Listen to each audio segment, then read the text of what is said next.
Good morning. How is everybody today?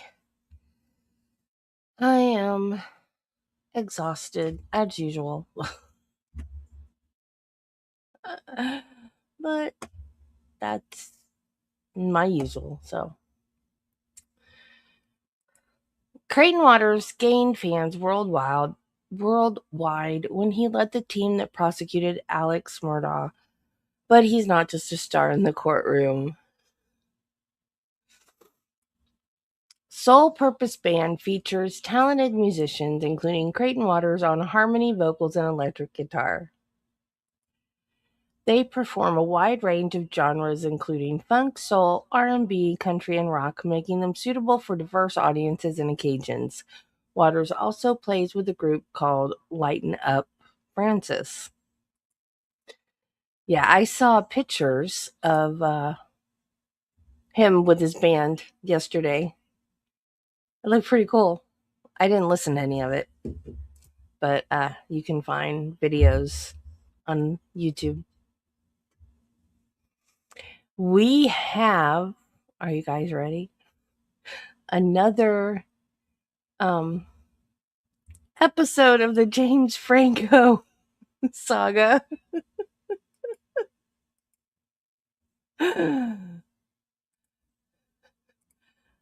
It's getting weirder by the upload is the title of this video. Are you talking to you? Oh, that makes sense. All right. I think I'm safe. No, I don't feel it. Okay. Is he talking to you? Can you translate?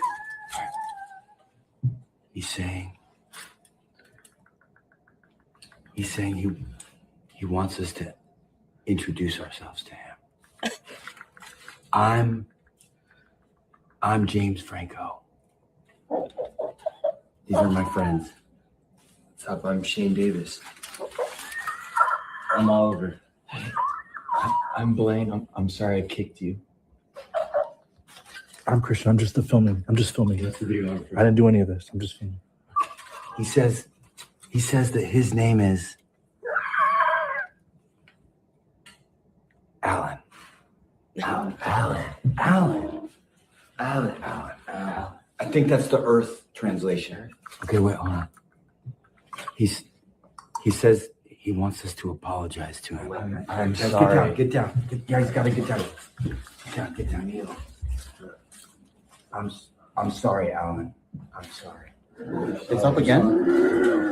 Where you been, dude? Talking to us, bro. Dude, apologize. Apologize. He hates you. Say sorry.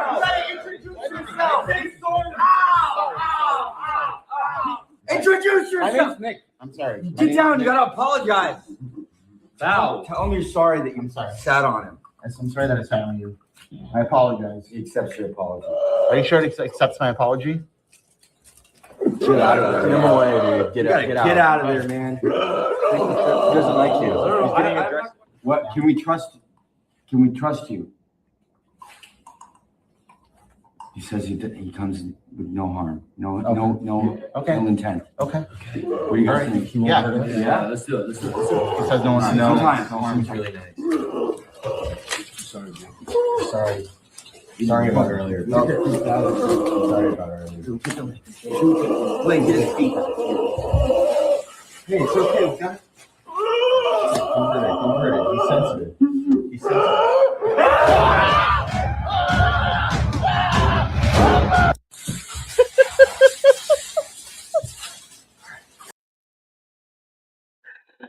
You guys. Okay, so obviously he's doing this as a goof, right? Because there's no way that he really believes this is a real alien. But you should see the responses to these little TikToks he's making. People are like all in on this thing. Are people stupid? I mean,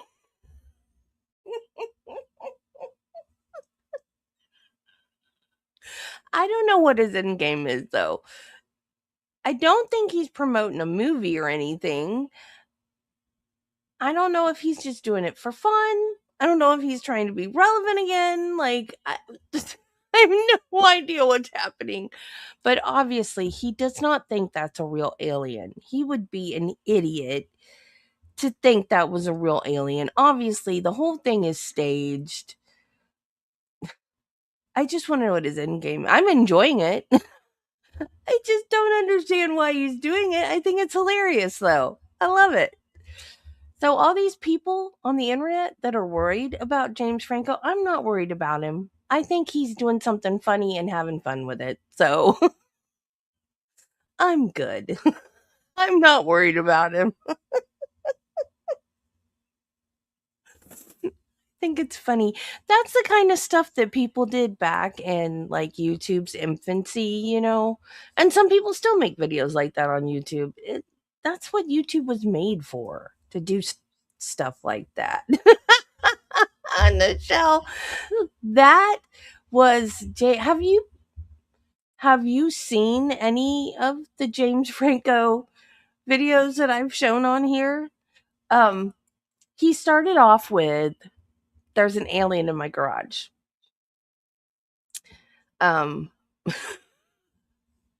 So I did that one where he's just like talking to the camera and you don't see anything. And then there was another one where he's talking about it. He's talking about it and you see like the alien face pop up in the window behind him. And then there was another one where he caught the alien and it's in his bathroom, but it got into his dad's clothes. I don't know why his dad's clothes are at his house, but anyway. He got into his dad's clothes. And then there's this one where they've captured him and oh my god. And there's more. I haven't watched all of them. There's more. And then there's all these videos that other people have made about about James Franco and his whether or not he has mental issues or what.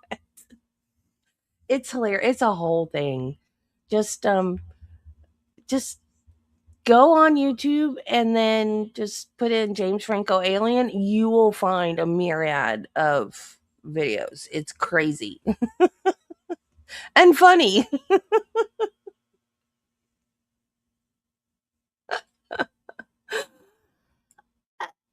I think he's fine.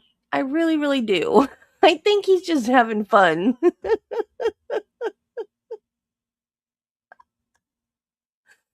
I like him too. I do. I think didn't he go to rehab for like sex addiction or something like that? But maybe he's just trying to be relevant again. Have another 15 minutes of fame because I think his career kind of went after the sex addiction stuff and Amber Heard and all that. I don't know.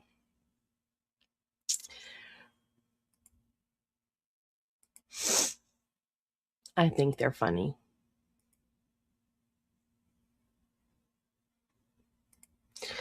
Okay, so they went on a lunch break. And I can't remember if we were done with the witness that was on the stand. There's Becky, that heifer.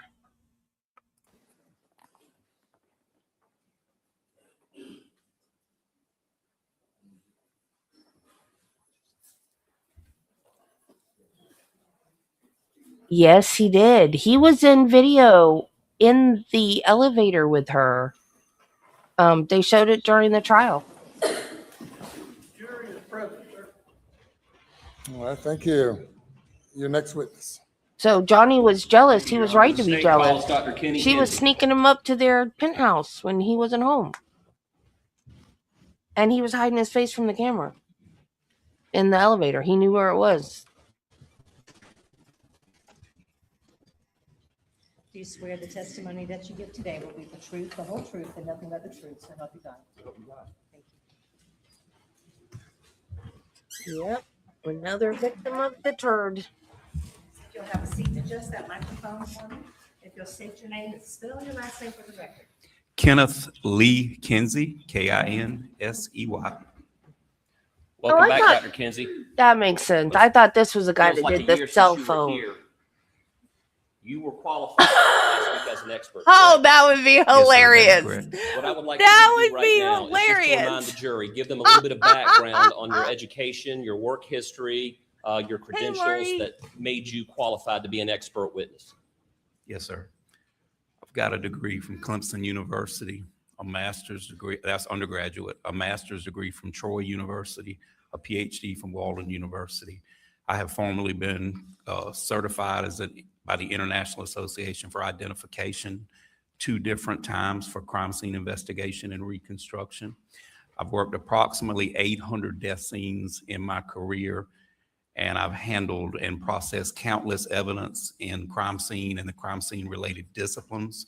I have completed and passed proficiency in those disciplines as recommended by the International Association for Identification, which includes oral exams, research, technical work, and also I worked under a qualified examiner for a determined amount of time. And I've been a police officer for approximately 30 years in various capacities.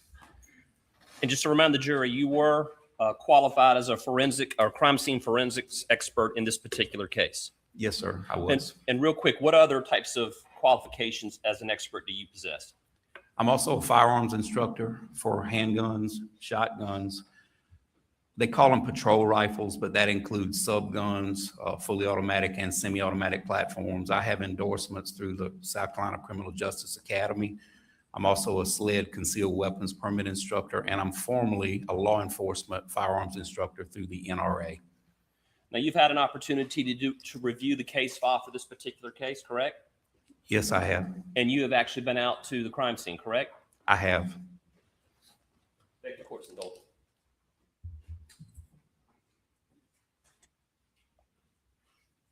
I would like to show you what's been previously marked as State's Exhibit 526. Do you recognize this map? Yes, sir, I do. And what is it? That's a satellite map from the Moselle property. I would like to offer this into evidence. I assume no objection. Submitted.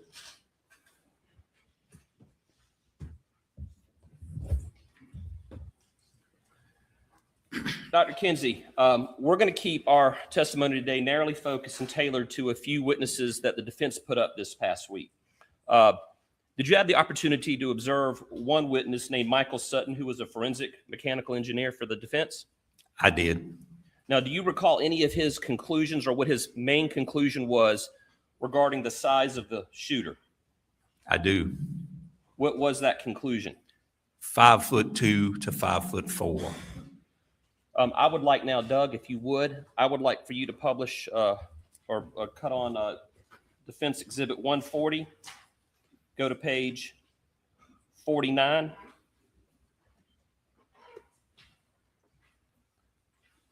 Okay, now what I want to do is we're going to get into this in just a moment, but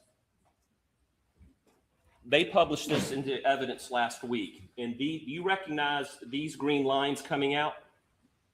Yes, sir, I do. Okay, and what do those green lines represent?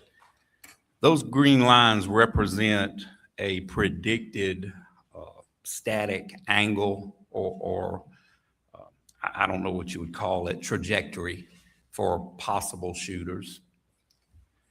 And Doug, if you would go to page 74 of this presentation, please. Do you recognize this photo on page 74 of the defense exhibit? I do. And what is it? It is Mr. Sutton pointing a pump action shotgun into the feed room at Moselle. Okay, and did Mr. Sutton develop his conclusions as to the height of the shooter based on math that he did in this particular case? He said it was trigonometry, but yes, sir, he did. Based on your many years of law enforcement experience, education, and training, what is your overall opinion on his conclusions? I think his intentions are well, but I think his methods were flawed. So what I want to do is I want to go back, and there were 3 previous angles that we just looked at in the previous slide, correct? That is correct. And then he also determined an angle here in this photo, correct? That is correct. And those are the angles that he used to determine the height of the shooter, correct? That is correct. And Mr. Wilson, I don't know the totality of what he considered, but that was one of the elements, one of the criteria he used. Okay, just to refresh the jury's recollection, Doug, if you go to page 4, it should be state 62. It's a picture. What is that a picture of? That is a picture of what's been described as a quail pen. Go to page 5, please. And what is that a picture of? That is a close-up of that quail pen, and it has weathered cardboard on one end. Okay, and that, for the record, is Exhibit 63 that is a picture of. And go to page 6, which should be state 64. And what is that a picture of? That is a close-up of what appears to be a bullet defect or bullet damage in that cardboard. Okay, now they base their angles of at least 2 angles. Let's back up. There were 2 angles taken from this particular one bullet hole. Why is that? There were, I believe the original crime scene agent gave a possibility of 2 angles of the angle of impact in the cardboard.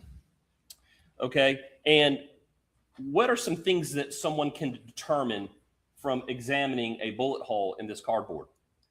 Well, the first thing is direction. It lets you know that you had one or at least one projectile fired from that direction. It's a pretty good indicator for direction. Okay, what's another thing that you can determine? Sometimes you can determine the angle of impact and whether that bullet was affected before it struck that object. And what I mean is, was it deflected by flesh, or did it hit its target, or is there an internal problem with the weapon that would cause that bullet to be off center? Are you comfortable with the direction that was determined by Special Agent Worley in this particular photo? I'm very confident of that direction. Okay. The defense determined that there were 2 potential angles. How confident are you that the methodology used to determine those angles are accurate?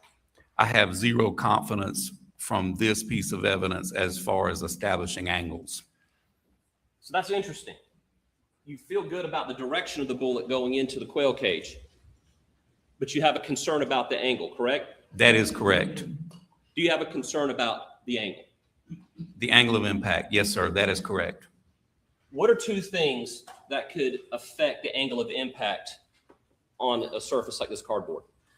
As I mentioned before, you could have, that bullet could have hit an object, which we don't know, or it could be an internal problem with the firearm that causes it. When you think about, if I could explain, Yes. When you think about a quarterback throwing a football, they spin that football and it makes it stable in flight. Well, a projectile coming out of the muzzle of a firearm, a single projectile firearm, works the same way. You've got little lands and grooves in that barrel. And as that propellant pushes that projectile down the barrel, it twists. Now, there's different twists depending on the firearm, but that twist, called rifling most commonly, that's what my grandfather called it, but it makes that bullet stable in flight.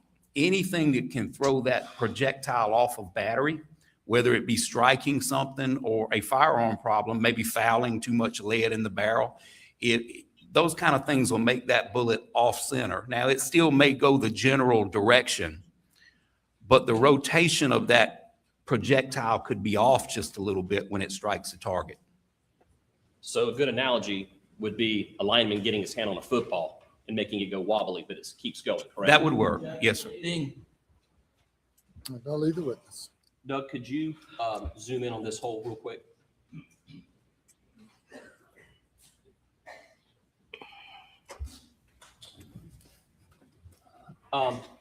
Dr. Kinsey, I'd like to ask you to step down here, and for demonstrative purposes, I'd like you to demonstrate how an angle of impact can be affected in cardboard with a dowel.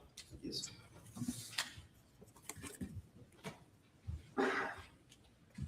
Describe to the jury what you've done with this box. I've placed 4 strategic holes in this box representing a bullet defect in cardboard. As you probably saw in the photographs, as a crime scene investigator, we use dowel rods to help determine direction and angle of impact. Now they can be as simple as a wooden dowel rod like you get at your hardware store, or they make some real complicated ones made out of fiberglass. If you can afford it, you know, most agencies and most crime scene teams will use a fiberglass rod, but the wooden rods, as long as they're pretty straight and true, they work just the same. So if this represents a projectile defect in cardboard, and may I say weathered cardboard, because this has been out there at least a year and a half since this incident took place, you place that dowel rod in that defect, and then you can get an approximate angle or angle of impact on it, but you can definitely get a more confident direction. If your shooter's over here and he's shooting this direction, or over here, or up or down. But it's not the end all be all. And I can explain that to you also. Okay. So how could you demonstrate how, well, back up a second. And step away so the jurors can see this photo, if you would. You saw the, I might need you up here. Call and I will come. You saw the defense expert's testimony, Mr. Sutton, I believe, last week, describing this hole. Can you explain to them how he determined the angle of impact based on what he was observing in this bullet entry? I can, Mr. Wilson. Please do so for the jury. What Mr. Sutton did with geometry and trigonometry and a whole lot of tools, but basically a protractor, as we use when I testified previously, if you had a confident bullet defect, you can run a string and then put a level or it's a type of protractor, it's a bullet angle finder on top of that rod, and you can get a general angle of impact in a fixed object. However, this isn't a fixed object. He referred to that little mark around 3 o'clock. What did he call that? I think he called it a bullet wash. Could it be a bullet wipe? Bullet wipe, yeah, something like, it's not a term I use, but Okay. I'm familiar with it. And what was he assuming that bullet wipe was caused by, based on the testimony you heard? From the angle. He's assuming. The angle of what? The angle of impact. What else could cause that? As we mentioned, striking the surface beforehand, fouling in the barrel, something internal. It just throws the bullet off course a little bit. It's not spinning the way it normally spins. So when it strikes, it doesn't strike. It doesn't enter the way it normally would. It wallers a little bit, like that football we talked about. What about the dowel rod? Well, the purpose of inserting the dowel rod is to try to get the best angle or the best direction you can. And in a perfect world, the angle would be fairly confident, like another bullet defect we're going to talk about. Remember, this is weathered cardboard. So once that examiner, and these rods are not caliber specific either, because a crime scene investigator or an examiner can't look at a bullet hole and guess what caliber it is. That's nonsense. So you try to pick the one that fits the hole the best. And with some of the fancy kits, you get a little shim kit with some little rubber grommets that you can place in there, make it fit a little bit better. But more typically, you just pick the dowel rod that's closest to the hole. Could a dowel rod affect the angle of impact? Upon me inserting this dowel rod, I can do damage to that bullet defect. But more importantly, when I remove it, I could do damage. And it's very deceptive damage. It's not intentional, but it can damage the angle of impact, especially in a soft, unreliable object like cardboard. You can return to the stand. Thank you.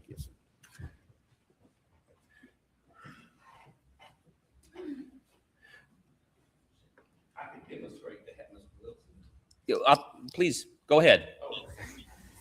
What I'm saying, once a crime scene investigator gets what they need, they get their photographs, their measurements, their direction. So now this dowel rod's here. And none of us know this unless you've got a video of the examiner taking that dowel rod out. So we don't know what direction he or she might have pulled that dowel rod out, because she's got her measurement. She or he is not considering someone coming behind them and measuring again for something in a piece of cardboard. and we're not talking about in wood or sheetrock, we're talking about cardboard. If you pull it to the right, you cause that same bullet wipe that we got in the photograph. Likewise, if I pull it to the left, now it looks like that projectile has entered from a left to right direction. And then you can go on and up or down. That'll influence the appearance of that bullet defect, because you've got an object like cardboard, something that there's no confidence in. Thank you. You can set that down.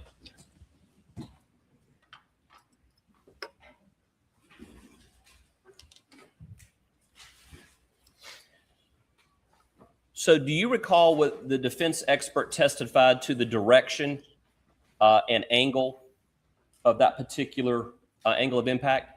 I do. And what was it? I think 1 and 3 degrees. But do you remember, like, was it left Going to right, up. right to left? Going up. And from what way to what way? What direction to what direction? Left to right, or right to left. Right. Yes, sir, right to left. I have to think about the quail pen in my head. Are you confident that the direction was correct on this? Yes, sir, I have no reason not to believe the direction. I mean, that would have to be a huge defect hole for it to throw the direction off. How confident are you in the angle of this? I have zero confidence in that angle of the bullet entry. Doug, if you could go to page 21, which I believe is State's exhibit, a picture of State's Exhibit 38. Can you describe for the jury what that is right there? Like the first defect, this is also a defect in a wooden, it's been described as a doghouse. Now, you can also determine the angle of impact and the direction here, correct? I can. What degree of certainty do you have that they were right in the angle of impact and the directions in the doghouse? I place a lot more confidence in this angle because that wood is fixed. It'll show a much truer projection of the angle of impact.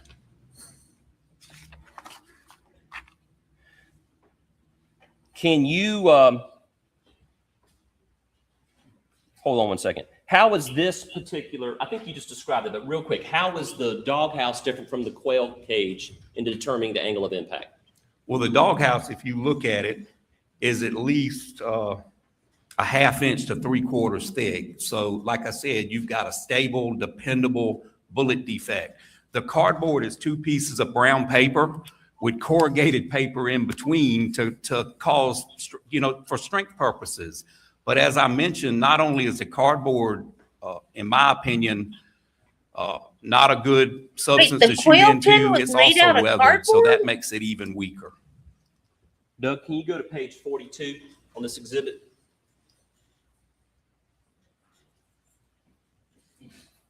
All right, can you, it doesn't have an exhibit number at the top, but this is page 42 on Defense Exhibit 40. Can you describe what this photo is? Yes, sir. That is a computer animated drawing of some potential trajectories into that quail pen. And the 2 gray boys here, what are they? They are, they're 2 figures that were placed in that CAD presentation to represent shooters. Go to 46 of the same exhibit and describe what this is. This is one animated suspect, I guess, or shooter placed in a similar CAD drawing, photograph, animation. Okay, now go to page 49.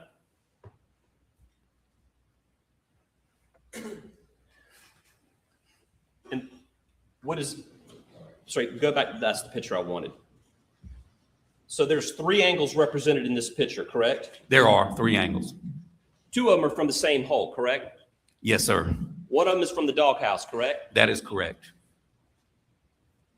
You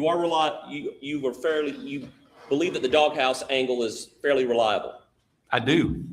You question the quail house angle, correct? I place no confidence in that angle from the quail pen. Explain for the jury, and you observed the defense expert last week talking about this, how did they come to determine based Is on that these cute? lines Michelle? and where these people, where Are these biscuits gray cute? figures are placed, how did they come to determine their heights were between 5'2" and 5'4"? We'll get to your opinions about that in a moment, but just explain for them how the defense expert got to that decision.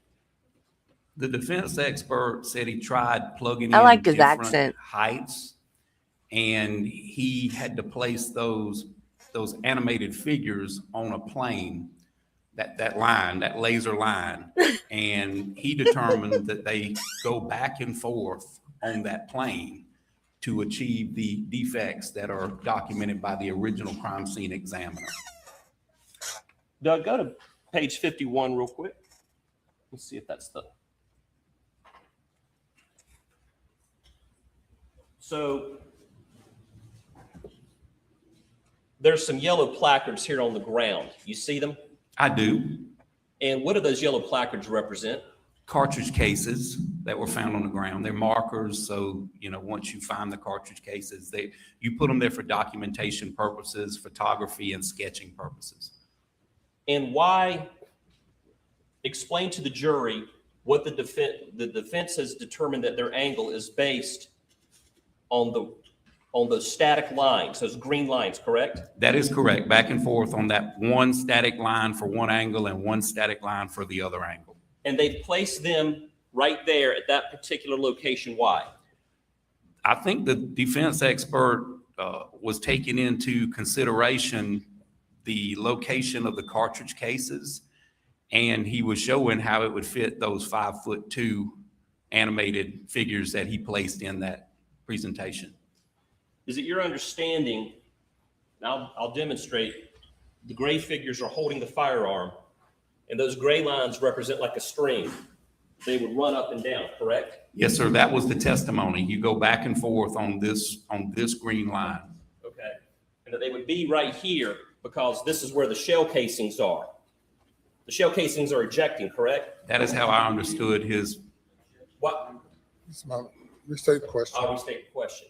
Why would they be placed right there in that particular location along that static green line? Because they were in proximity to some of the shell casings. Okay. Can you explain for this jury why their assumptions on the math they did are incorrect in determining that the shooter had to be between 5'2" and 5'4"? Well, there's a bunch of variables. Variables do matter. There are a bunch that you would have to consider. First, you'd have to consider this to be a static crime scene. Very little movement, and when it is movement, it's controlled movement. Second, you would have to place some confidence in that angle of impact on that cardboard. Third, as I testified in my previous testimony, we're not able to test fire or with confidence what we know to be the weapon used in this situation with the same ammo. And they don't throw the ammo the same place every time. It may be in the general vicinity, but as I said, I believe in my previous testimony, if you knew exactly where it was going to throw that cartridge case, you could carry a bucket with you and sit that bucket and all your cartridge cases would go in the bucket. But like we see in the sketch and in the animated drawing, those cartridge cases are throughout. They're in a pretty large little area. And what I also saw that I noticed from this CAD drawing is there's cartridge cases to the left of these animated shooters, which means that sometime at least two of these shots were fired with the shooter far to the left and not on this static green line. Could you come down here real quick and point out what you're talking about as it relates to the location of the shell casing? Yes, sir.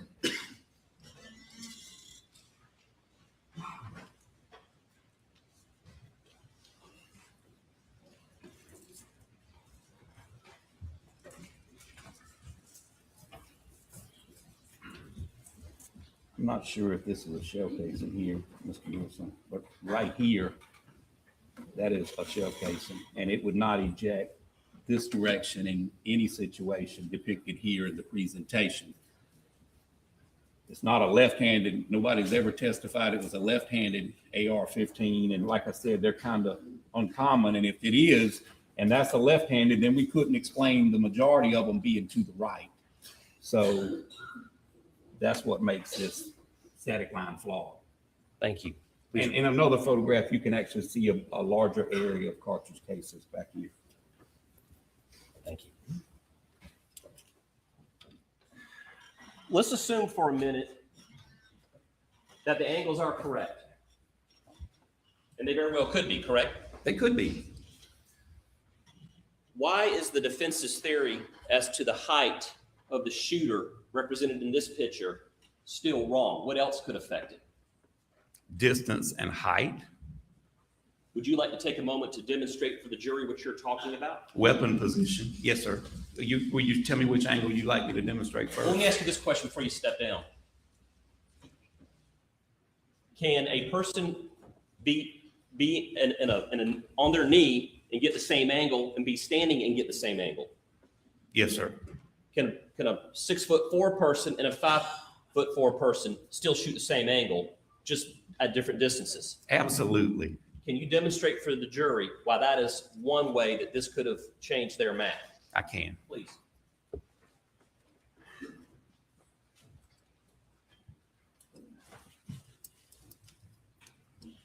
I measured this depth on the witness box during a break.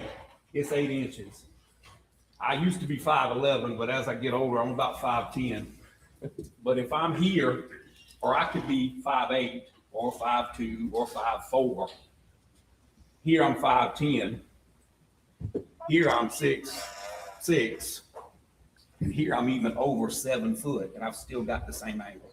I have just added a little bit of distance to it. And as far as the quail pin angle, I'm 21 inches from the floor to my knee. I measured it. I believe it was testified that the defendant is 25 inches between the floor and his knee. So there's 4.5 to 5 inches difference. He reminds me in of our Recovery heights. Addict a little bit. Here, I'm probably at 4'10" if I'm shouldering this weapon. And I don't know the mechanics or how it got this way. I'm just saying it's possible. Here, I'm at 39, 38 and some change, or I can even take it lower or higher. And please don't ask me to demonstrate that twice, because I don't think my knees can do it again. I think I heard him crack. Yeah, but that takes me to 36 inches, 37 inches. With the defendant, it would be about 39. So it's definitely possible. Even from a shoulder weapon, it's possible. And we do not know how the weapon was being held.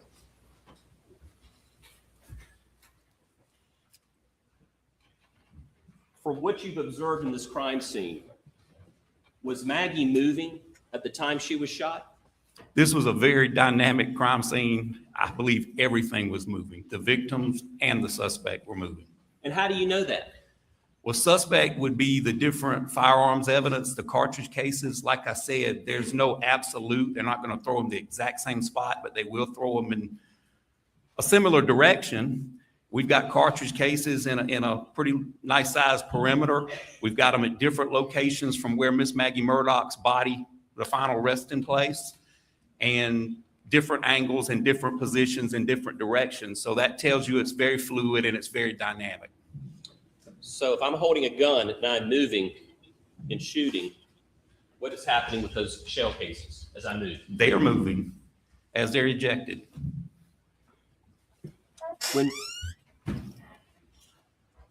Where was Maggie's head pointing when she hit the ground?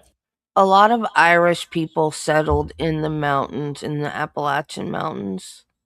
So that is probably part of the accent. Miss Maggie Murdaugh's head was pointed in the direction of Paul Murdaugh, where his body rested, back toward the feed room. What is your opinion of the defense's expert that says the shooter could not have been 6 feet 4 inches tall like the defendant, Alex Murdaugh? Appalachian Mountains. I think that's a flawed opinion. Could it have been a 6'4" person? It could have been a 5'4", 6'4", or in my opinion, a 7'4", as I just demonstrated. I'm a product of a hillbilly and a Doug, let's go Florida to page redneck. 59 in the defense exhibit 140. That should reflect state's exhibit 57. Dr. Kinsey, can you describe that picture for the jury? Yes, sir, I can.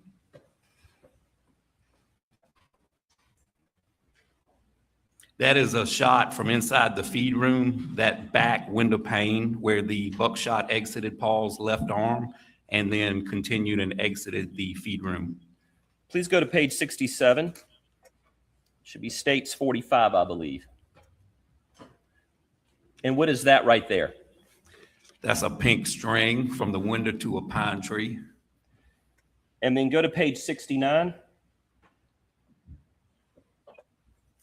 And what is that a picture of? I don't know if it's the same pink string, but it's also a pink string coming out of a window. Okay. And go to page 74.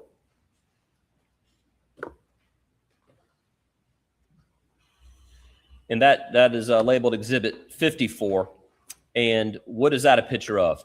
That's a picture of Mr. Sutton with what looks like a pump-action shotgun pointed down into the feed room. And what do you notice about the angle that he's holding the shotgun and the angle of the string? Well, the string is parallel. Let me correct you. I'm sorry. Let me rephrase that.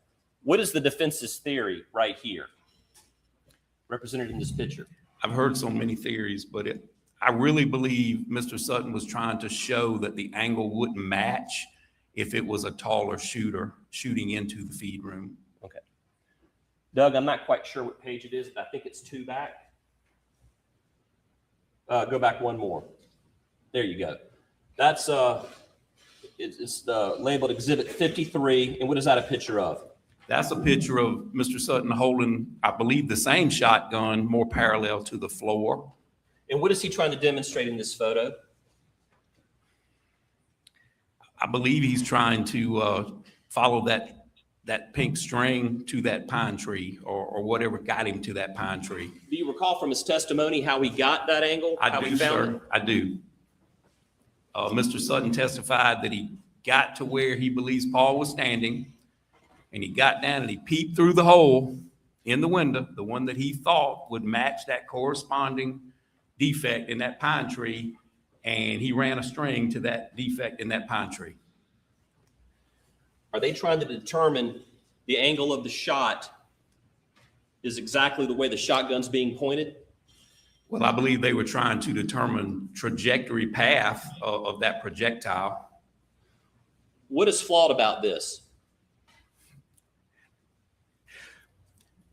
Guys, with a rifle, you're talking about a single projectile, and most people understand the distinction.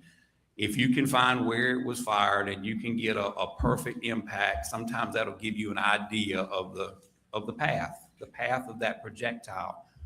With a shot shell, you're talking about 9, 12, or 16, in this case, 9 buckshot pellets. They're packed in a shot shell with filler, like a styrofoam material. They're packed in a shot shell.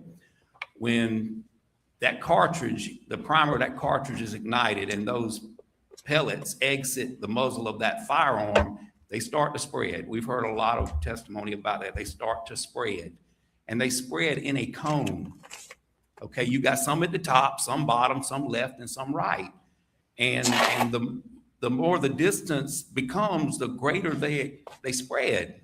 They're not like a mother duck with the ducklings right behind it and all the buckshot are in line. So you can't get a true trajectory on this shotgun. You can't even measure a true pattern, not even close to a pattern, with one pellet. So it's my opinion that that pellet that definitely impacted that pine tree, that's the top of the cone. So you've still got a bottom and you've got 2 sides of that cone. And unfortunately, none of those pellets were located. So, in your professional opinion, can you exclude a 6'4" defendant like Alex Murdaugh, or anyone for that matter at that height, from shooting that shotgun at that angle? Absolutely not. When the defense expert says that the shooter has to be between 5'2" and 5'4", do you disagree with that? I do disagree with that wholeheartedly. With what degree of certainty do you think they're wrong in their conclusions? I just think it's an unknown. I mean, there's many more variables you have to know. How the shooter was holding the gun, you know, how his proportion to legs matches up with body. I mean, that's something that we're all a little bit different. And I don't, unless you've got a video of that or someone tells you how they held a weapon, I think the notion that being able to look D.I. was at right. this evidence and determine that is unscientific. You said something a minute ago. You said there's so much we can't know. Could the shooter have been running laterally? Certainly could have. Could the shooter have been running toward? I knew there was some Irish in Maggie? there. Certainly. Maggie was certainly moving, In correct? my opinion, she was. Could the shooter have been on their knees? Could have been. But there's no way to know for sure, correct? That's an unknown. Yes, sir. And because there's so many unknowns, there is no way the defense expert can definitively exclude a 6'4" person from shooting the rifle and the shotgun, correct? The defense, Can it lead the witness? In your opinion, can the defense, based on what you just testified to, exclude a 6'4" person from being the shooter and with either weapon? in my opinion, no. The defense witness is relying on math and absolute. And in crime scene investigation, sometimes there are no absolutes.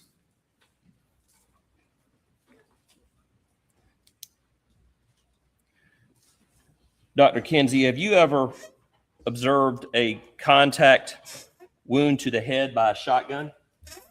Yes, sir, I have.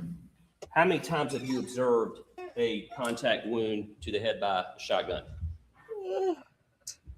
After the fact, I've seen several dozen, maybe 3 dozen. But I also had a gentleman that committed suicide in front of me, probably from me to you. How many times have you actually seen either photos of a contact wound to the back of the head with a shotgun in your professional career?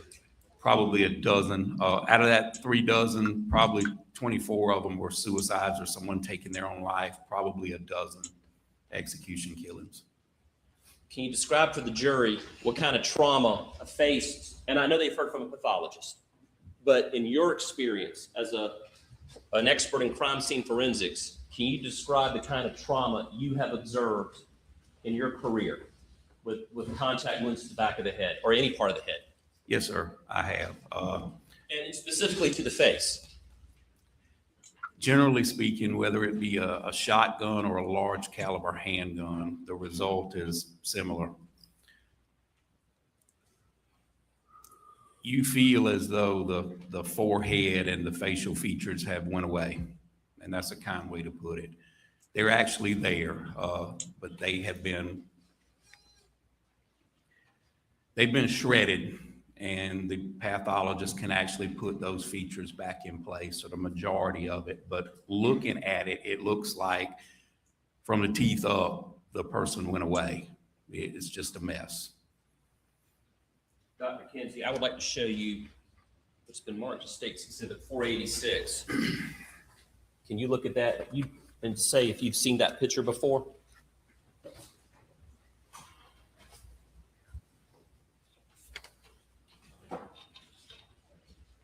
Yes, sir, I have.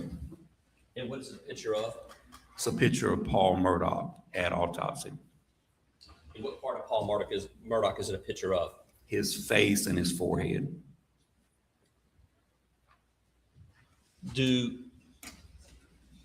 Does his face look like it suffered the kind of trauma you have observed in the past from a contact gunshot wound to the back of the head or any part of the head? No, sir, other than some red features from, falling on the cement after the fatal shot and some blotching to his skin, his face looks fairly normal to have gone through what he suffered.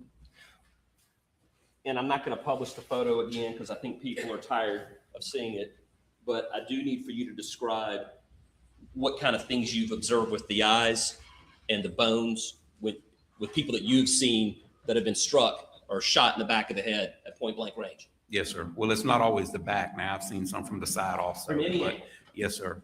Generally, like I said, it looks like the facial features have gone away, or they've at least changed drastically. A lot of times you will get large blood pockets or contusions under the eyes if the eyes don't pop out. A lot of times the eyes will pop out and they'll be on what's left of the cheeks. The facial bones, you can grab them with a gloved hand and you can move them around. And you will actually have pellet exits in the skin flap. If you pull the skin up, you can see where the pellets, whether they be buckshot or close distance birdshot, you can see the actual defects from those pellets. Based on your training and your many years of law enforcement experience, are the wounds suffered to Paul at the back of the head consistent with a contact shot to the back? Absolutely not, in my opinion. Okay, Dr. Kinsey, we'll move on from that for just a second. You were here yesterday, correct? I was. Did you have the opportunity to observe, I want to say his name correctly, I believe it was Tim Pombach? I did. He was a crime scene investigator who was qualified as an expert for the defense. Isn't that right? Yes, sir. Okay. I would, he came up with two significant conclusions, you could say three, about how Paul was shot at the feed room. Do you remember what those were for this jury? The big one that I recall is that Paul was shot in the back of the head with a contact wound. And the other one, the strikes in my mind, I don't know, the shooter passed him and shot him from inside the feed room. Those are the two big ones that I recall. There was another one regarding the number of people there. Was there? The thing about two shooters, yes, sir. Okay. We'll get to that in a minute. I would like to, Doug, can you get the Elmo up?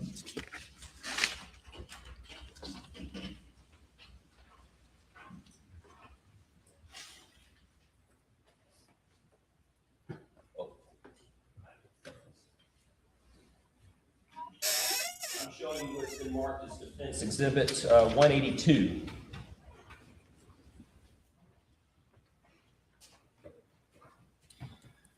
What's that a picture of? That's a picture of that expert with his hands cupped opposite the hinges on the door frame. Okay. I want to leave this picture up for a moment because what is the direction that the picture was taken from? From inside the feed room. Facing what direction? Outside the feed room. Okay. Now, you had an opportunity to hear the defense's theory on how Paul was shot, correct? Yes, sir, I did. I would like to demonstrate that with you right now. Yes, sir. Can you walk us through the defense's theory as you understood it to be? Yes, sir, I can. Your Honor, for purposes of this demonstration, I don't know if the court would allow it, but it'd be nice if we could open this door. I want to make sure that there's security here, but if we could have that door open just for a minute or two.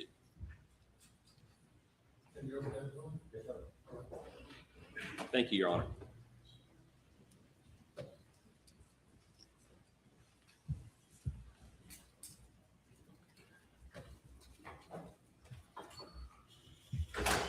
I'm grabbing what Smart states Exhibit 4, which is a camo Benelli Super Black Eagle 3 shotgun 12 gauge.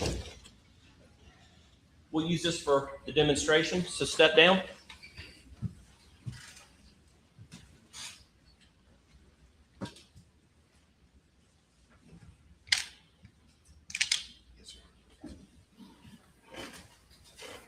Now, is this door the same width as the feed room door? It's a couple inches wider than the feed room door. And of course, the feed room door doesn't have this, it's inset, correct? That is correct. So this is not exactly a replication of what happened at the feed room door, correct? No, sir, it's not. The door swings the same direction, though. Now, you have given me permission. I'm very careful about muzzle velocity.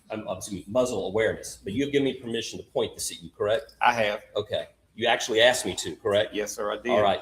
So go in there and stand a couple of feet back. It doesn't have to be 5 feet, but you have since testified that Paul was 5 feet inside the feed room, correct? Can we demonstrate the first shot out here? I am. I believe they are. All right, stand back a little bit because you got to Okay. stumble toward me. Yes, sir. So I'm going to point like I'm pointing at you. Yes, sir. Paul is shot. Where's the shooter approximately outside the door? The reach phase for the ejection port of the shotgun is just past the door frame. Okay, Paul has just been shot. Yes, sir. And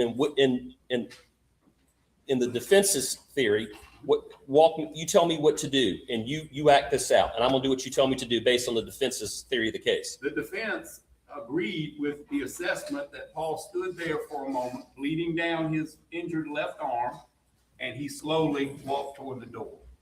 Okay, and what does the shooter do? The shooter's coming in the door. And then what does the shooter do? He shoots Paul in the back of the head after he passes him.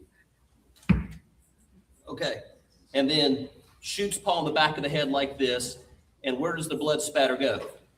The blood spatter, the pellet defects, and one that I didn't know about that the expert collected was in the door frame at the top of the door. Now, I understand this is a little different than the feed room door. That's the best we can do. So what did you find odd about the theory, first of all? I think the theory is preposterous, in my opinion. Can you walk me through why you think it's preposterous? Absolutely.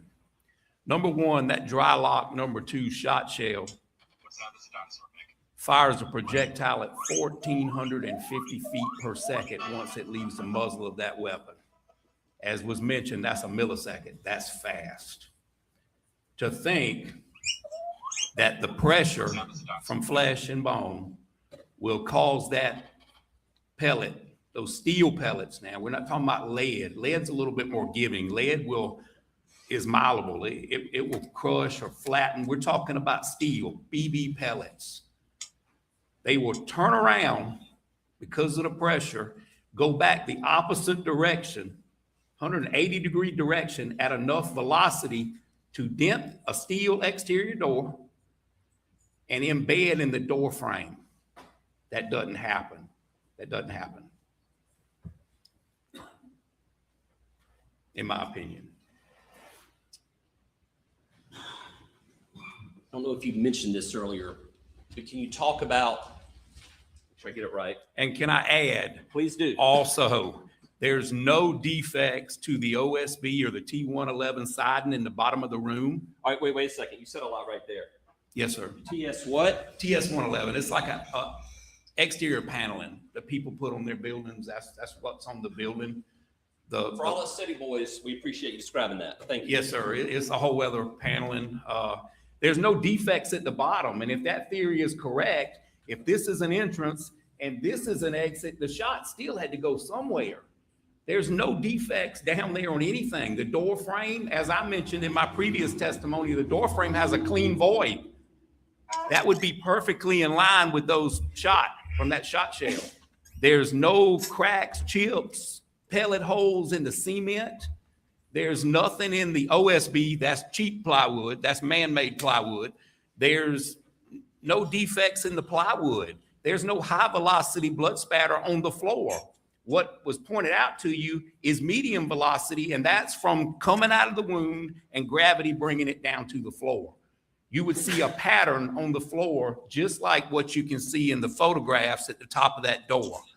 None of that's there. So I have to look at the science, and I have to look at inertia, and I have to look at that shot shell and how fast that shell is propelled out of that barrel. And I know that it can't turn around 180 degrees and go back the other direction. It's not like blood and tissue. We're talking about steel pellets. Dr. Kinsey, are there studies on percentages of blowback when you're shooting into someone? There are. And based on your expert opinion, what percentage of blowback would come back at a shooter if they were able to shoot at that angle? Well, I don't think there's any definite, but what I read is 8 to 10%, except in, like I said, it's not an absolute every time, but 8 to 10%. Remember, the most of your force is going out the front of the barrel. And a moment ago, you were just talking about the defects and all of the trauma that would have happened to the paneling and the floor. Can you point on this photo with the dowel stick behind you for the jury? I just want them to see in this photo.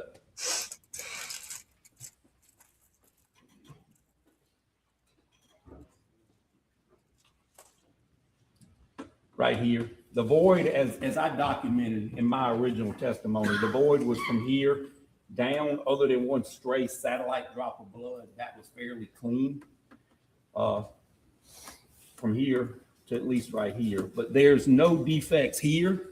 There's no defects in that cement outside. There's no defects in the inside cement and none in this OSB right here.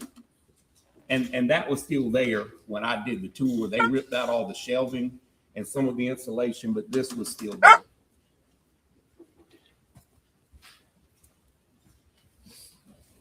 Dr. Kinsey, you may have covered this a little bit, but explain for the jury if someone is shooting down, as we just demonstrated a moment ago here in the doorway, you're leaning out, the shooter is shooting down. How do pellets get embedded into the door frame up here?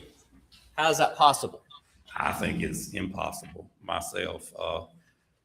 Physics don't work that way unless you're shooting into a trampoline or a huge piece of steel, and then you may have a pellet deflected back on you. It happens many times, especially when we're shooting steel targets, but not at that velocity. It will not sink into the door frame. It will not hit that door with what I documented, in my opinion. Did he say unless you're shooting into a trampoline? Wouldn't a bullet go through a trampoline, not bounce off of it? What is restate for this jury what the defense's theory based on that blowback that would have exploded into the shooter's face here behind Paul. Explain for this jury what the defense's theory is about how that shooter would have been injured. The defense expert testified that that shooter would be most probably incapacitated from blood, bone, and body fluid, and there was a high likelihood that he was injured by those pellets. Dr. Kinsey, in your expert opinion, is there anything awkward about a shooter standing outside going into an enclosed area to turn around to shoot someone from enclosed? Is there something weird about that to you? I can't figure out the methodology of a shooter. I've never done any crime like that, Mr. Wilson, but I don't see, if we talk about common sense and everybody's mentioned the totality when they don't have an answer for something, it's always, I looked at the totality, but I don't see any reason for someone to squeeze up past one victim in this doorway to go inside to shoot him back out. And if he did, if that scenario did happen, that doesn't explain all the pellets that are in the floor of the feed room that we've heard testimony to as to why law enforcement didn't clean those pellets up. If it happened the way the defense expert says those pellets would be out here in the yard, they would not be inside that feed room. Dr. Kinsey, you ever had a chance to review the case file on this particular case and observe the defense testimony from last week? It's two separate things. Yes, sir. I have reviewed our case file. All crime scene or what I felt was crime scene related evidence. I didn't look into the videos and a lot of that other stuff. And I have witnessed the testimony of the defense experts. Are you familiar with what the investigation has determined about the tool marks found on the 300 blackout shells found around Maggie's body and the tool marks found on the weathered 300 blackout shells found way up by the house in the flower bed? Are you familiar with that? I am familiar. And what do you know about that? The examination. Scope of our case, it's going into completely new information. Their ballistic experts already testified. We didn't present a ballistic expert, and now they're parading him as a ballistic expert. Response. Your Honor, their expert said yesterday, about an hour and 9 minutes into their testimony, that it would be impractical for one shooter to bring in two long guns. It has always been the state's theory that the shooter owned both guns and had them on him. So we're rebutting what the defense expert said. The objection overruled. Please answer the question, Can you ask Dr. me Kinsey. again, Mr. Wilson, please? Are you familiar with what the investigation has determined about the 300 blackout shells found around Maggie's body and the 300 blackout shells found up by the flower bed that appeared to be several months old and weathered? What relationship do the shells have to each other? According to the firearms examination, those cartridge casings were loaded and ejected from the same weapon. So a family-owned weapon is what was used to kill Maggie. Leading. What do you infer from that information? I would infer that this is a family-owned firearm.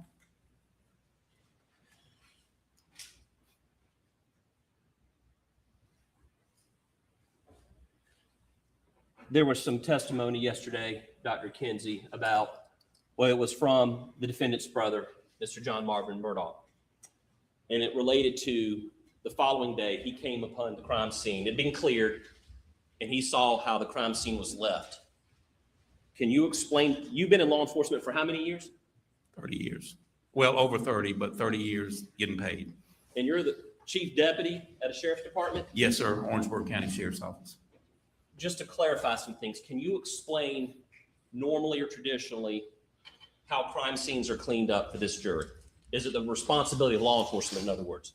No, sir. There are private companies that are contracted through SOVA. Well, it used to be SOVA. The name's changed now, and I'm sorry. What does SOVA stand for? It's Victims State. It's a state office of victims assistance, but it's now changed. I can't tell you what the new acronym is, but it works through our victims advocates, law enforcement victims advocates. Almost every department has them, and there's funding provided from taxpayer funds to work through your victims advocates, and you go out and you clean these crime scenes for the families so they don't bear the burden of cleaning those crime scenes. Law enforcement in particular cannot collect and dispose of and transport sounds terrible, body parts or body fluids. That's something the coroner has to do because it's actually by permit through DHEC. But to make it easy on the family, these companies can collect those items and then they will turn them over with a chain of custody, or they will properly dispose of those items. Dr. Kinsey, is it your expert opinion that a 6'4" shooter cannot be excluded from the murder of Maggie and Paul? I see nothing that could exclude a 6'4" shooter. In your expert opinion, can you tell this jury, is it right for the defense to say that there had to be two shooters based on the testimony you heard yesterday? In your expert opinion, can you exclude two shooters? I cannot include or exclude two shooters. Can the defense include, to the exclusion of all other possibilities, two shooters? Absolutely not. Thank you, court's indulgence. Please answer any questions the defense has for you. Mr. Griffin.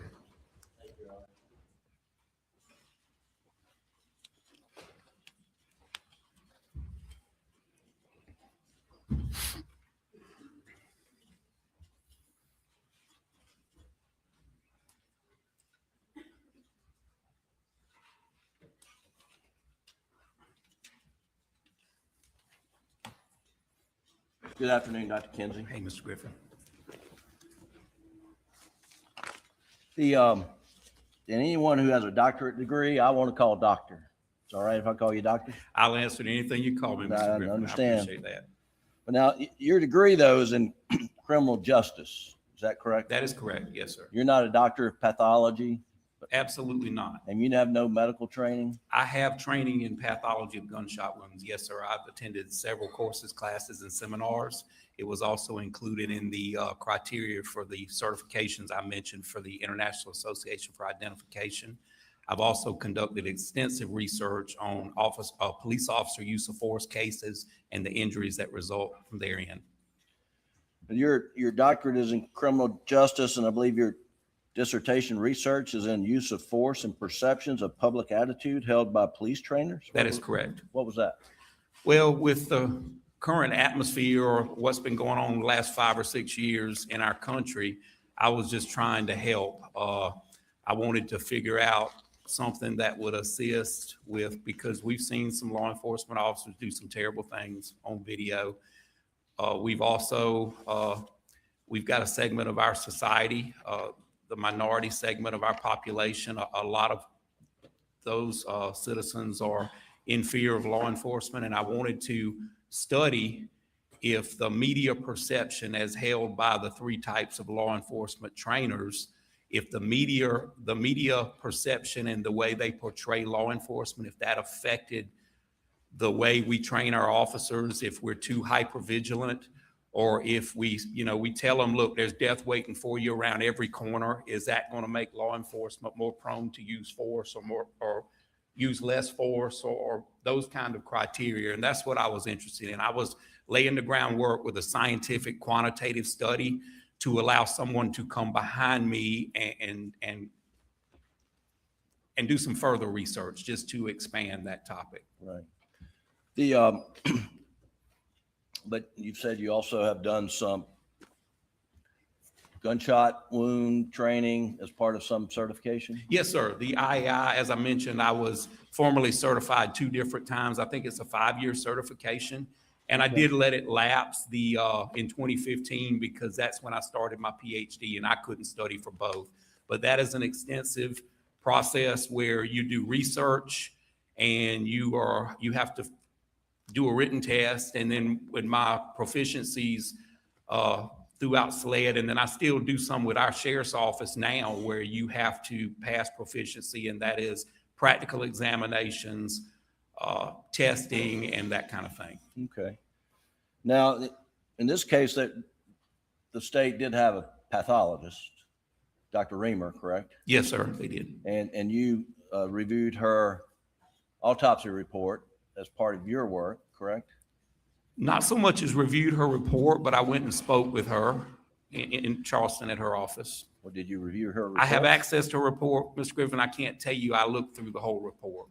And you understood that her opinion was it was a shoulder shot through the neck and then up out of the top of the head. Is that correct? Yes, sir. I believe we agreed on that. Yes, sir. And your reconstruction opinion is that's the exact same angle that Paul was shot by the shooter. Shoulder, neck, out the top of the head. Yes, sir. But I didn't just rely on her information. I also looked at the crime scene photographs and I went to the scene myself. I understand. Yes, sir. But, and then did you hear Dr. Eisenstadt, his testimony? I did. Now, you worked with SLED, did you not? I did. Yes, sir. Dr. Eisenstadt worked for GBI, correct? Yes, sir. SLED does not have its own in-house division of medical examiners, do they? No, sir. There are several fine medical examiners throughout the state. I've done autopsies in a lot of the bigger cities in South Carolina. Dr. Eisenstadt worked, and he was the chief medical examiner toward the end at GBI, correct? That's what he testified to. I don't know that doctor. You didn't know of him before this case? I did not. No, sir. Okay. Now he says his opinion is it was a gunshot wound, contact to the back of the head. Is that correct? That is what he testified to. Yes, sir. And if he is correct, then your opinion is incorrect. Is that right? I don't share the same opinion as that doctor. But yes, if he would be correct, that would make me incorrect. Okay. Now, in your training, are you familiar with Mr. DeMayo's book on gunshot wounds? I have read DeMayo. I've heard it described as the Bible. I don't consider, no do my cohorts consider that as the gunshot Bible. There's 4 or 5 different versions out. There's one called Terminal Ballistics by Dobb, and there's also one Gunshot Wounds by Doherty, and those are the ones that I'm more familiar with. But I'm not saying it's a bad textbook, and I'm not saying that the information in it's not correct. Okay. Now, and we'll get to more of that in a moment. What I'd like to do is first address Mr. Sutton's work that you had criticisms of. Well, I didn't have criticisms. We just have different opinions. He's an engineer and I'm a crime scene investigator, okay. Mr. Griffin. Well, I just, seems like you said that the angles of to the quail pen were unreliable. Absolutely. Okay. And And I have several more criteria that I didn't mention earlier, but I mean, if you want me to go into those, I will. Well, I want to ask you first, what's your understanding as to how those measurements were taken? Who took those measurements in the quail pen? The original angles were the original SLED crime scene agent that responded to the scene. Right. And took those angles. And you understand that Mr. Sutton relied upon Agent Worley's measurements? I do. Okay. I do. Now you were putting a dowel, shoving it in a box and taking it out of a box as if Mr. Sutton went back and tried to remeasure it. No, sir, that's not what I was insinuating. I said when the original agent removed her dowel, it wasn't nefarious, but depending on how she removed that dowel, she could have altered that impact. Well, let's take a look at that, Doug. And this is Defendant's Exhibit 140. And can you pull that up? Yeah, the one you were showing with the state. Excuse me. Just go to the second slide to start with. There you go. So you understood from this exhibit that Mr. Sutton relied solely on the shot trajectories measured by Agent Worley. As I said, it wasn't his intentions, Mr. Griffin. It was his results that I disagree with. It's not absolute. And he gave, in my opinion, an absolute opinion to this. Well, why would Special Agent Worley take measurements if someone should not rely upon them? I can't answer that. You'd have to ask Special Agent Worley, but in my opinion, the direction, even though she can't obtain a perfect angle of impact, or even if that weathered cardboard was damaged, it's not a good substance to depend on because it's just not hardy enough. And she was showing direction. I'm not saying the direction's wrong. I'm just saying I wouldn't put confidence reviewing this case or working this case. I would not put confidence in anything that angle of impact tells me because it's cardboard. All right. So if you can go to slide number 7, I believe I've numbered them correctly. And do you recognize that as being one of her measurements? I do. Yes, sir. And do you think she took the dowel out and then put it back in to put this measuring device? No, Mr. Griffin, I didn't say the angle. I said the angle of impact when he was talking about the bullet wipe and that part. That's what I was referring to. And that's what I'm saying. That hole can be altered when you remove those dowel rods. That shows direction, but that direction, I don't place a lot of confidence in it because we have more cartridge casings and we have injuries on Miss Maggie Murdaugh. We don't know if this bullet struck Miss Maggie Murdaugh. If it struck anyone else, we don't know that the defect in that doghouse struck Miss Maggie Murdaugh. Those are unknowns that we don't know. So all this proves to me is that the shooter was moving and more than likely Miss Maggie Murdaugh was moving. All right, hang on. So Doug, if you'll back up one to number 6. So are you suggesting that this photograph, number 6, taken by SLED, Agent Worley, that was taken after the dowel was removed or before a dowel was put in there? Mr. Griffin, I don't know. That's what I'm telling you. I don't know how it was altered when she removed the dowel. I wouldn't place confidence in this before inserting the dowel because it's paper. It's not something hardy. Well, would your opinions be different if you knew she took the picture first before inserting a dowel? It would still be irrelevant except for direction because we know we had a moving shooter. We know we had a moving victim, and we can't prove one way or the other whether the projectile that caused this defect struck Miss Maggie Murdaugh. All right. So if you'll go to slide 8.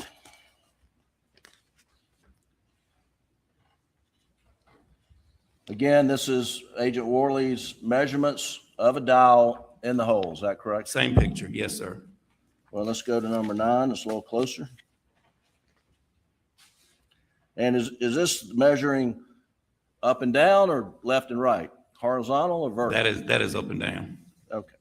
And I wasn't going to mention this, but the actual protractor or level finder is backwards. It would be a much more confident angle if the flat edge was up against the substance, but I wasn't going to bring that out. And SLED did this, not, SLED did that, yes, sir. But I don't know what her intentions were. Like I said, she could have just been trying to show direction. I don't know that, Mr. Griffin. well, this is direction, but it's up and down direction, right? Yes, sir. It's showing angle of impact also. Right. And if you had confidence in the angle of impact, you could do, whether you're doing it with a ferro system or just, the old fashioned way with some sort of colored twine. I mean, it's a legitimate way to determine shot angles. I don't know what it would prove, and I've run it through my head a million times. I don't know what more it would prove other than you've got a moving victim, you've got a moving shooter, and that at some point in time, Miss Maggie Murdaugh was over there in the vicinity of that quail pen. And we know that because we identified that tire tread impression on her leg as being from that Polaris or another tire just like it. So I know that already. So if you go to slide 12, please, which is exhibit 70. I don't think he ran over her with it. So I think she that this bumped shot it. angle through the quail pen also Bumped went the through tire the feed earlier room. I mean, in the through the evening? shed, through that wooden I don't think anybody ran over her with the side by side. wall. I mean, that wooden wall there, correct? I don't think I observed a photograph of the inside of the shed. I may have, but I don't believe I ever observed that. Well, do you see number 12 going all the way through? This is the dowel that goes from the outside, the inside, and then on through the backside of the quail pen. I see it being held up by the cardboard and the rabbit wire, but I don't know what's behind that cardboard. You're unaware that it actually went through the wood there. You didn't know that. I do not know. And like I said, I don't see what it would prove. I don't see any more that it would prove than you've got a moving suspect and a moving victim. Well, if the measurement included going through fixed wood siding, that would give you more confidence that the angle is accurate, would it not? Yes, sir. But the angle itself will prove no more for me than direction, because what this proves to me is at some point in time, Miss Maggie Murdaugh was close to this quail pen. If this shot is related, and I have no reason to believe it's not, and my shooter was moving, my victim was moving. I don't know forensically what else that can prove. Well, you can certainly measure the angle of the bullet entrance to the quail pen and calculate backwards to see where that shot was fired from. You could, yes, sir. And that's what Mr. Sutton did he not? He did, and I never disagreed with his direction. I'm disagreeing with his final analysis or his final result that you can judge how tall a shooter is without knowing a whole lot of other variables. Well, you understood that Mr. Sutton said that the gun, the barrel was somewhere on that line at to make the shot angle. Moving back and forth on that line. Yes, sir. Yeah. I heard his testimony. And that he picked a spot and said, if you put the gun at a hip level to get on that line, he used a 5'2" person as an example. Exclusively. Yes, sir. I do. But he did not say the person had to be 5'2", did he? I mean, we all know it could be dynamic. A 5'8", 6 foot person can get low. What I gathered from his testimony is it was his opinion that only a person in that height range could have fired that weapon. That was my opinion. Well, his opinion was that it would be a shooter at 6'4". It would be an unnatural position for them to fire at that low of a level. And that's the part I disagree with. I don't know how Mr. Sutton could publish an opinion Wiggles. about what's natural or unnatural. Well, if it's someone 6'4" and the muzzle of the gun is being fired at 28 inches off the Oh, ground. Wiggles, thank You you, need the 6'4" sweetie. person who's got to get down on the ground or hold it down below their knees. Isn't that correct? I have demonstrated several different ways, depending on distance and height, that a shooter can shoot any. We don't know. We don't have a video of it, Mr. Griffin. Right. But Mr. Sutton's methodology, I think what I'm hearing you now is you don't have a real dispute to his methodology. He's an engineer. Yes, sir. Okay. What you dispute is the accuracy of the angle coming out of the quail pen because of the construction being We still love you too. cardboard. You're Is missed. that right? Yes, sir. I said that if I was investigating that and even reviewing that case as a consult, I put little or no confidence in that angle of the impact of that cardboard. Now, I put much greater confidence in the one for the dog kennel. Okay. Well, let's see if we can. You mentioned you had a fair amount of confidence in at least one of the angles coming out of the quail pen, right? Left or right? The direction, yes, sir. The direction. And so let's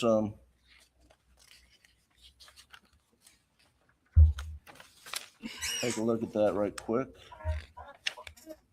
And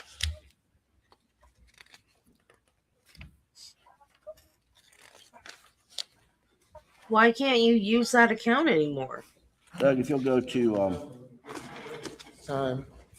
Please go to the jury room. Please do not discuss the case. Well, cancel it and put it on this one.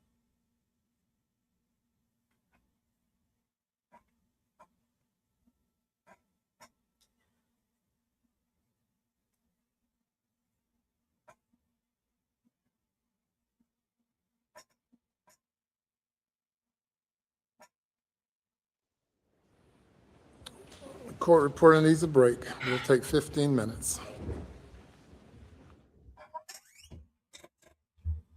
I'm surprised the court reporter doesn't ask for more breaks than she does. I would be frazzled, especially the way they talk over each other. You bring the jury. What happened? Why can't you access it?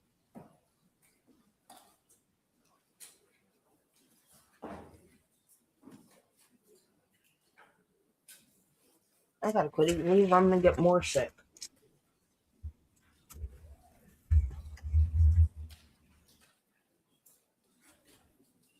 I don't know what's going on with my stomach. It's the second day.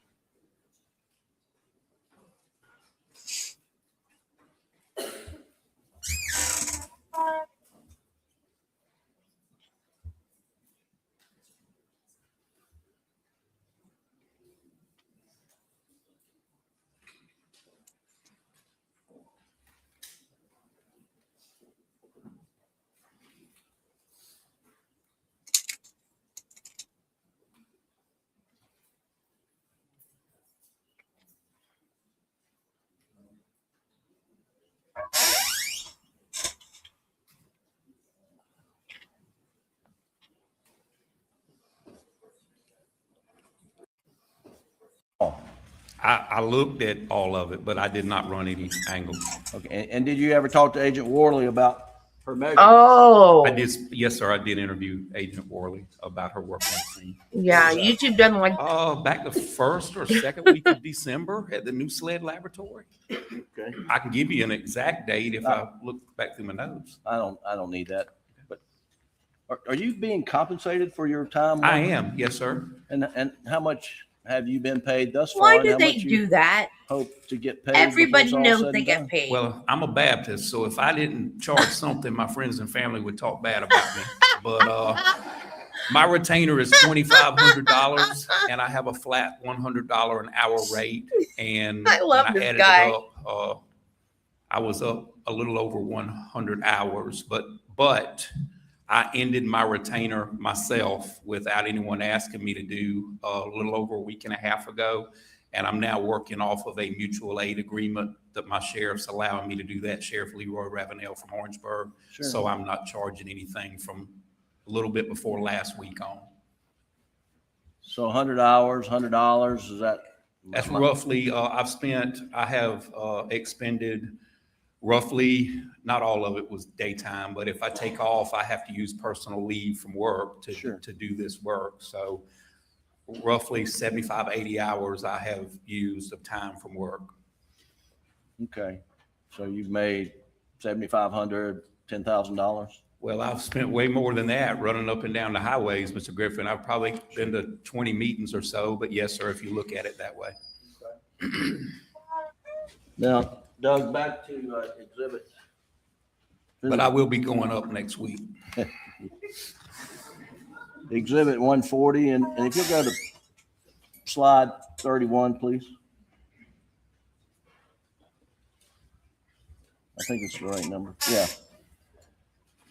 So this is from Mr. Sutton, and it's got, let's just focus on the angle going in the quail pen. This is not a height issue. This is the angle. Do you have any disagreement with this angle? I don't. The only problem I have with it, I know there was a side-by-side there, and I don't see the side-by-side depicted on this photograph. So looking at it, I could not tell you how that would play into that angle. Okay, but the quail pen's 4 feet, the defect in the quail pen's 4 feet, 2 inches off the ground. And according to Agent Worley, the shot angle is rising either 1 degree or 1.5 degrees or 3 degrees. Is that consistent? That's accurate. Yes, sir. Well, let me ask you, do you believe the shot angle is rising? I mean, you may not agree with that exact angle, but do you believe it's rising toward the quail pen? Well, I believe it could be. Yes, sir, I do. Do you believe it could be a downward? I do not trajectory? believe, looking at it, that it could be downward. No, sir. So we can eliminate downward. Well, if you're going by my results, I'm saying that I don't believe it's downward. Okay. And so if it's going upward, and then you take that line back that we see, this line, at some point in time, it's going to go into the ground, will it not? It should, yes, sir. I never And- watched that show. And do you know where that terminal point is roughly? I have no idea, Mr. Griffin. As I said, I know I've got a moving victim. I know I've got a moving suspect. Okay. I know there's a lot of movement. I don't see where that's worth 25 cents or a quarter, one way or the other. It gives me an idea that this is a fluid and dynamic crime scene. Well, if you had confidence in the vertical angle, then you would be able to determine depending on where along the way, you would be able to determine the height of the muzzle of the gun if you had confidence in the angle. Well, I'd have to know a bunch of unknowns also. How the shooter's holding the gun, how tall the shooter is, the Would you? distance, did he move a shell casing, did he not? I mean, I don't know those things, and I'm not going to make them up. Now, I mean, would you have to know all those things to know how high the muzzle is off the ground at any point along that line? If you give me a fixed point and I knew that I had a strategic fixed position I was shooting, I could run a tape measure and know where they were at. And it doesn't matter whether it's a 7.4, 6.4, 4.4 person, the muzzle's going to be at a fixed spot, right? That's the way angles work. Yes, sir. Okay, thank you. That's the way angles work. Now, on this Faro, and Faro is SLED does Faro work, do they not? Yes, sir. And it is the state-of-the-art technology of scanning and getting measurements. It is the new thing. We use the sketch pad and a pencil, but I do understand the technical part of it. And would you agree with me that the feed room would be about right in here? Can you see that? You want to come down and point out where the feed room would be on this angle? Excuse me, on this Faro? And I'll give you I thought I would.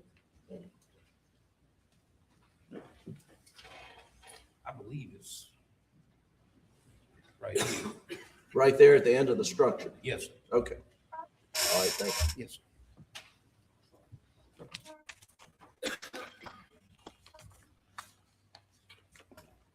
And I guess you don't have the measurements, but do you know roughly how far this line, this angle would be away from the corner of that structure? I have no idea, Mr. Griffin. You've not done that math. No, sir, and I saw no need to if all the shell casings are up here by the shed. Okay. All right.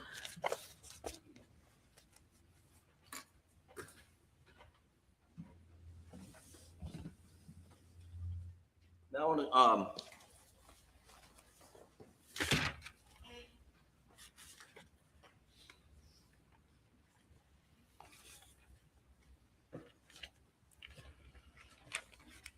want to go back to Paul and his injuries and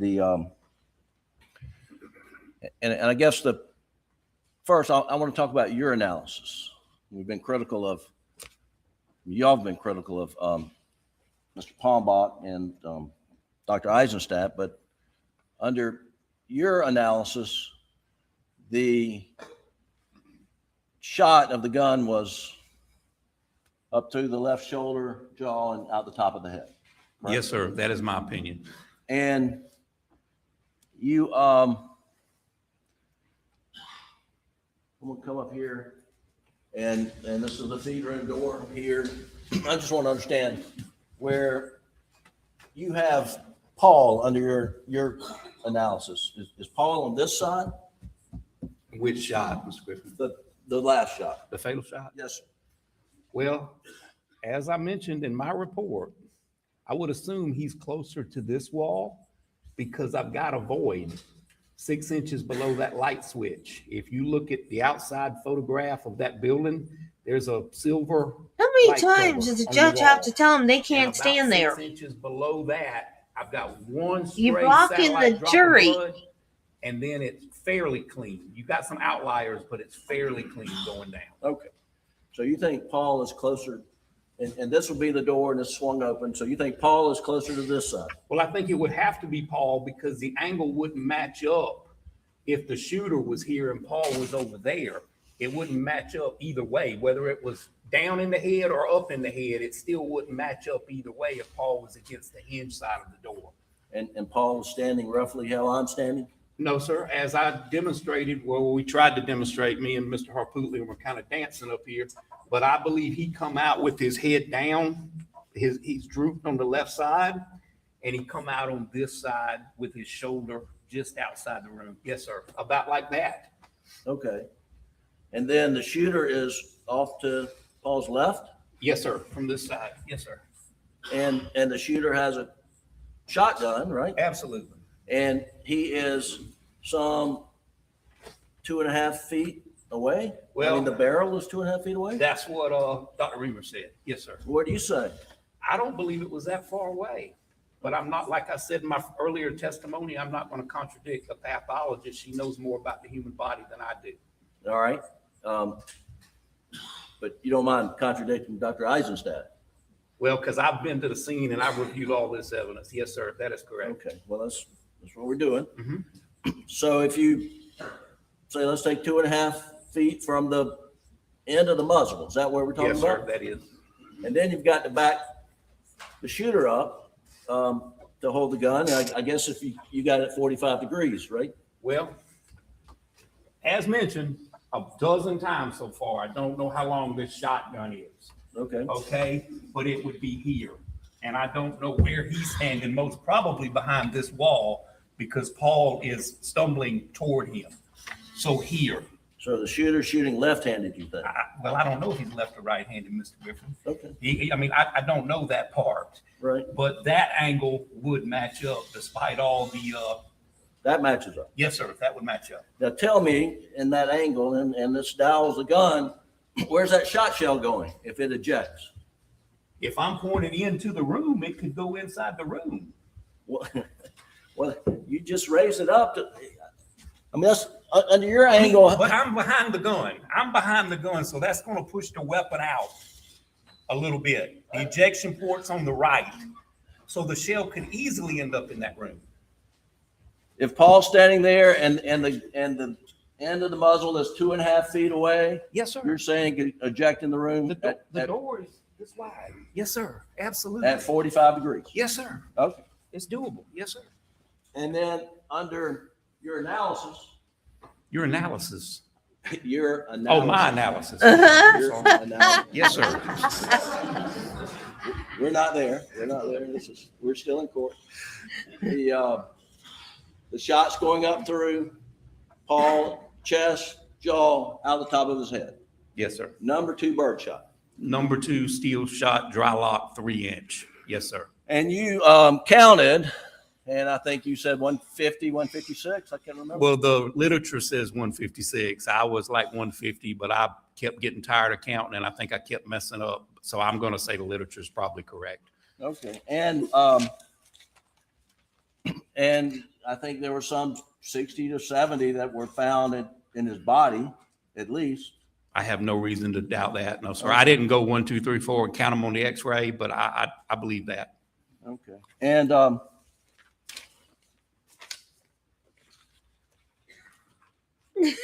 if you'll pull up, please, defendant's exhibit 188, which is in evidence.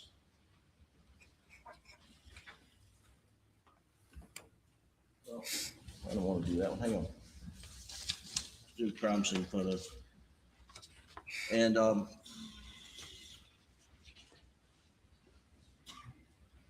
folks, this is going to be. If you ever go visit, we're gonna take you with us, Spike. So Aunt Judy can pet your floppy ear.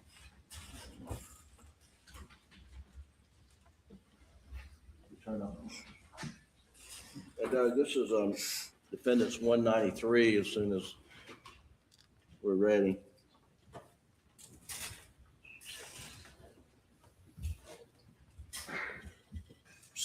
So you tell us, you recognize this photo? Yes, sir. And this is the door? Yes, sir. And this part of the door is blood spattered? Yes, sir, it is. And then there's hair?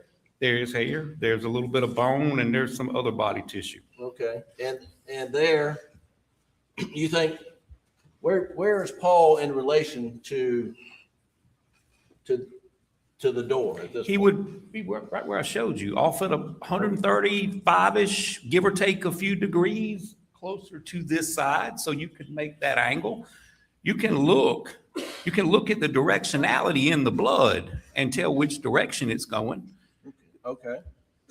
And coming out of the top of his head would be 75 steel pellets? Yes, sir. That's no other way for him to get out. Yes, sir. And you went out there and you found one indentation. Well, it's an indentation, but that is a little deceptive because you can see the paint damage to the top of the door. One indent is what I found, but I said bullet defects. The S got dropped from that. But if you zoom in on that, you can see where the paint was just disturbed around that indentation. But one proves it didn't go back the other direction, Mr. Griffin. It doesn't take a lot. So if you'll pull up 188, defendants in evidence 188, and this is not under seal. 188, please. And zoom in on the indentation. There's actually several if you, All right. you're cutting in on that one, but So you say there are more defects on the door? yes, sir. Did you document any defects that you observed on the door? I got them in a photograph. I can show you. Okay. What other documentation did I need to do it to verify that that's the same door? No, I'm just talking about other pellet marks on the There door. are other pellet marks on there. Yes, sir. You just cut that one down, but if you move up a little bit, you can see the little indentions right there in the paint, All right, back it up, Doug. right above the hinge, right here. 1, 2, 3, 4, 5, 6, 7. Okay. There's several of them there. And then you see this pellet here in the, I did not see that, but I'm vertically challenged, and I wish I could have looked up and saw that pellet, but I did not see that pellet lodged in that door frame. But I'm glad, Mr. Pombach, however you say his name, I'm glad he found it because that even proves my point a little bit more. Well, so I'm going to ask you, Mhm. according to your shot angle, how would a pellet get there? It's really, I mean, the cone, it's a cone, Mr. Griffin. I've already described how a shot pattern works. It's a cone. So this missed his head, you think? No, it come out of his head. Okay. And the ones in the floor in the feed room probably also come out of his head. They bounced off that door, the OSB, and in the feed room. Okay. And so you believe that this pellet that's in the door jamb came through his shoulder, through his neck, out the top of his head, and ended up at that location. Well, it didn't turn around and come back out the top of his head. Yes, sir, I do believe that. Well, now you said there's blowback 8 to 10%. What do you mean? You testified earlier there's blowback about 8. If someone is behind the stock of a long gun and you shoot someone within distance to have high velocity spatter come back at you, it's going to be 8 to 10% of what's in front of the gun is going to come back at you. And a lot of the literature supports that. Well, were you,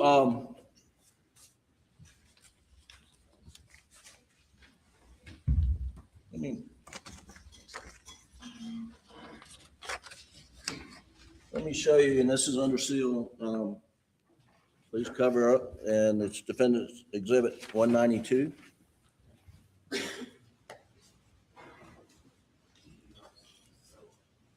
Under seal, 192.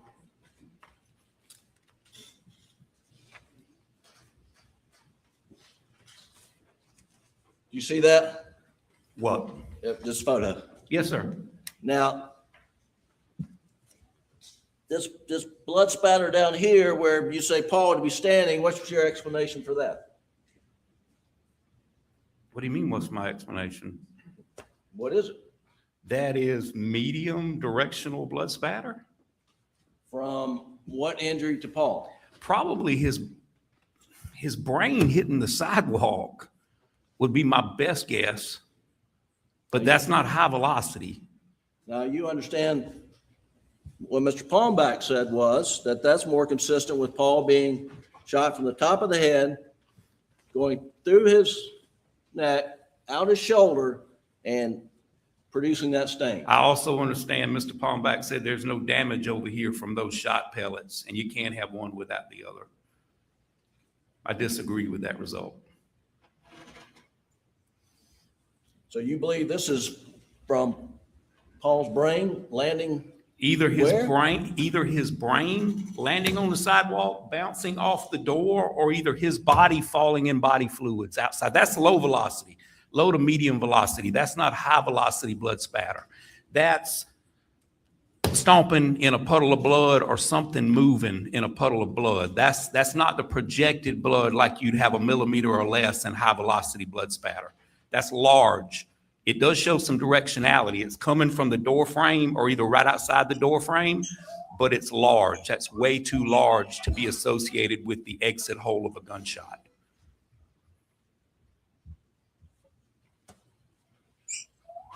So you understand his brain landed feet outside. I do understand, Mr. Griffin, but I also know his brain made contact with that door and the top of that door frame before it landed. And I know gravity works and brings body fluids back down to earth.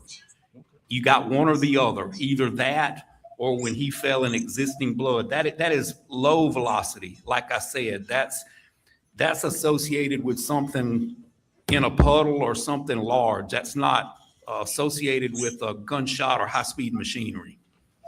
Now, would you agree this is a voiding area over here on the door?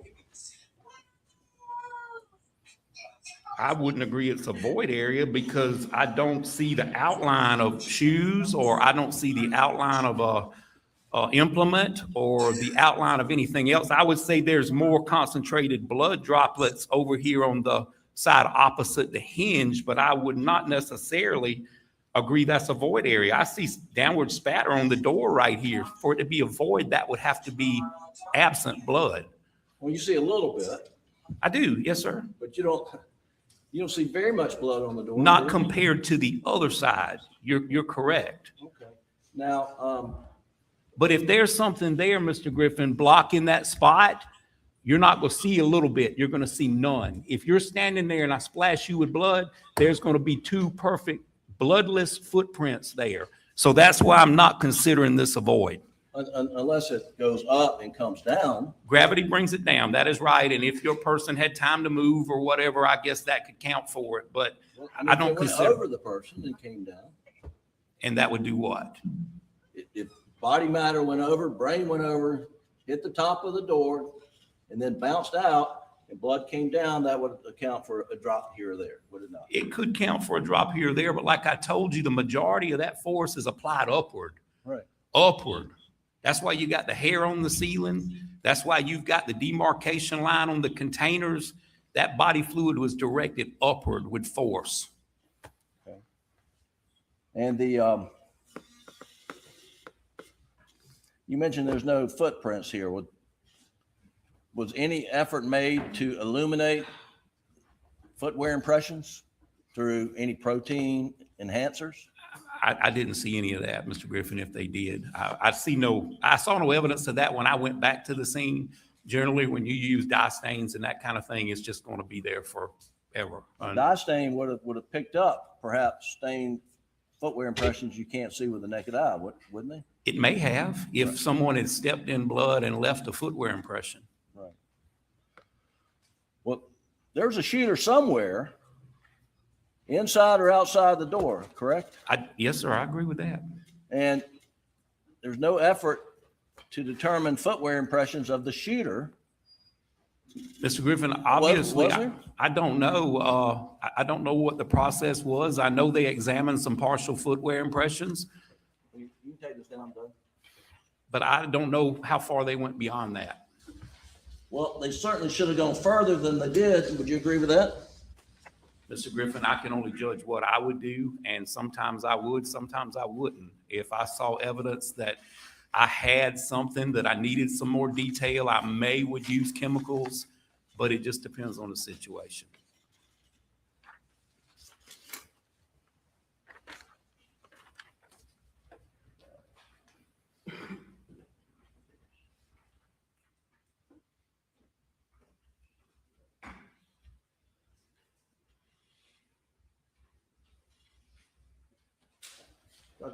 Kenzie, I'm going to show you what we marked as defendants exhibit 197 and 196.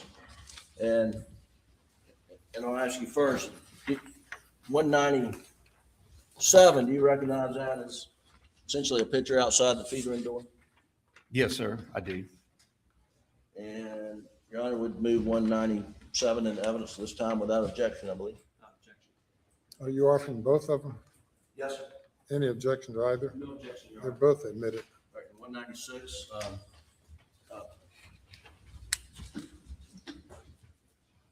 Dr. Kenzie, what would you make of those pock marks on the concrete outside the feed room door?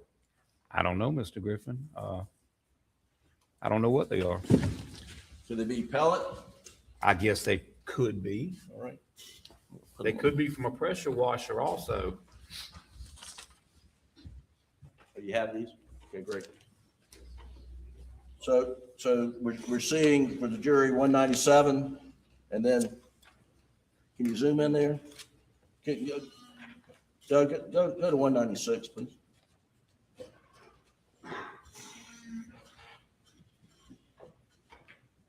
I wouldn't do that if I was an expert. I would just say, I don't know what they Those are. could be from a pressure washer, and They those could could be from be- a number 2 birdshot pellets, correct? Well, I don't know. I have to see the cement everywhere else to see Yeah. how it's weathered. Who knows? Fair enough. They could be anything. I wouldn't say they could be from a pressure washer, or they could be from this, or they could Now, I would Last just few say, I don't questions, you know. mentioned that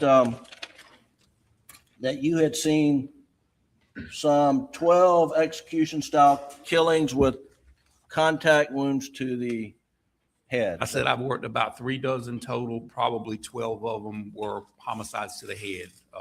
the execution thing, I don't know if it's execution or just contact, but I would say it's self-inflicted as opposed to someone else doing it. Well, so let's get it right. 36 total. I thought Probably 3 dozen total, yes, sir. And 2/3 of that was probably self-inflicted, so that would leave 12.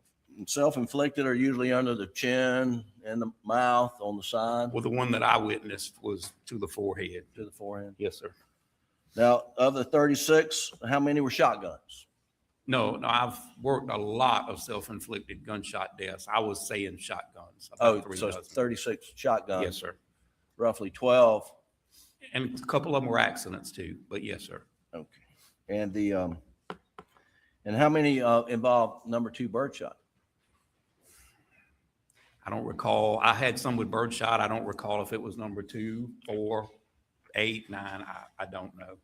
And how many were to the back of the head?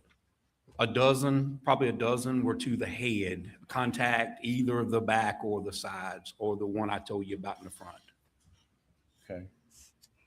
And any of those, did the brain evacuate from the skull cavity? I have seen them. I have seen the brains come out. Usually that was from one here. I'm not gonna say I haven't seen it. I probably have seen it, but most definitely it. Like I said earlier, when I described it, it looks like it goes away. It's really still there. It's just not something you can quantify. I mean, it's just a mess. That's the only way I can explain it. In your career, have you ever worked a case where a victim's brain has been evacuated the way Paul's was in this case? Yes, sir, I have, and tongues also. Tongue and brain, I have seen them. Yes, sir. And were those self-inflicted? Both. Okay. Yes, sir, both. And you're talking about shotgun? Yes, sir. Okay. Shotguns. And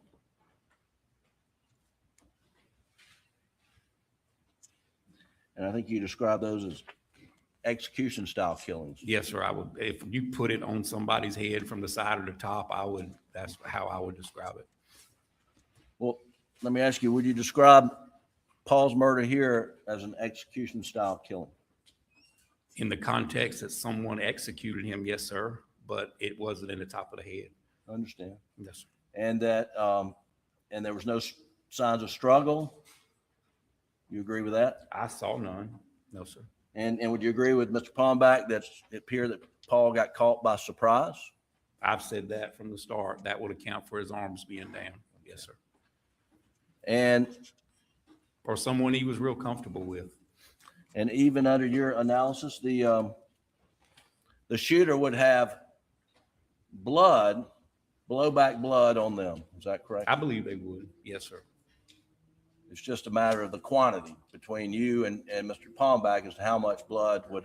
Well, as I mentioned in my report, as you get closer to the muzzle of the gun, I think proportionally it's going to increase. You know, when I said 8 to 10% is what most of the literature says, that's behind the stock. But as you get proportionately closer to the muzzle end of the gun, that's going to increase because you're down at the business end where those pellets are coming out doing damage. And in this case, you're talking about brain matter? Yes, sir. Blood? Bone. Yes, sir. And getting hit from some skull fragments? Yes, sir. That's possible. Under your scenario as well? Yes, sir. Absolutely. And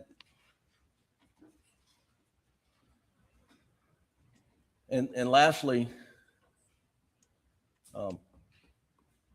how many murder have you worked where one person brings a high-powered assault weapon that has a magazine capacity of 20 or more rounds and a shotgun with maximum capacity maybe 3 shells? Well, I have worked multiple murders where the available weapons there were used and several calibers were used, but I can't tell you from memory the other ones.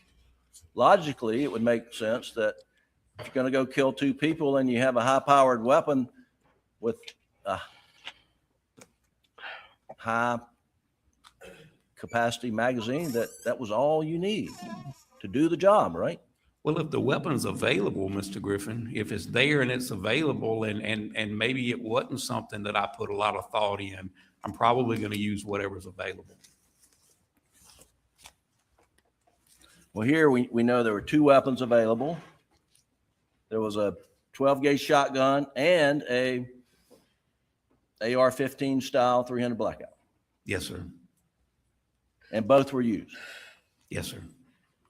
And there was sufficient capacity in the 300 blackout to kill both Maggie and Paul, correct? Well, in a perfect scenario, a shotgun is what I would want at night with moving targets.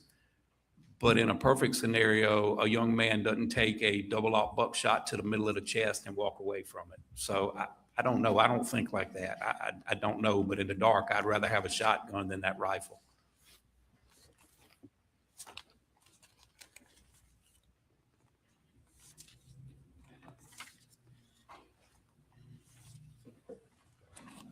Yarn is awful.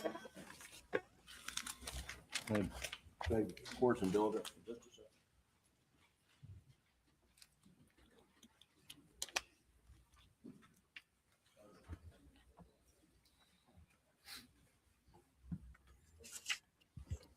One more line of questioning. You demonstrated Mr. Palmbach's shot from the top of the head with Attorney General Wilson a moment ago. Yes, sir. Now, that was, Mr. Palmbach never put anybody inside the door the way y'all demonstrated in his testimony, did he? That is the way I understood it. Yes, sir. Well, I mean, he said that, well, can you come up here, Mr. I mean, Arbuckle? with the void, you're talking about the void. He said there's a void here, and this is where I believe the shooter would be, if I'm not mistaken. Right. So if you'll come up here, Mr. Arbuckle, and let me find the dowel. Let me bend down. Don't let him bend down like that. No, I don't. No, I don't. So if you're coming out of the threat, so you're gonna get down. Down? Yeah, get down. Almost to the ground. And over like this. Further. All the way. Yeah, you probably need to get down further, but you probably can't do that. But the shot to the head as it's coming out, right? Or boom. He'd have to be twisted this way for it to work out with the arm if that was the Okay. exit. Yes, sir. But that's fine. That's fine. But Mr. Palmbach never said that they passed in the doorway, did he? He might not have said those words, but that was my inference, that there's a void there. And when he's in the picture holding his hands here, I Right. took that to be Paul's head. So that's All right, well, okay, did you not understand when he was in the picture there? He was demonstrating what your angle had to be to make it work? well, I wasn't in the door with my angle. I understand. Yeah. Okay. All right, thank you. Yes, sir. That's all we have. Thank you. All right. Briefly, Your Honor.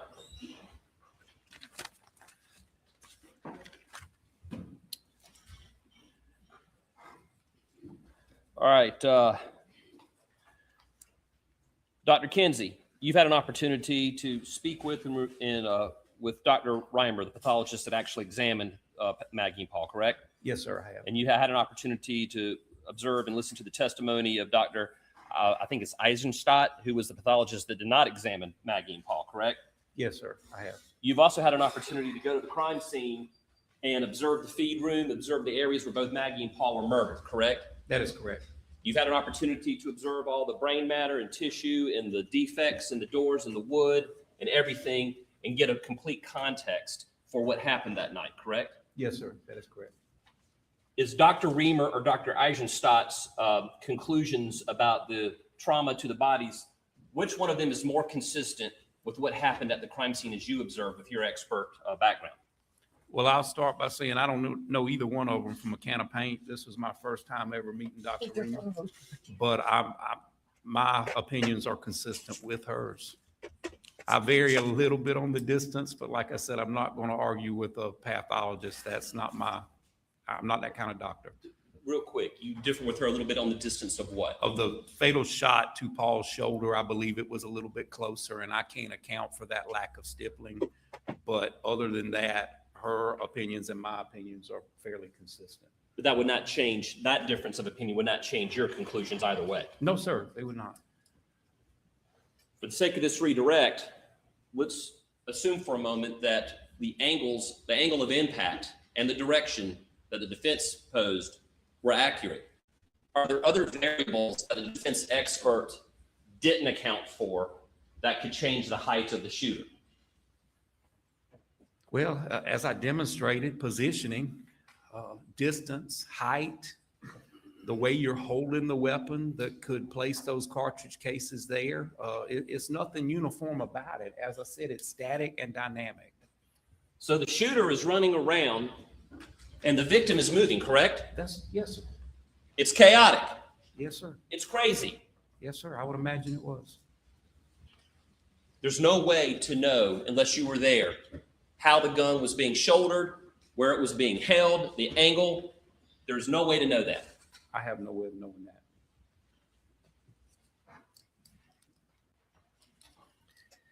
You were asked about how much you were being paid to be here today. Do you recall what the hourly rates of the defense experts were when they testified? I do. Can you go ahead and tell me what those were? Some was $350 an hour, some was $650 an hour, and I think one was $5,500 a day, if I'm not mistaken.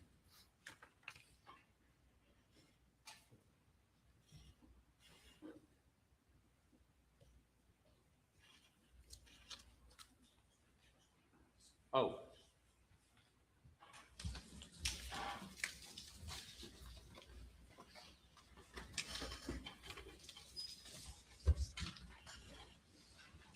Jim, pictures you just put into evidence. Oh. I got them right here. I just found them. Thank you.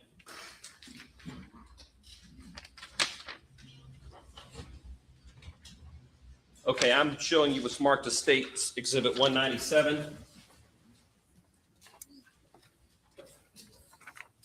Do you know when that picture was taken? I have no idea. Okay, sir. I'm showing you what's been marked as Defendant's Exhibit 196. Do you know when that picture was taken? I have no idea. No, sir. Is there anything about the defects of that photo that stand out to you other than just concrete defects? They're not very uniform, but no, sir. Other than that, Does that photo tell you anything? it tells me nothing. No, sir.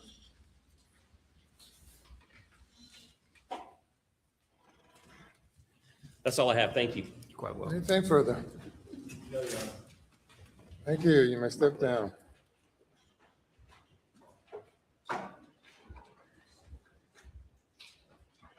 Any further witnesses by the state? Your Honor, in the rebuttal case, the state rests.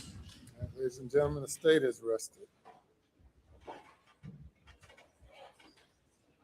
going to have you go to the jury room for a break. Please do not discuss the case.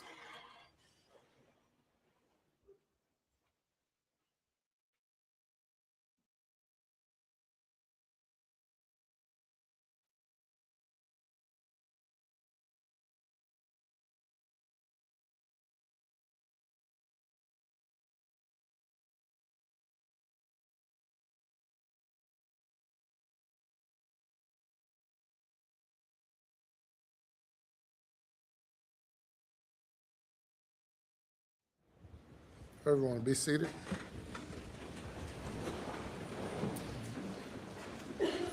Any comments you want to make, Mr. Harpootlian or Mr. Griffin, about Sir rebuttal? Sorry. About Sir rebuttal, Sir reply.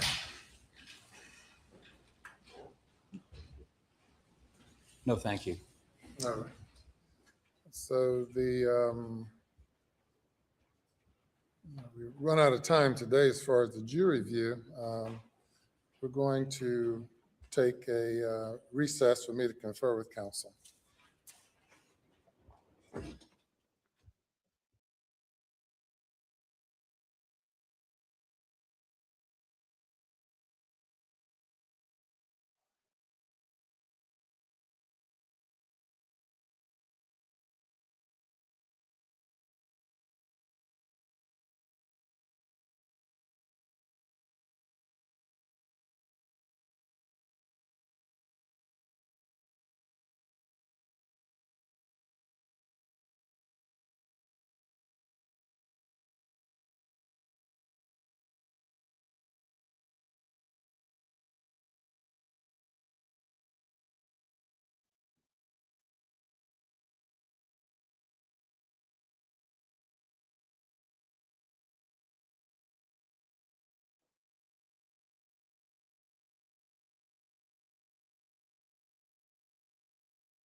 Sorry, guys.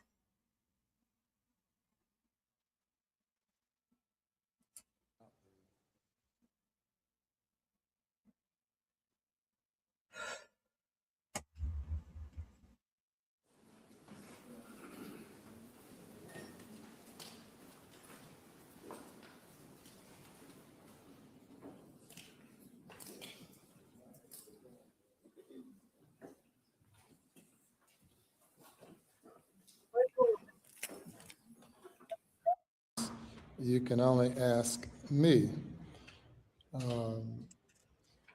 You still have not heard closing arguments and have not begun deliberating. So the way tomorrow is expected to go, you will come, you have the jury view. After the jury view, you'll return for closing arguments. Then I will instruct you as to the law that you are to apply. Then you will deliberate in an effort to reach a verdict. But it's absolutely essential that you understand that you're being taken there to view the scene. Now, it has been a year and a half or more since June 7th of 2021, since the alleged crime occurred, and things have changed, or most likely have changed.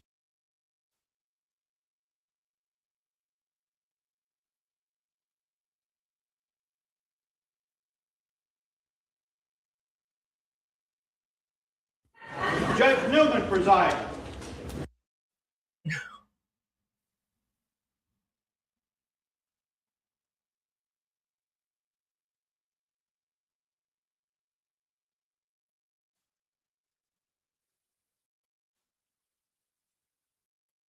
Let's wait till everyone gets settled.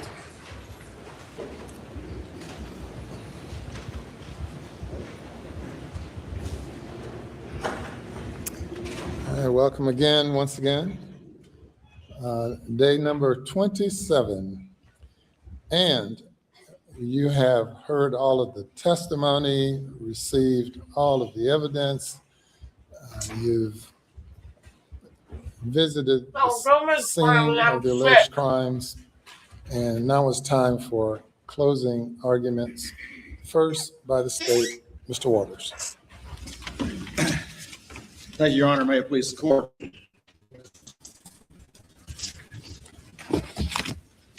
Good morning.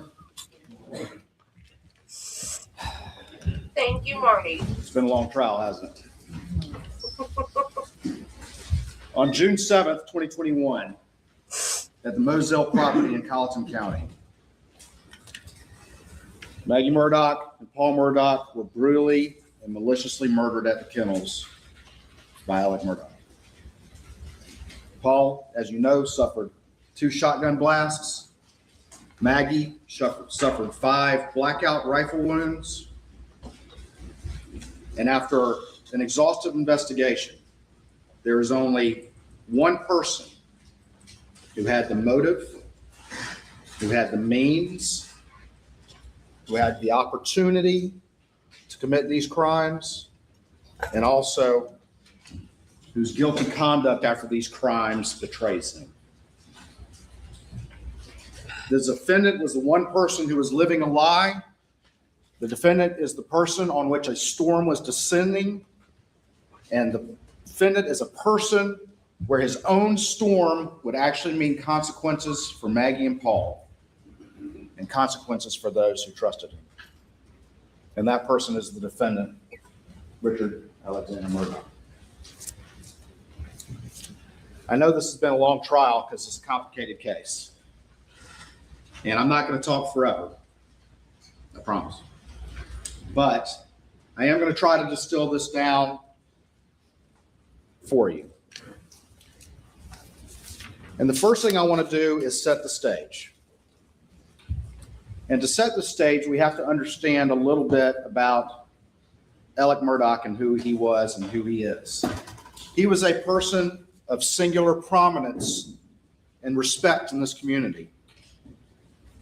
But he's also a person who's been able to avoid accountability for all of his life. While he was outwardly giving the illusion of wealth and a very lucrative law practice, some bad land deals and that sort of thing, exacerbated by the economic recession, led to some financial problems. And then he had some big cases in the early 2011, 2012. And all his partners, and you've heard testimony to this, thought that that had taken care of things. You've heard cases like the Thomas case and the Pinckney case and the Plyler case and the Badger case. But the evidence that you've heard shows that the defendant became so addicted and so dependent on a velocity of money that the millions of dollars in legal fees that he was receiving was not enough. And so he started to steal. And how did he steal? He stole by billing personal expenses to the firm. He stole by stealing from his own family. You heard the testimony about the check he stole from his brother Randy. But then the main ways were two schemes that he developed. And the first one was to get checks made out from the client trust account to Palmetto State Bank, to fast talk the staff and fast talk the clients with those disbursements, and then take it to Palmetto State Bank, where his buddy Russell Lafitte would convert those and use those to pay personal expenses. And each time, until the end, it worked because the client was also getting a big check. And they were walking out of there thinking that everything had been fine when it was not. But then in 2015, he opened up the fake Forge account. And then all he had to do was get disbursements paid out to the Forge account. And once he did that, he would convert those to his personal use. And to do that, though, he also had to fast talk staff and fast talk clients. And that scheme continued up until everything fell apart in the end. The other thing you have to understand is during this time when he's earning millions of dollars and stealing millions of dollars, he's also borrowing millions of dollars from wherever he can. The bank, his law partners, his father, and it still wasn't enough. And this slow burn was continuing and continuing until the boat crash happened in February of 2019. And that changed everything. That set in motion things that were going to happen because of the criminal charges related to that case, as well as the civil charges related to that case. And in the aftermath of the boat case, things changed. The pace of his stealing increased. In fact, that's when he stole the money from Tony Satterfield that you heard from. Ultimately stole about $4.5 million between the Satterfields and others. And unlike other cases, Tony Satterfield, who was the son of his longtime housekeeper, he took all the money, took every bit of it. And that was coming to a head as we move into the spring of 2021, because there had been some publicity, and you heard from Tony Satterfield that he was, the defendant reached out in the spring of 2021 because there had been publicity and saying, hey, I'm still working on the case. Everything's fine. I'm still working on the case. It's good. But the reality is the defendant didn't have that money to pay it back. And he had one saving grace, because as you've heard, they don't get paid until the end of the year. And his saving grace was the Ferris case, which they tried in December. They get the verdict and get paid in March. And that's when he convinces Chris Wilson to send those $792,000 of fees to him. But the problem is that only lasted for about 2 months. $792,000 only lasted for about 2 months. And then he's running out of money again.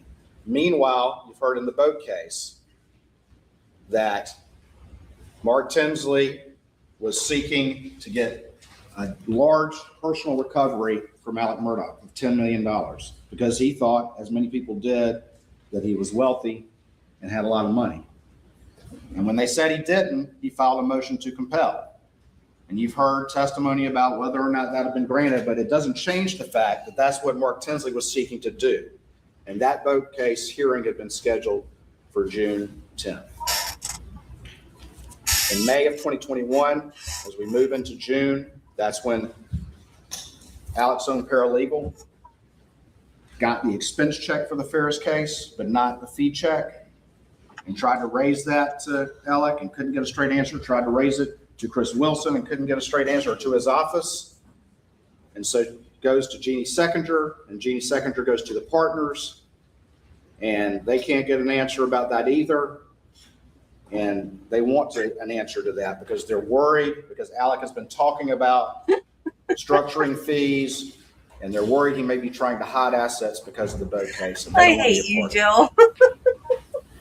all of these things are coming to a head, and his finances are falling apart. And you heard from the banker there. You heard where his finances were at on June 7th, 2021. And you saw what happened in the wake of that. Within a short period of time, he was negative $347,000. On June 7th, 2021, he was in the office.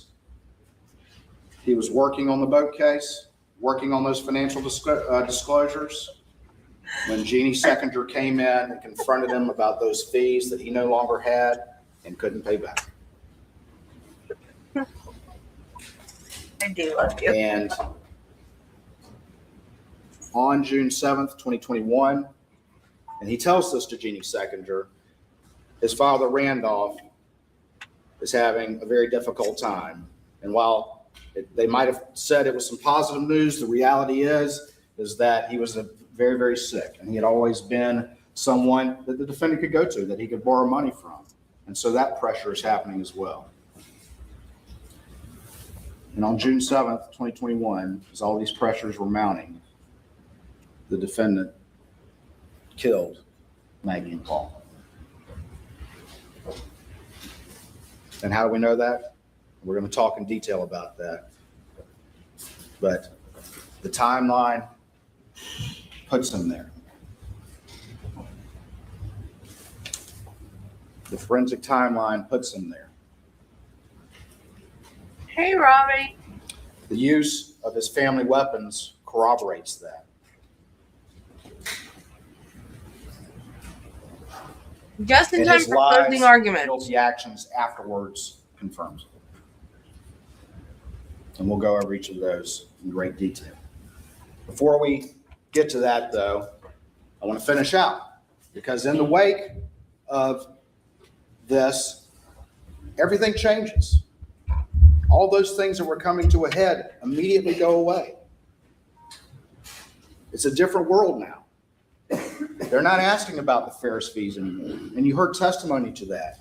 Mark Tinsley doesn't believe the case is going to have the same value anymore because the sympathies of the case have changed after this tragedy. And you heard that. And who would better understand that than Alex Murdaugh, who does the same work? The boat case hearing goes away. And everyone immediately rallies around Alex Murdaugh. And it worked. Because it allowed him Get up here. to borrow $250,000 Get up here. from Johnny Parker, his law partner, who of course wouldn't have loaned him that money if he knew what Alec was up to, and allowed him to go to Palmetto State Bank and get $350,000 in an off-the-books loan that hadn't even been applied for, and to send that money to Chris Wilson and convince Chris Wilson to pay another $192,000 of his own money, and to send an email to the firm that everything was okay. There we go. And that made it another month or so until Annette Griswold found that Ferris check in his office, and Jeannie Seconder looked up the forged accounts. And what happened in the wake of that? What was the reaction of Alex Murdaugh? You're looking the wrong way. Within a day of September 3rd of him being forced to resign, his buddy Chris Wilson is trying to see him, comes and sees him on September 4th and confronts him about what he's been doing. And then within 2 hours, the side of the road happens. And Alec is a victim again. When accountability was at his door, he was a victim again. And he told a extremely detailed lie, and went so far as to draw Don't a you knock competent those doll eyes sketch off the desk? with the police of this assailant. And the accountability that had arrived at his doorstep again, he tried again, tried to get it to go She's away, and it worked having- for a little while. People thought, oh my gosh, She's What's happened having here? a staring contest with Grogu. should we be suspicious of Alec anymore? But this time it fell apart a little quicker because his own brother Who's gonna win? His eyes figured don't out that he blink, was Shadow. trying to buy drugs. I think you're And the gonna case lose fell that apart one. very quickly. This is the setup for what we look at and what's going on.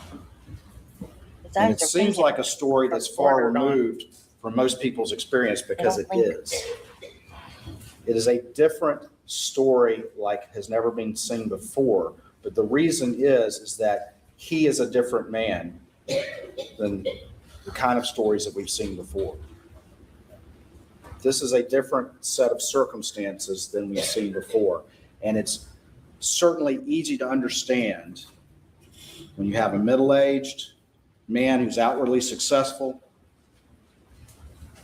who has a strong family legacy, who has a prominence in the community and a reputation, but is living a lie. Is living a lie.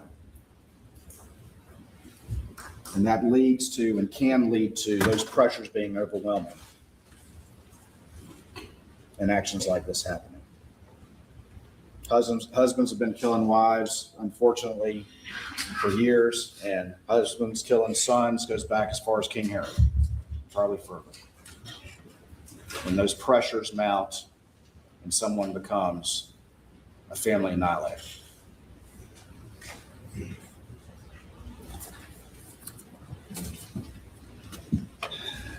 I wonder if that would help my belly right now. I need to go get my vape. Computer Try it.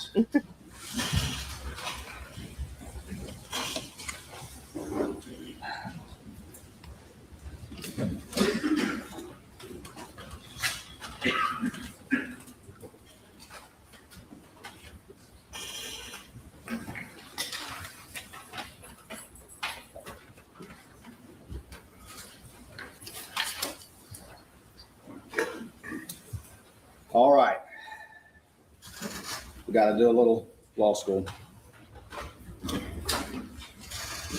I'm certainly not a professor, but we need to go through a few of the concepts here. And one of the most important concepts is the fundamental role, one of the fundamental roles while y'all are here. As the judge has told you, he's the judge of the law, but y'all are the judge of the facts. And what does judge of the facts mean?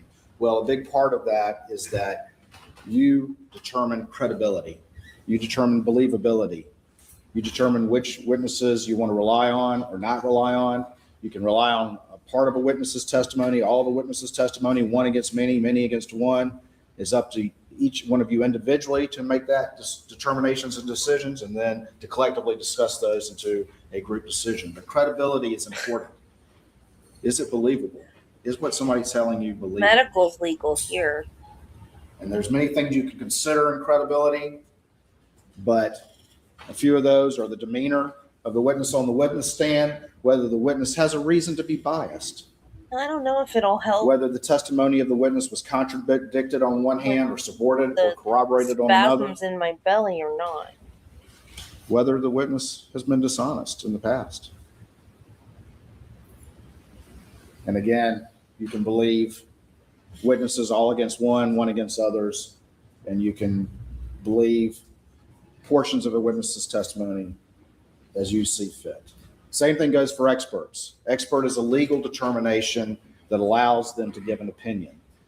Just because someone's qualified as an expert doesn't mean that you have to accept their opinion. You can I live judge so that out in the country based on your assessment of the credibility and that the I don't know relevance if and mine will believability deliver of to that me testimony. or not, but it does There's deliver. nothing different about that when someone's an expert. I don't know if it does or not, Joe. Beyond a reasonable doubt. I talked about this at the beginning of the case. And it's our burden. It's a burden we welcome. It's how this system works, that we have to prove the guilt beyond a reasonable doubt. And what is a reasonable doubt? A reasonable doubt is a doubt that makes a reasonable, honest, sincere juror hesitate to act. It's proof that a reasonable person would not hesitate to rely You on. can't even get the in their Delta 9 affairs. anymore in Tennessee. That's But a stupid. reasonable doubt is not and leaves you firmly convinced of the guilt of the defendant, but it doesn't have to overcome every possible doubt. It doesn't have to overcome every possible doubt.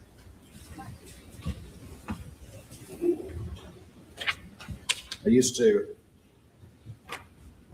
try a case against a defense attorney, and he would pull up a picture of something. Right here, I have the Mona Lisa. And he would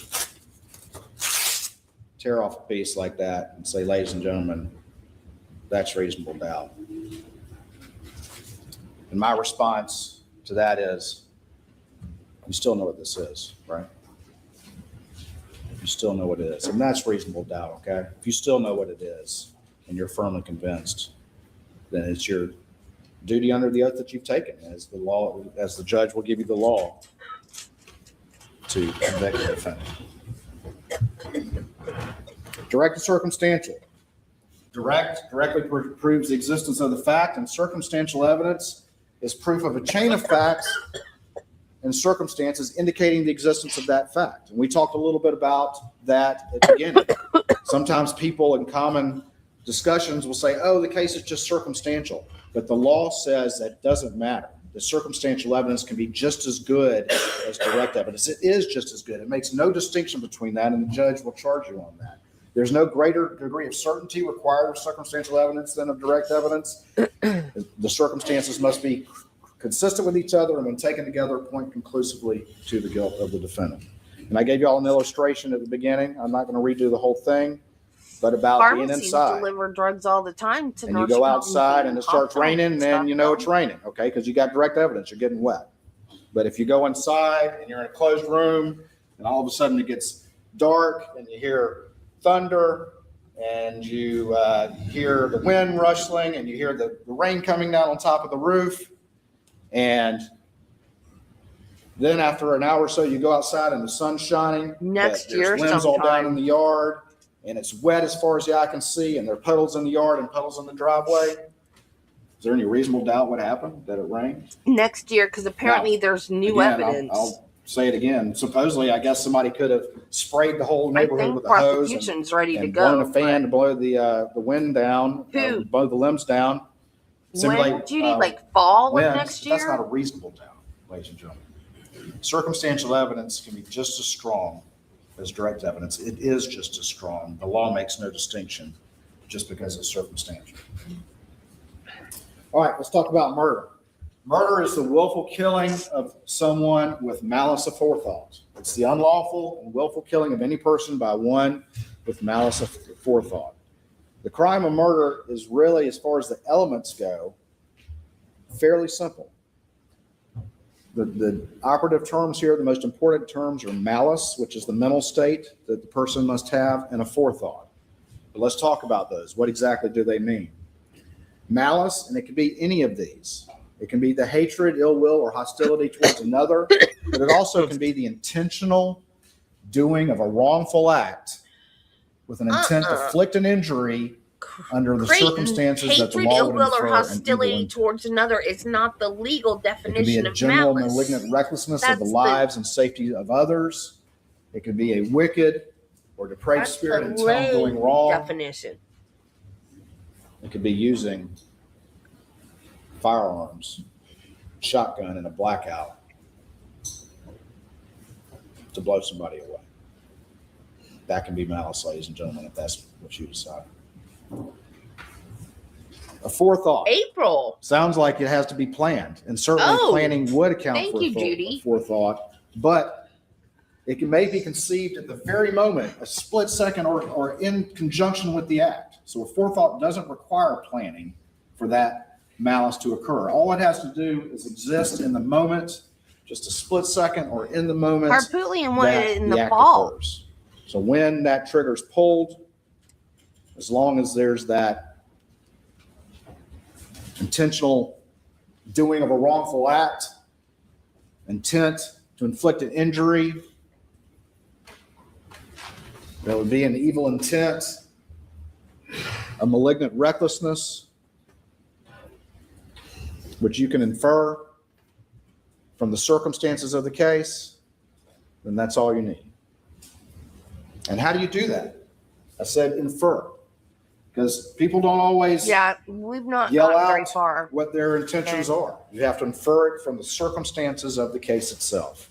Look at the crime scene, look at what happened, look at the backstory, look at all the circumstances that come together, and you can infer malice from those.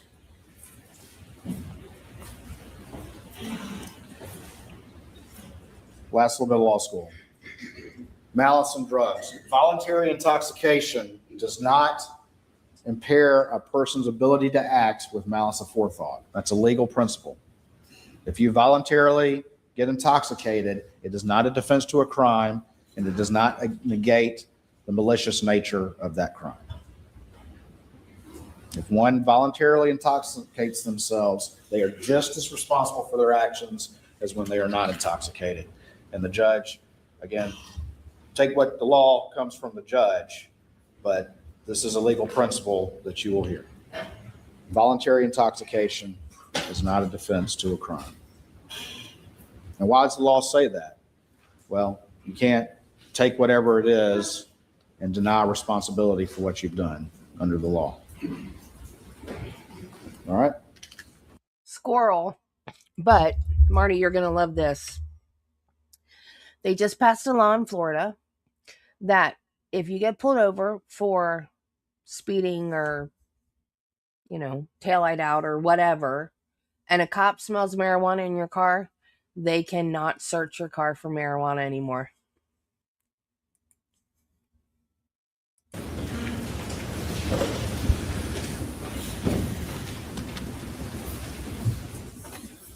You have to see it now.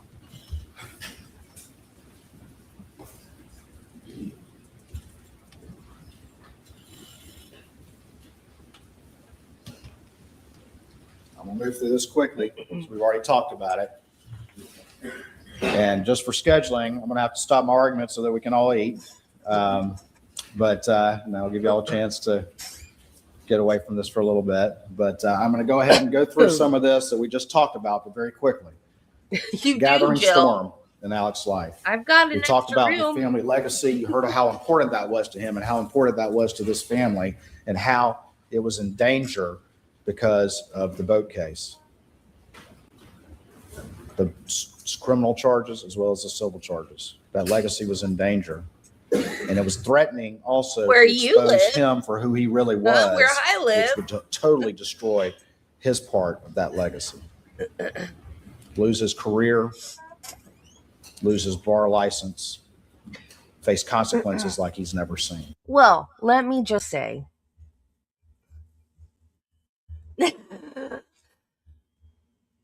Well, up where I live, it's less expensive than where you live. You're practically in Miami. I don't approve of using in your car. That was not my point. My point is, what if I've gone to the dispensary and I open a container in the car and I didn't use it and the smell gets in my car and then I get stopped for speeding or whatever and they smell it because I opened one of the containers, No, I didn't use it. My car just smells like it because I just went to the dispensary because I have a medical marijuana card. That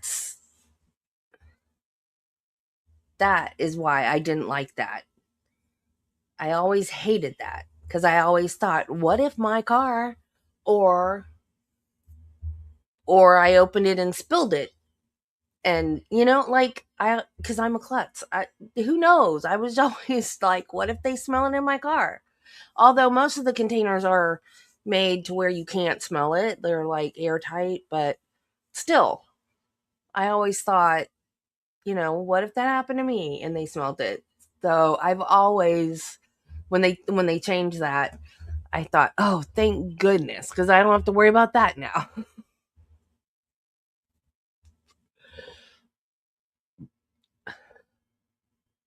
Block cameras?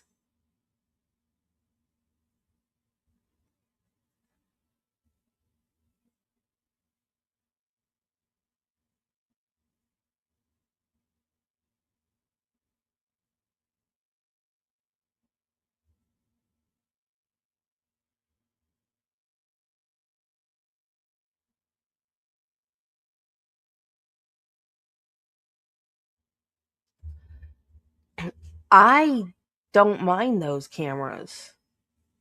I think they're beneficial because you're in public.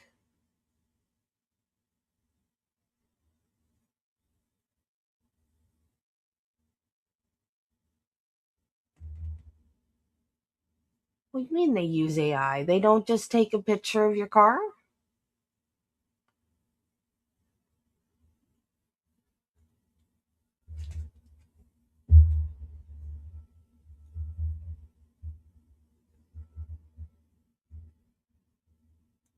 See, that's a good thing.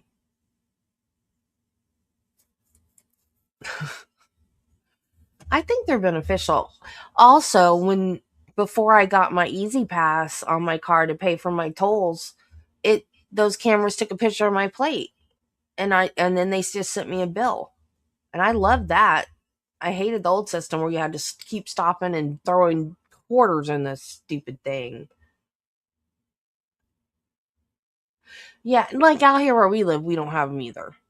Actually, I think we're starting to get them in some of, like, we have one stoplight, but like in the bigger towns that have 2 or 3 that are surrounding us, they're starting to get them.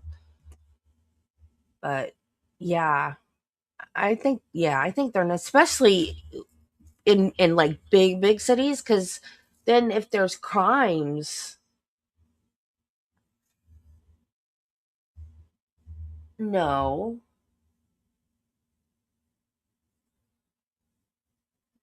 lawsuits,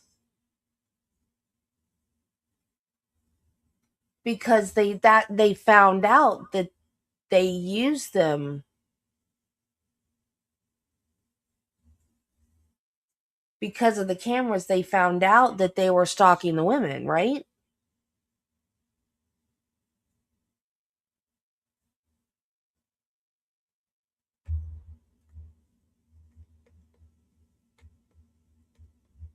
Oh. No, I thought you meant that the cameras figured out that the law enforcement was stalking the women. And that's why there were lawsuits.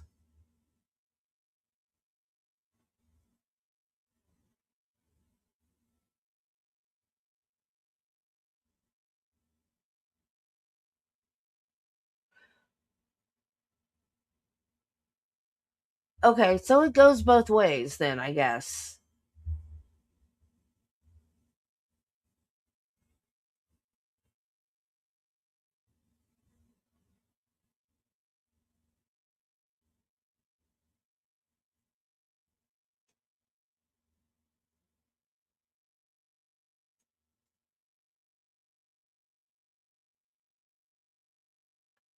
Oh my God.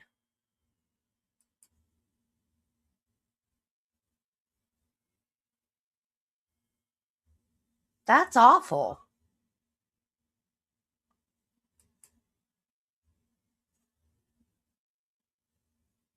I guess it goes, it's like the internet, though. The internet, that horrible things happen on the internet, but good things happen with the technology too.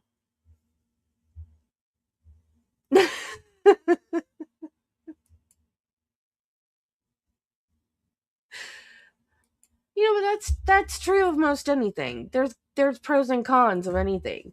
But no, now I'm scared, y'all, because I thought they were a good thing, reading license plates. Great, new fear unlocked. Thanks, you guys. He's also a successful lawyer and a part-time prosecutor. And as we go through and talk about the circumstances of this case and talk about the crime scene and the timeline and all the rest of it, think of it with that in mind, that this is an individual who is trained to understand how to put together cases, complex cases. He's been a prosecutor. He's done complex car wrecks. He understands the law. He's given closing arguments to juries before. So when you have a defendant like that, be thinking about whether or not this individual is constructing defenses and constructing alibis. talked about his law practice. You've heard how lucrative it is here. It is. I had to struggle with him to get him to admit that he was wealthy, making more than $1 million a year. I'll let y'all decide whether or not that's wealthy, but he admitted ultimately that, you know, that was not uncommon for him to make that much money on top of stealing and borrowing on top of that. The important thing, though, to remember again, and I want to highlight this, is that they get, under the way that firm works, they get their money at the end of the year. And then it's up to them to make it last. And that's the big problem that he had. That's why I had to get the Ferris fees.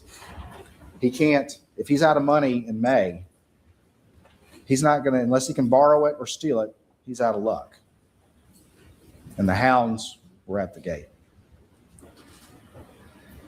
All right. We talked about this. He's got, you heard, I think Jeannie described him as having intentional chaos. We had the land deals. He's serving this huge debt load. He constantly needs new money coming in. And this has been going on for more than a decade, a constant hamster wheel. What's The stress, the Fourth Amendment? pressure I need to of take that a Would be Constitution extreme class. because it's been going on for so long. There's a free Always one. I having don't to stay remember. one step On an ahead of the online game. college. I got to take Always it. having to beg, literally beg. What's the borrow, or Fourth steal Amendment? For over a decade I'm awful. I'm the worst true crime to have YouTuber. the truth from being I exposed. don't know the amendments. That's been going on all that time. The big cases, his partners think he's straightened it out I just and paid got off my his debts, true but crime he's getting paid YouTuber millions of card dollars, taken but he's away. stealing on top of that. It's not enough to keep that hamster wheel going. So he borrows and he steals. Search. Okay, thank you, The Artie. methods I mentioned, you got the How PSB is- checks, That's not seizure. you got the fake forge, Search and seizure. Can't talk now. you got fake business expenses, running the firm card. Taking a video And of from you his or a family picture of you. and How is his that law search partner. and seizure?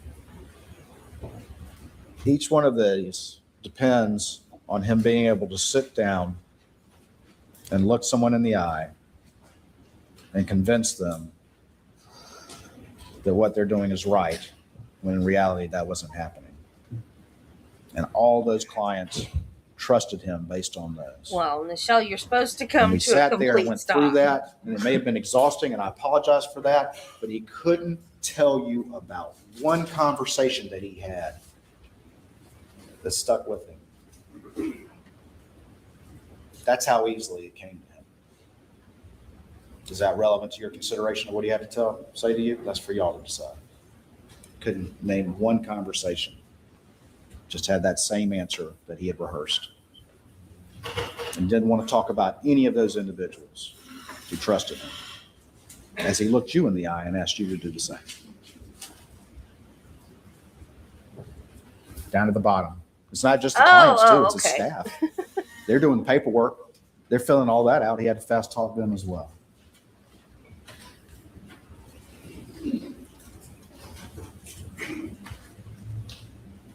That's a nice PowerPoint point, Creighton. Alex's situation, I think, is akin to a Ponzi. And a Ponzi's kind of like a pyramid scheme where it depends on new money coming in to pay. And my old dad investors. used to hide, And it though. works. It'll work for a long time as long as you can keep that money coming in. But the second you can't, the second that you're out of options, it crashes and burns. That's how every Ponzi crashes and burns. And that's the situation fundamentally his finances were like. And that's the situation that was arriving in June of So- 2021 You never know. when he was at the scene with the victims minutes before they died and lied to everyone he would listen about. A gathering storm. The boat case, other factors that were arising, each one leading to that inevitable day of reckoning. You had the trial lawyers conference where he was confronted. Mark Tinsley was confronted by Alec. Alec, of course, denied it. Everybody's lying on Alec.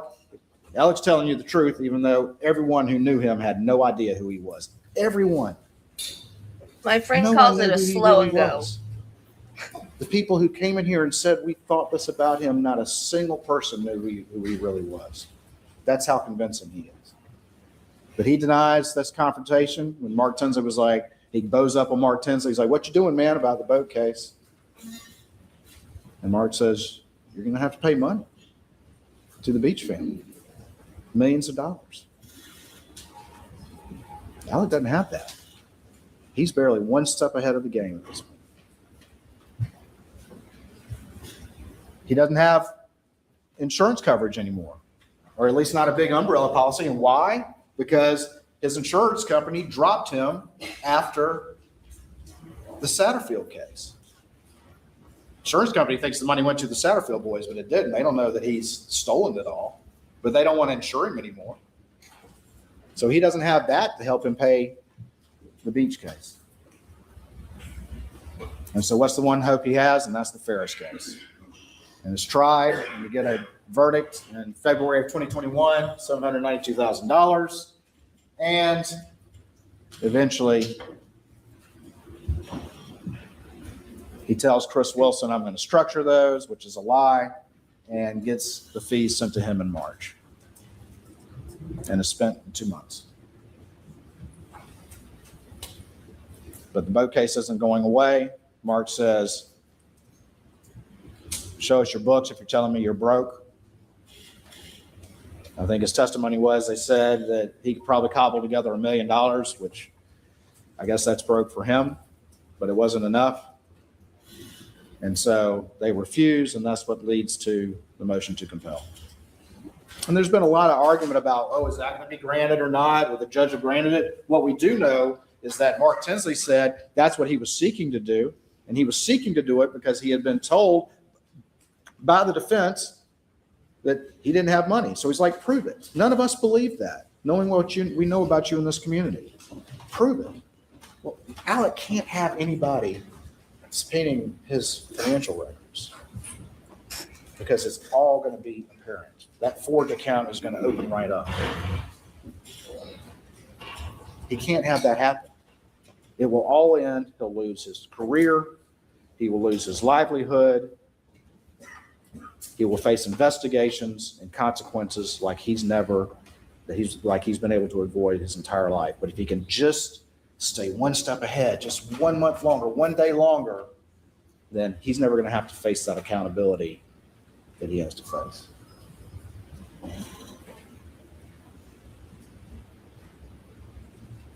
The hearing is scheduled for June 10th, 2021. And no one's here to argue to you that it's definitely going to be granted. All we're arguing to you is what the witnesses said they were intending to do.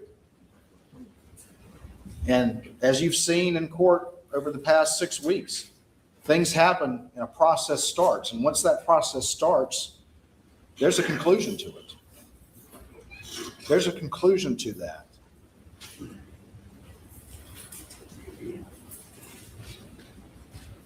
And then you heard from Tony Satterfield, who got up on the stand and talked about the fact that there was some coverage about this case as we move into the spring of 2021. And he hears from Alec, and Alec lies to him and says, yeah, we're hoping to get this case moving. And you saw the text message to that effect when the reality was that it had already been stolen. How's he going to pay that, ladies and gentlemen? That's millions of dollars. It's millions of dollars. And eventually, they're going to figure out that this money's already been paid.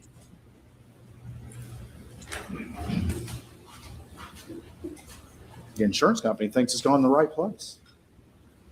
At some point, the question is going to get asked, and that alone is going to break everything apart.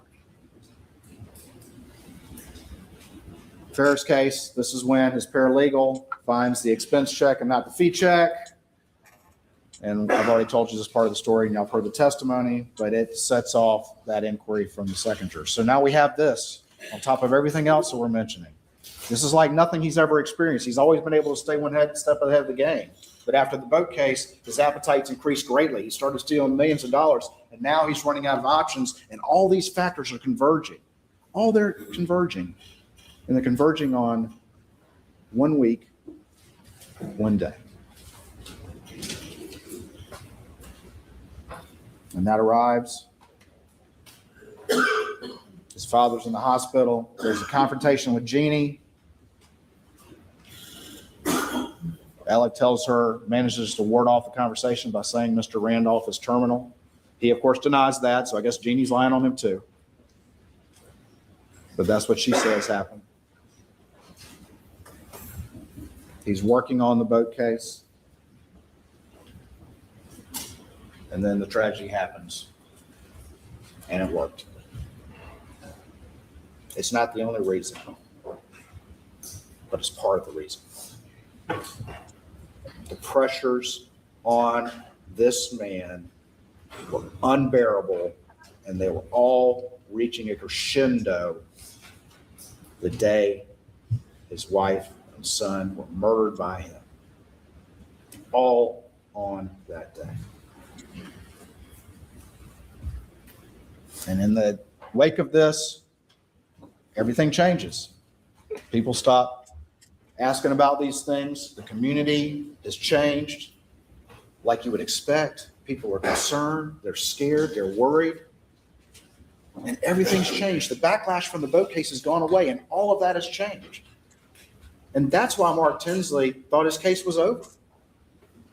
This may seem like, really? But who would understand that better than him? This is exactly the kind of work he did. His skills as a lawyer were understanding the emotional value of a case, understanding the sympathies of a case. If you have a sympathetic plaintiff and an unsympathetic defendant, that is, in the civil world, that's a big case. But if those get reversed, if those change, if all of a sudden your defendant is more sympathetic, it changes it. It changes the entirety of what Mark Tinsley's position on this case was for the Beach family, that Alec was going to have to pay money. And that's what he told you from the stand. He said if Alec had been the victim of some unsuspect or some random vigilante, the entirety of the case has changed. And I'm not taking the same position. I'm not trying to demand that level of recovery. He gets the $750. Well, he gets $600 of it. Ultimately gets a $750 loan. He convinces Chris Wilson. That heads off to Ferris. That's pretty much the main thing he did after this, was to make sure he could get that money, enough of it to Chris Wilson so that he would send an email to the law firm saying, hey, everything's cool. I got it. It's all good. And that's what the law firm thought. It's the main thing he did in the wake of the murders of his wife and son, was he made sure to stay, again, one step ahead of the game, because he had more time now. He had time he didn't have on June 7th, but he had it now. And that's the first thing he did. It's the first thing he did. It's the main thing he did, was keep the hamster wheel going. I know it seems like a lot, but you have to consider the unique circumstances of this particular man. This particular man who has proven over and over again that he will do anything to keep that hamster wheel going and to avoid accountability. And he's been doing it for over 10 years. He just finally reached a point that he had never reached before. Of course, the hearing on the motion to compel gets canceled. Who would go forward with that in the wake of what's happened? That goes away. Doesn't, I think you heard from the testimony up there, it doesn't get rescheduled till long after everything crashes and burns in September. It doesn't even get rescheduled in the wake of this. We don't have to worry about that either. And the potential that had for exposing who he was, because the second somebody looks at his accounts, the second his own partner, Danny Henderson, looks at his accounts as in representing him and says, well, let me see him. He can't do that. He can't do that. He can't even show them to his own partner. Because what's going to happen? They're going to see it too. He can't let that happen, or everything falls apart. And he loses everything, including that legacy that you heard from individuals up there is so important to him, more important than anything. I'm not going to go through all of this, but this is the timeline. And you can see and I'll let y'all look at that, but you can see how this develops, how this hamster wheel continues, how he always has to be one step ahead of the game. You know, we've talked about the Redbeard and the Zero United. Those are the land deals that went bad. They get charged off, but you have Palmetto State Bank, still dealing with him. He then appoints Russell Lafitte a conservator and borrows up to $1 million from the Plowler girls' accounts without their knowledge. And then he has to steal money from the Badger case, where he's already making a huge amount of legal fees. He has to steal money from the Badger case to pay off the Plowler girls before they turn 18. And then there's an accounting for that. And then he opens up the Forge account. And it continues. $338,000 from Deion Martin. Johnny Bush, Manuel Sanders, and Richard, $225,000. He's maxing out $1 million line of credit. The only way to stay afloat is to beg, borrow, and steal. He's maxing out $1 million line of credit. He steals some more money, but he's right back to where he was. March of 2018, he's now maxed out not only $1 million line of credit, but also a $600,000 line of credit. A line of credit, almost like a credit card, maxed out. Then the boat crash happens, and look what happens to the figures. 3.7 million, 1.1 million, $1 million.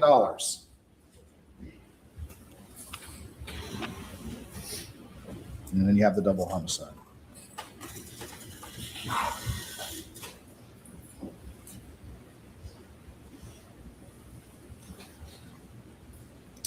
This is some of the exhibits. This is, as you recall, there'll be the statements, and they're in evidence showing the defendant's assets on June 7th, 2021, and the reds are his liabilities. That one's green, but it's negative. And then over here, that's where he was a couple months later. He borrowed $750,000 and still ended up $347,000 in the hole, which part of that had to cover. I think it was called the most generous overdraft policy ever conceived. Because, in fairness, though, he did get a $5 overdraft charge right there. So, anyway. All right, what else do we have? Because we've talked about a lot of things about the finances, and I know that there's been a lot of that, but it's really the only way to understand all the things that were affecting this middle-aged, outwardly successful professional man who had all these pressures upon him, like no one had ever seen. Well, we've got the pills. He claims he's had a pill addiction for 20 years. But what does he say about that? He says it makes him paranoid. He says it makes him agitated. He says opiates give him energy. Using common sense about that. But he also says, and he even said this in the telephone interview after the side of the road, that the withdrawals will make you do anything to get rid of them. That's common sense as well. We know how powerful opiates can be and how the addiction of opiates can be extremely powerful. The withdrawals, not being dope sick, can be extremely powerful. But he's also saying he's taking 1,000 milligrams a day. And he's trying to blame all his theft on that. But that's not what these records reflect. They reflect an insatiable desire for money and a hamster wheel that's been going on for a long time. And you don't really see the escalation from his drug dealer until March of 2021.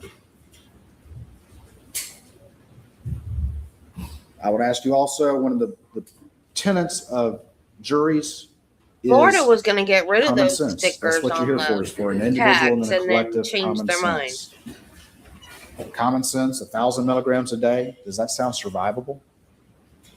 He sat there on that stand and told you that's what he was taking. And as we're going to go through this process, we're going to talk about what he said on the stand and how many times on the fly that he looked you in your eyes and didn't tell you the truth.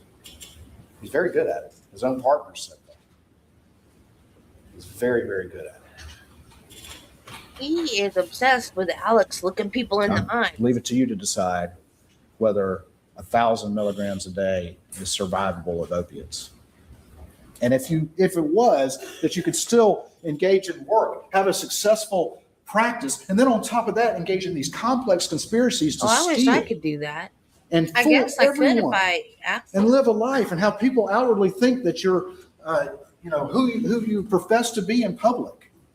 If you were taking 1,000 milligrams a day, does that make common sense? I Ladies disagree. and gentlemen, it doesn't. I have no doubt that he was taking opiate pills. But I think Creighton, he if looked you were to I would take submit 1,000 you milligrams right to now, it would decide whether kill or you. not he looked you in the But eye if you were to work up slowly, and claimed the amount I think is he would be inconsistent with fine. whatever else we know about this man. That's really inconsistent with survivability as a matter of common sense.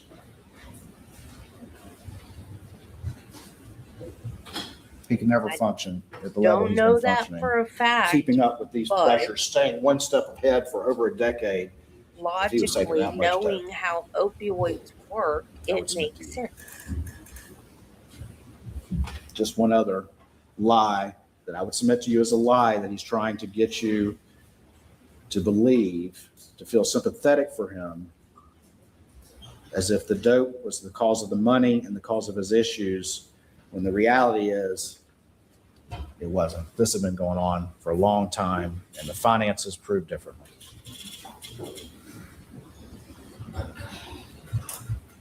But what else about this? Really? Oh my God, Marty. You've seen the interviews. And we're going to play some clips of these interviews, Yeah, but I'm not mine's going to like play them all for you again. You've watched, 50, 60 but if you have something? any questions, go back and watch them. He talks about being paranoid. Listen, watch those interviews when he's with Dave Owen. He doesn't look like he's withdrawing Yeah, it's from any 60 something. drugs. His responses are appropriate. He's not in displaying any paranoia. He's smooth. He's focused on the events. He's focused on trying to get information about the case from law enforcement officers, which is interesting in its own right. Why is he so focused on that? And in Savannah, where supposedly he was detoxing, he sat But that's down, for 4 as years. you've heard the though. testimony, with a composite sketch artist and went through the whole process to come out with this picture, which I swear is not me. How do you do that? How do you do that if you're on that much dope? So why did he tell you that, ladies and gentlemen? Why did he look you in the eye and tell you that as he sat there on that stand trying to explain what was going on?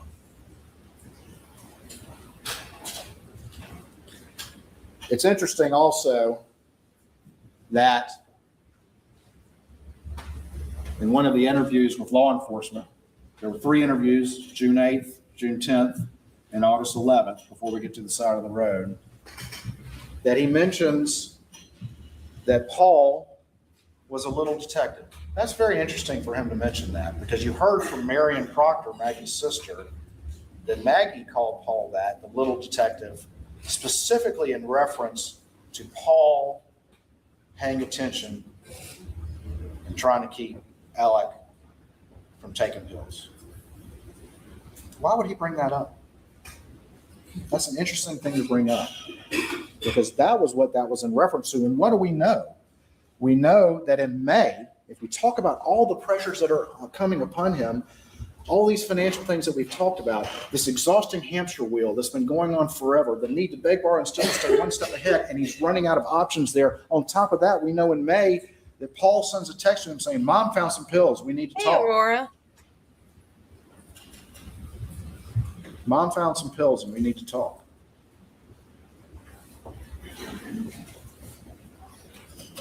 Another pressure from Paul and Maggie on him.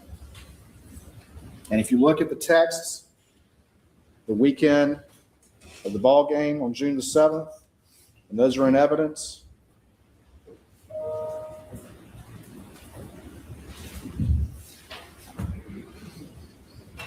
Alec is not at the game. And he's texting back and forth, and Maggie's like, don't come if you feel bad. And he's like, well, I think I can get a late checkout. And then he's like, at 1 o'clock, they made me leave.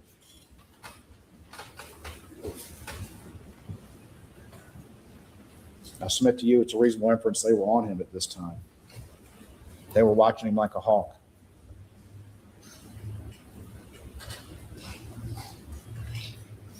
Opiates, the most powerful of withdrawals. And everything's coming to a head, including this as well. Run out of money, running out of options, doesn't get paid in any significant way until December, already stole the Ferris fees and spent that money in 2 months, has an expensive pill habit, and accountability and consequences will undo everything in his life, everything that is his self-identity, everything, the only things that he cares about. He doesn't care about lying to his partners and his family and his friends and his clients if it will delay accountability for him. It was either me or Wiggles. And all of that is about to be undone. We're at a good stopping point. Yes, sir, Your Honor. All right. Ladies and gentlemen, we'll take 1 hour and 15 minutes for lunch. Please do not discuss the case. Oh.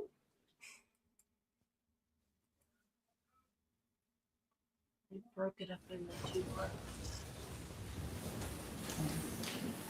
parts. Okay, now I'm confused. Because this is day 26.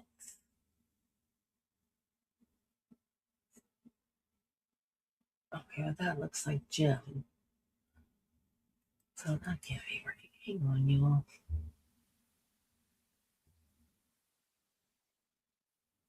Closing arguments, part 2.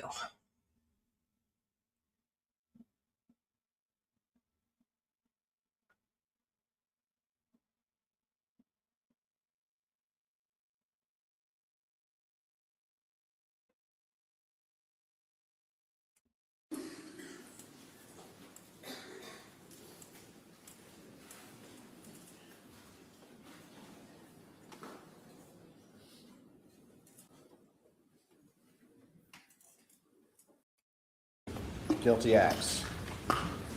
That's the basic way to determine identity. So let's talk a little bit now about means, the tools to commit the crime.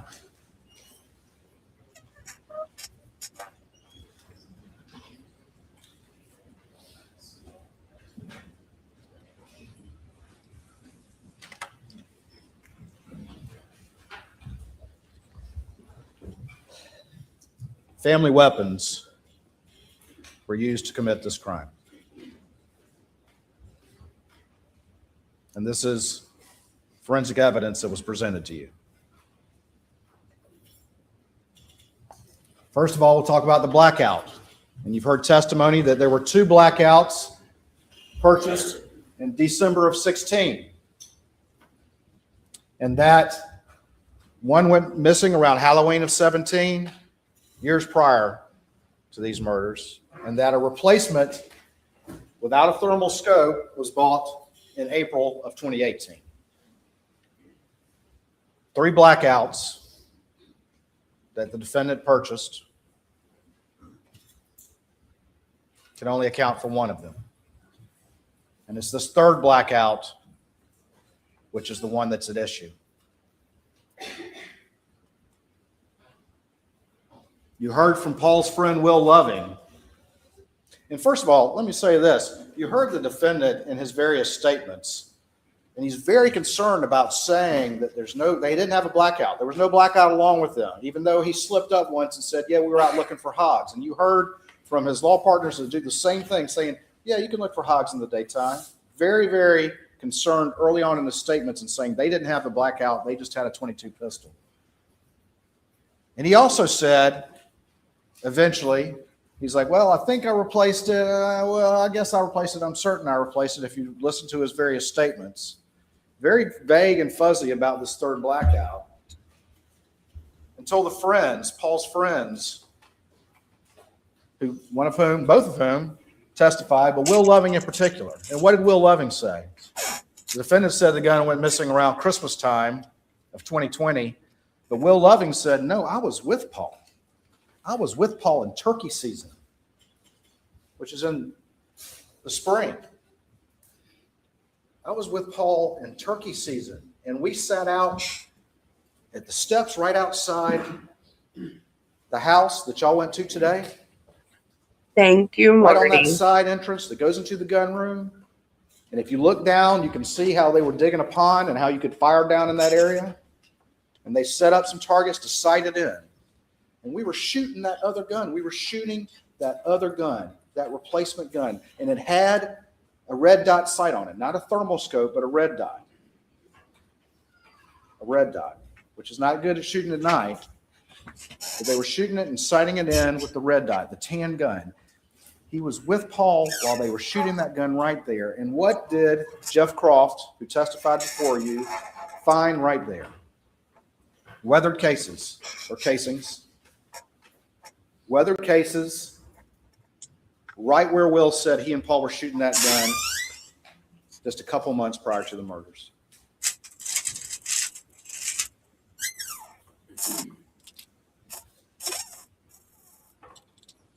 S&B 147 grain blackout rounds. And those rounds and empty boxes, and the pictures are in evidence. Marty. The rounds are in evidence, were found all over that Censor property. your cuss S&B words. 147 grain blackout. There were full clips found. There were empty boxes found. And there were also cases found, S&B 147 grain blackout rounds found across the street at their shooting house. 2 separate locations on the property. But what's really That's important, much again, better, goes back to thank what you. Will said. I was with Paul when we shot that replacement gun right there. Right there. And you heard forensic scientist I Paul tried, Greer testify that the 6 cases, items 2 through 7, the 6 cases found around Maggie that killed her,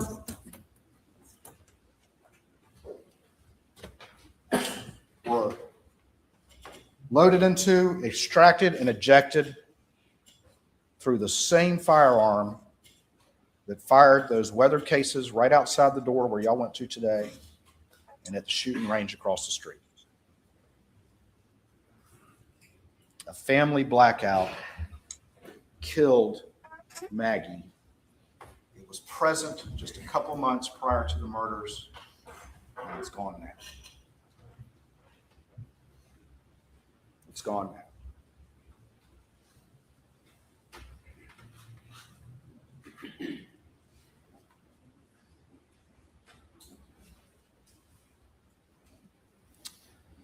A family weapon Oh, defendant cannot Jill, account thank for. you. Killed Maggie. Thank you. That's so sweet. But what about the shotgun? The 12-gauge shotgun that was loaded with 1 Federal double-aught buck and 1 dry-lock #2 steel shot. Well, first of all, you heard that the 2 weapons that Paul often favored and often carried. You know why I think this is so boring? The PowerPoint. This shotgun right here and the blackout. Oh, you got Marty. Yay! Those were his 2 guns, his favorite guns. I think if aside you from were his deer just up rifle. there talking without the PowerPoint, it'd be so much more interesting. The defendant had that gun with him when Daniel Green, the first deputy on the scene, showed up. And shotguns, as you heard, are a little bit different than rifles. And the conclusion there was that the 2 fired shells that were inside the feed room that killed Paul had class characteristics similar with that Benelli, Super Black Eagle 3, but insufficient individual identifying marks to either match or exclude it. That shotgun right there. But what else did you hear about the shotguns? Paul had this Benelli Super Black Eagle 3. That was his gun. Camo print, camo strap. Nolan Tootin, Nathan Tootin, Will Loving, Rogan, all identified that as Paul's gun. It's the one that Alec had. It's got Maggie's DNA and blood on the receiver. You heard from the DNA expert. And it was loaded with 12 gauge and a 16 gauge misloaded 16, round. wow. What else did you hear? You also heard about the Super Black Eagle 2.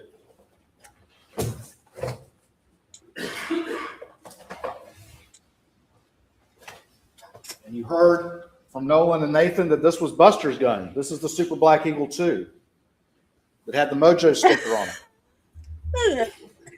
And that was recovered during SLED's search of the residence the next day.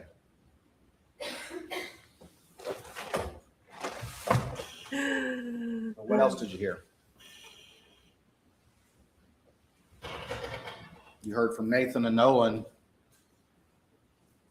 that the defendant's favorite gun was a Super Black Eagle 1. Thank you, Robbie. Remember Nathan going through each one of these guns and how knowledgeable he was as to the differences between them? Oh my SLED God, search, Judy. Moselle for every 12 gauge. Thank you. No Super Black Eagle 1. Family weapons. Family weapons killed these victims. And on top of that, just like the S&B 147, well, not as much, but they're in evidence. Thank you, God. Federal double-aught buck and the Winchester dry-lock steel 2-shot rounds were recovered at various locations on the property.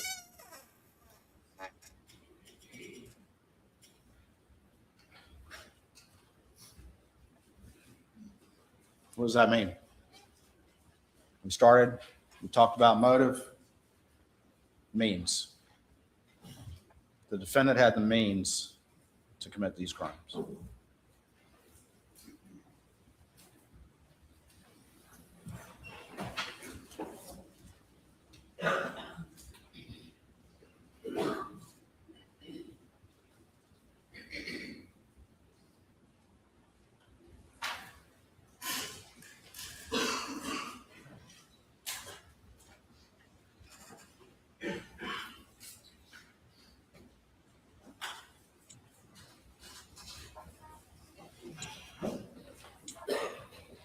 At the beginning of the case, I talked to you about some of the evidence that you would hear, and I held up my cell phone. And there's been a lot of that evidence, but the last witness you heard in the state's case in chief was Peter Rudolphy, and he went through that timeline. And what does it show? We've gone motive, means, opportunity to commit the crime. And what does this timeline show? These are all the information, the various sources of information that were in this timeline. And let's look at what it shows. First thing right here is that the defendant arrived at Moselle at 6:42.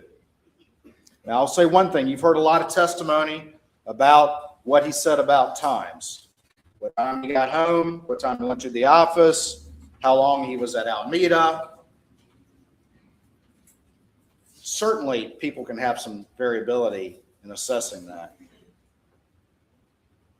But he almost never was right. Almost never was right. 6:42, he arrives at Moselle.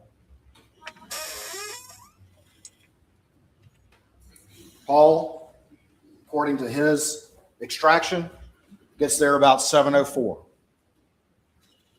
And about 7:03, we see the defendant steps registering on his phone. And then Over the next 30 minutes or so, we see a symmetry, general symmetry between the steps between Paul's phone and Alex's phone, Oh, Jill. as he described, walking the property. At 7:39, we have creation of the Snapchat video that had the clothes on it.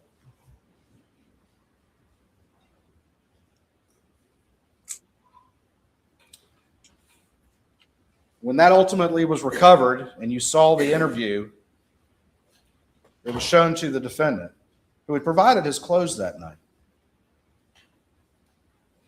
And at the first time, then he started talking about changing his clothes, and we'll talk more about that later. Again, 7:55 to 8:05, we have some symmetry with the steps. We have Paul Murdaugh's battery life, and you heard from the experts that have reviewed Paul's usage that, like many kids his age, he's constantly flirting with it being low, but that doesn't stop him from using it, and you see that in the evidence in this case as well. 7:56, again, that's when Paul sends the Snapchat to his friends. And then at 8:08, we see Paul leave the kennel area at 8:06, and 8:08 make his way down to the residence.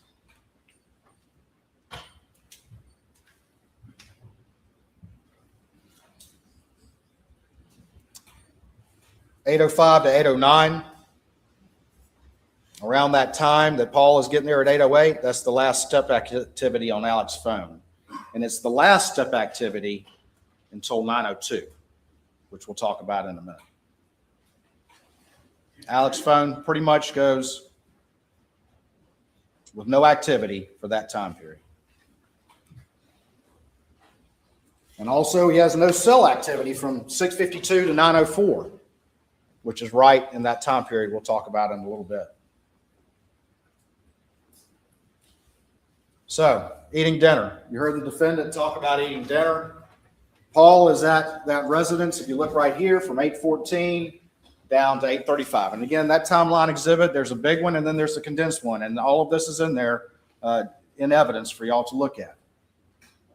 He's at that residence from 8:14 to 8:35. Now, the defendant, again, despite having a photographic memory, a new photographic memory about things that he told y'all that people are hearing for the first time, still can't remember specific things about Maggie's activities, as to when Maggie arrived, as to what they talked about. He can remember dropping his phone down in the console, but he can't remember things like that. He wants to remember things that help him try to explain to you why he never told the truth about maybe the most important thing he could tell law enforcement. But he can remember very specific details.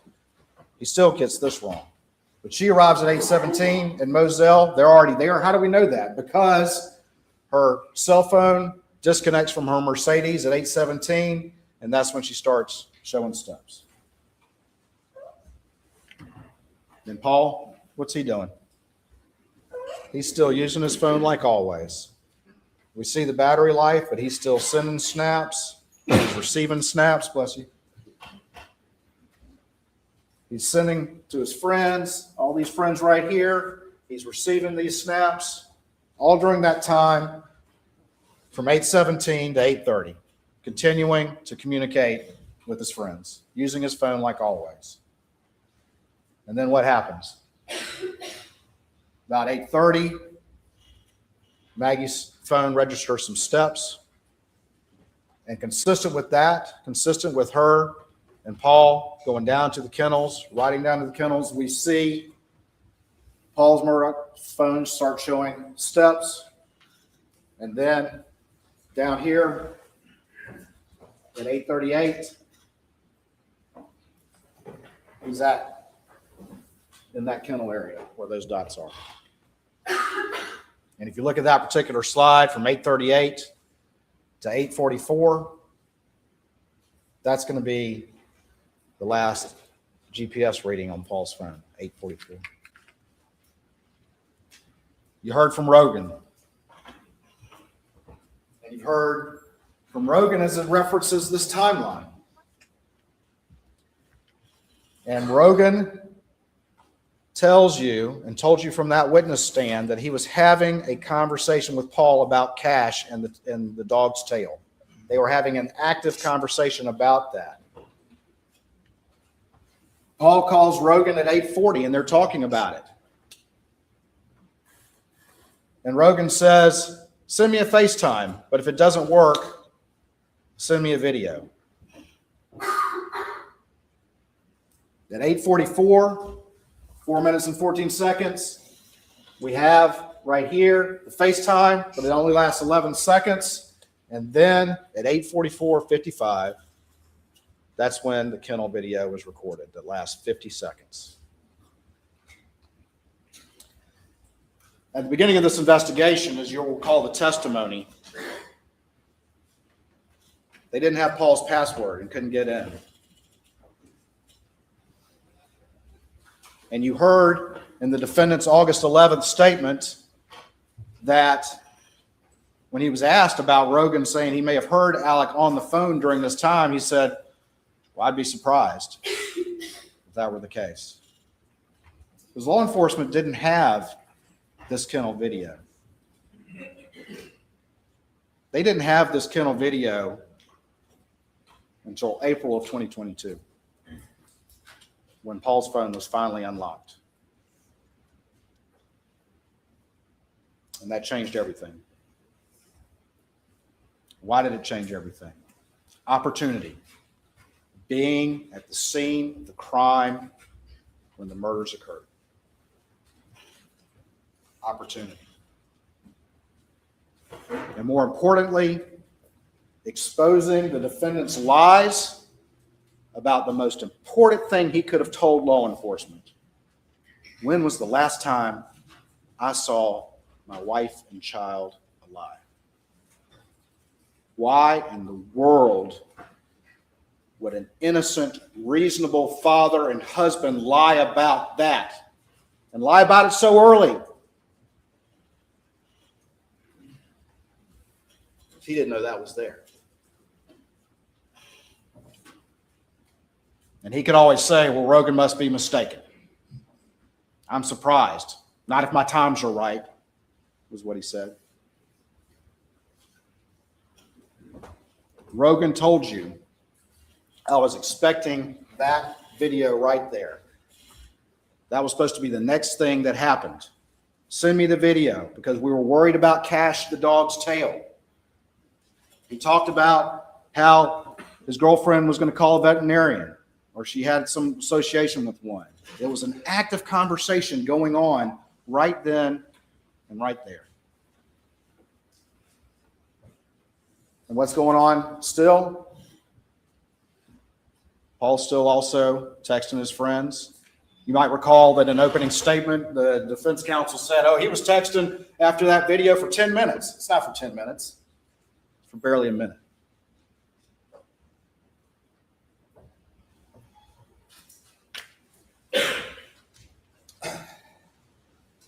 Down here, 8:48:58 to 8:49:01.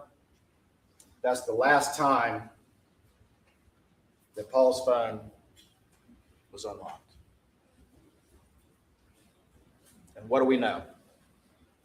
We know that the defendant was there just minutes earlier at the scene of the crime with the victims.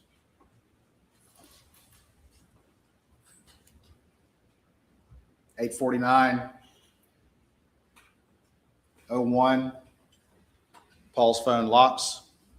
He never sends that video to Rogan. You heard Rogan say that when he watched that video. You heard him say, that's the video I was supposed to receive.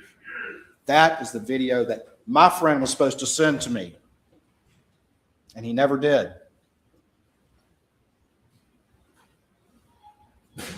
In fact, Rogan responds at 8:49:35, and he says, see if you can get a good picture of it. Mary Ann, his girlfriend, wants to send it to a girl we know that's a vet. Tell him to sit and stay, and he shouldn't move around too much. Even though this is an active conversation with Paul, who you heard from multiple friends, was one to respond and use his cell phone. Paul never reads it. Paul never reads it. What happens at 8:49:31? We're 8:49:01 for Paul, 8:49:31. Maggie reads Lynn's response to the group thread about Mr. Randolph, and then her phone locks forever. And is never unlocked again until it's recovered the next day.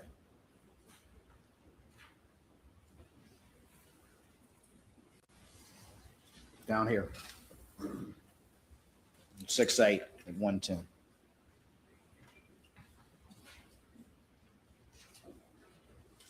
$849 for both of them.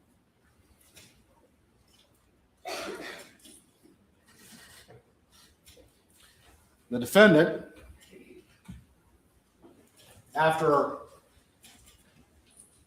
hearing multiple individuals of his family and friends and law partners get on the stand and listen to that video and say, that's him on that video, got on the stand for the first time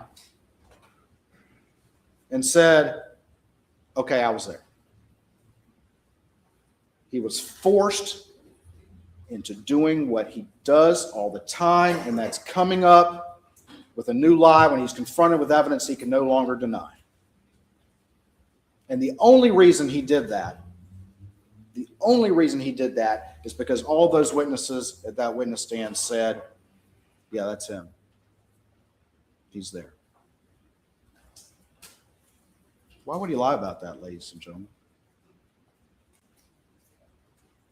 Why would he even think to lie about that if he were an innocent man? Why would he even think about that? But he got on the stand and he's told you a story, and we're going to talk more about that story in a minute. But his story was that he didn't want to go down there, and then he went down there, and he went down there really quick and got carried the chicken and went straight back, and he can't remember anything about what he talked about with Maggie. He can't remember their conversation at dinner, but he's dadgum sure about the fact that he went down there and went straight back. But even if you give him the benefit of the doubt, his story doesn't make sense, because that kennel video is 50 seconds. It's over at 8:45:45. Even if you give him the benefit of the doubt that he could take care of the chicken and maybe the fastest dog and chicken chase ever, and put that chicken up and not say a word to Maggie and Paul and get on that golf cart and drive all the way back to the house, where does that put you? It puts you right at 8:49. At which point he claims he went inside and he managed to doze for a second. Then he's up at 9:02, perhaps the quickest nap ever. It doesn't make sense, ladies and gentlemen. It's a new story to fit facts he can no longer deny, from a person who not a single person who was close to him knew who he really was. Not a single person close to him hadn't been lied to by this man. And I would submit to you that this one is the most blatant one yet. And we'll talk more about that in a second. What happened at 8:49?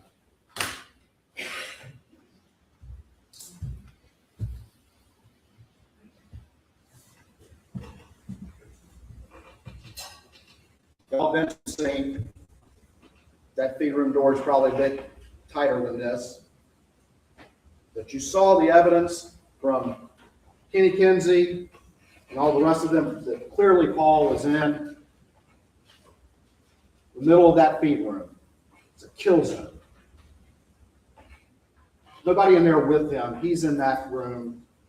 No defensive wounds at all. His hands are down.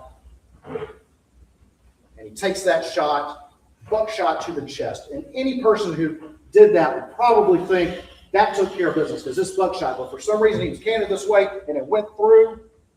It was 1,000,001 shot. That it didn't kill him. Alec thought it did. Alec, the lawyer, Alec, the prosecutor, Alec who's thinking through that we'll see he's manufacturing an alibi, and he's also manufacturing the fact that there's 2 guns used. But we know, unlike the expert they called from Connecticut, where they can't even get ARs, who doesn't know about people riding around on property, he doesn't know about Paul and the 2 guns he likes to use, he doesn't know about this family and how common those guns are together. Says, well, his only conclusion is, oh, it would be practical for somebody just to fire out the clip. But this is him. This is Alec, the prosecutor, the lawyer, and he's thinking through this. He's thought through this. He's going to use 2 guns because it's going to confuse people that perhaps there were 2 shooters. But again, it doesn't make sense. 2 family weapons. But he thinks Paul's shot. And you heard the testimony that Paul appears in the feed room doorway. Is Alex putting down that shotgun to pick up the blackout and is startled by Paul? And that's why the angle's like that and catches Paul like that and goes up into the ceiling, as you've heard the testimony from Kinsey, and blows his brains out. And what happens with Maggie right here? We see activity on Maggie's phone. You heard about sandal prints. You heard from Kenny Kinsey about the mark on her leg from the Polaris over there by the overhang next to the feed room. You've seen the diagrams and the crime scene photos that all those cases are in that area between the doorway to the feed room and where Maggie was found. You heard that Maggie had no defensive wounds. You also heard Paul had stippling from that first shot, a close range shot, with no indication that he detected a threat from the person who fired that weapon. And why? Because it was him. Same with Maggie, because Maggie sees what happens and she comes running over there, running to her baby. Probably the last thing on her mind, thinking that it was him who had done this. She's running to her baby while he's picked up the blackout and opens fire at close range, again with no defensive wounds. And she takes those 2 shots that you heard Dr. Reamer say were parallel, and it crumples her over. In those cases, you can see them move around. It takes that shot that goes through here. She goes down flat, and then there's the shot in the back of the head.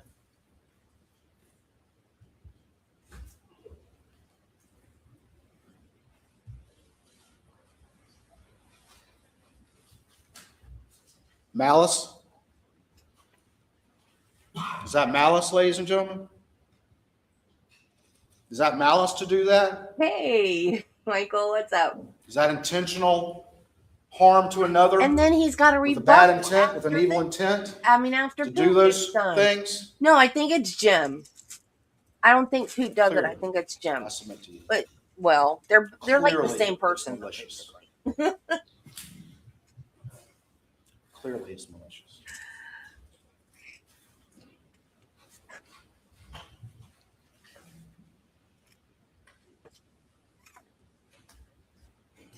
She was running to her baby, heard that shot, was running to her baby when she got mowed down by the only person that we have conclusive proof was at that scene just minutes before, and who lied about that very fact until he could no longer do it to you last week.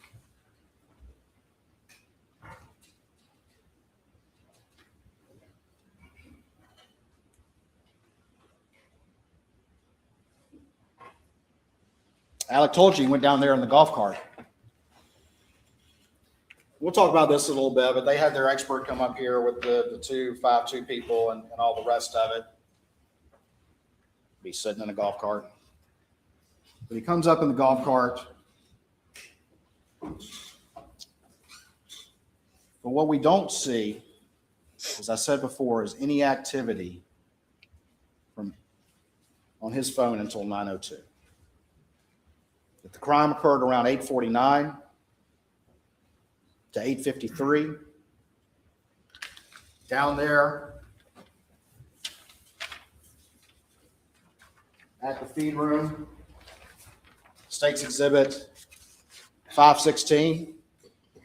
It's just a diagram. Remember that Roger Dale Davis did about kennels and the hose there and how it wasn't put up the way he would put it up. If you're going to wash off real quick, what better place to do it? The water, the pictures of the water in States 199 and 190. It wouldn't take long to strip down and wash yourself off. Get in that cart and head back to the house. And then at 9:02, the defendant over there, who wouldn't even admit until forced to that he was even at the scene, all of a sudden, he is as busy as he has ever been. 9:02 to 9:06, 283 steps. 9:03, we see the system start up on the car, and that could mean that he's close by the car. He should have started As he with returned it. Now the Maggie's jury's phone and asleep. placed it in that car. And then what do we see from 9:02 to 9:06? Not only is he 283 steps in that 4-minute period, but he is making calls like crazy. And they've had And I lunch. asked him, I said, what were you doing? Start with your What strong were you doing? stuff. And even Don't though he start has a waffle. photographic memory about things that he thinks will convince you, he could not answer what he's doing during this 4-minute period that is so illustrating of what we're talking about here. That for 4 minutes, he is not only going 283 steps. This is a defense exhibit, defense 156.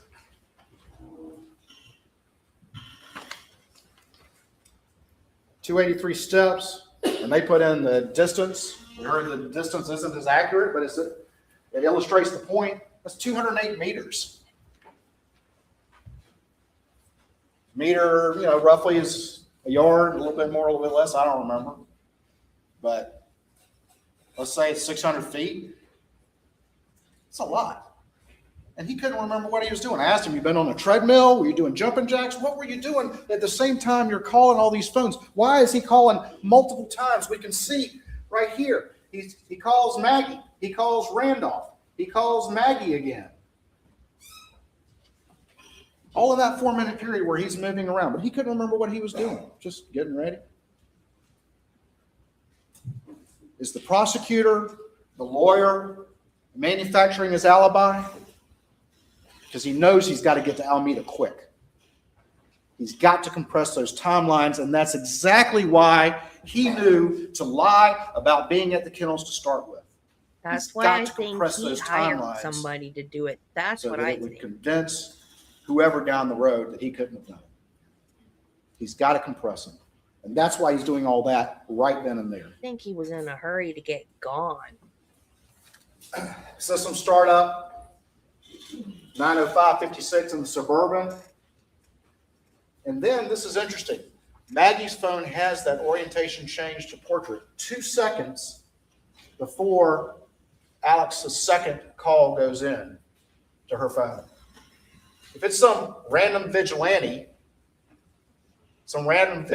who knew to hide out there and counted on family guns being there, did he have ESP? Did he have ESP to move that? Or was that Alec turning the phone as he got to the Suburban, checking as he manufactured his alibi that it was coming through? And we saw how quickly out of the gate when law enforcement arrived and in his first interview, how he's immediately referring to his phone.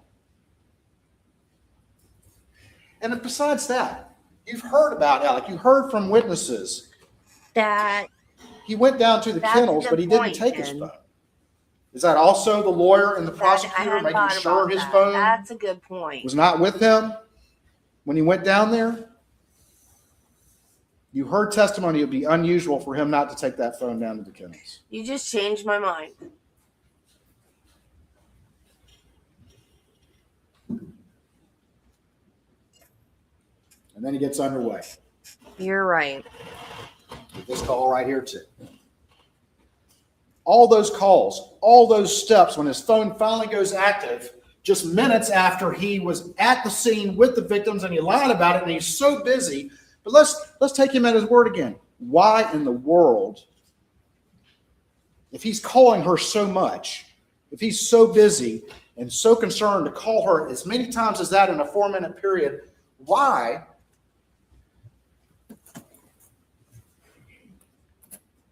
would he not just drive by the kennels? Why would he not just drive down there to say, hey, Yeah, because he'd be scot-free. we're going to Alameda. What you guys doing? He could Hey, just Paul, you turn wanna them go? in and be scot-free. Why is he so busy I mean, then they would turn making around so and many say, calls, but doesn't "Hey, drive the less than a minute down Happy there birthday, to see what they're up Ken!" to? Why would he not do that? And you've heard testimony from Marion. You even heard it from the defendant's own mouth about whether or not Maggie was going to go with him to Alameda, that Alec had actually asked her to come home that night, which he denies, and said in his statement that he found out later that that was the case. But you saw the text from Blanca, and you heard from Marion that Alec wanted Maggie to come home that night. Make sure of it. Malice? With all of that, why would he not just turn and drive down there? He was just there in a golf cart. Why would he not drive down there? Why is he so anxious to have missed calls with her, and he was just there and not drive down there? About the same general time period that he lied to until he tried to tell you what he told you from the stand last week.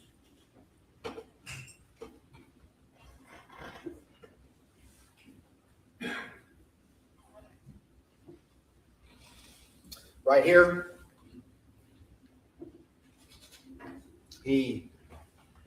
Suburban connects to the Alex's iPhone.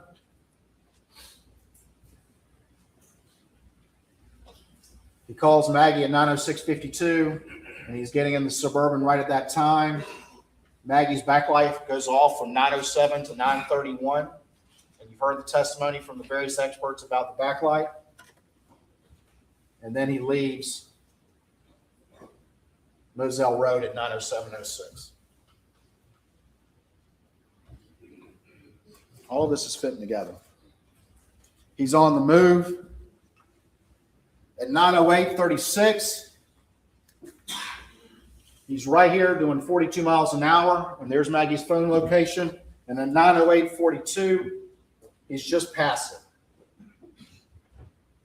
And at 9:08:58,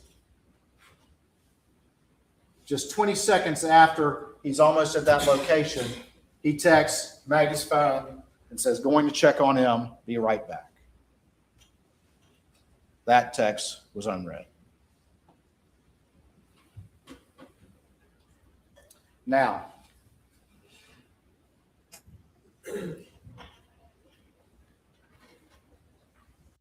Hey, Judy. At the end of the stream yesterday, right as I hit the end button, Ken asked what the new evidence was that the people that bought Moselle know about or gonna present or gave, I guess, to the defense. Do you know what that new evidence is? I think you told me or started to tell me, and I don't remember. What it a bullet hole or something they found, or a casing or something. I don't remember. But Ken asked me, and I didn't get a chance to tell. I don't know it, but I don't know the answer, but you do. Yeah. I don't know what it is. I don't think it's See, my fear is chain of custody. But I think it's not something that could have been falsified, or I mean it could have been falsified, but not something that could have been moved or something like that. Like it's part of the structure. But I thought, Judy, didn't you, where are you, woman? I'm talking to you. Didn't you say the whole place had been torn down? So then how could they still have something a bullet went through?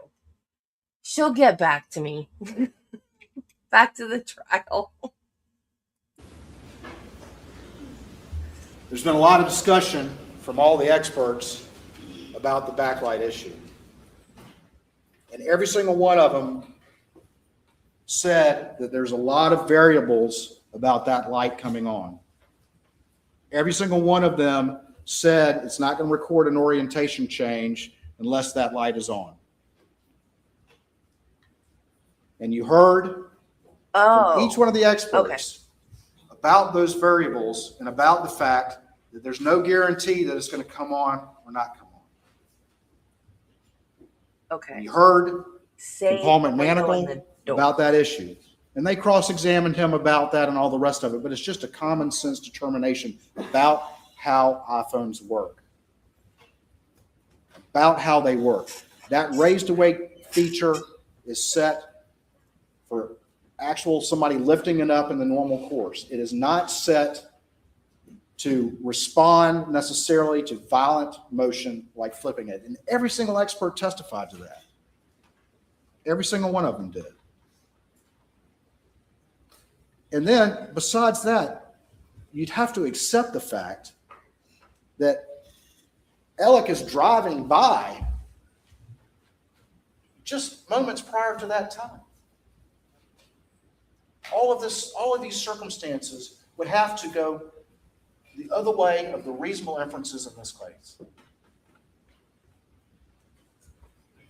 Paul McManigal got up there and testified as to these issues and as to the fact that there's no guarantee, in fact, more likely than not, that if the phone is violently thrown or flipped or frisbeed or whatever,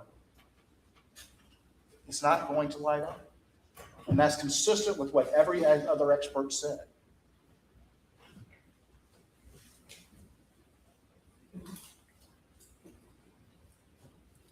(9:07 to 9:22). The defendant's on the way to Alameda, and you heard testimony from Mr. Rudofsky about this, from Agent Rudofsky. He's hitting 74 miles an hour at night on that particular route.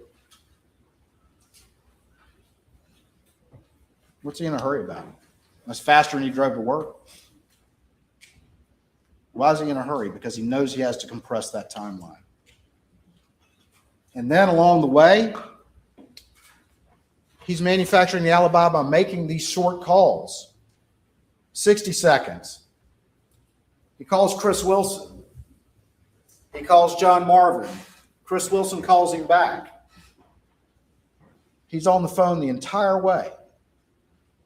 Does he say to any of them, hey, I can't get Maggie on the phone?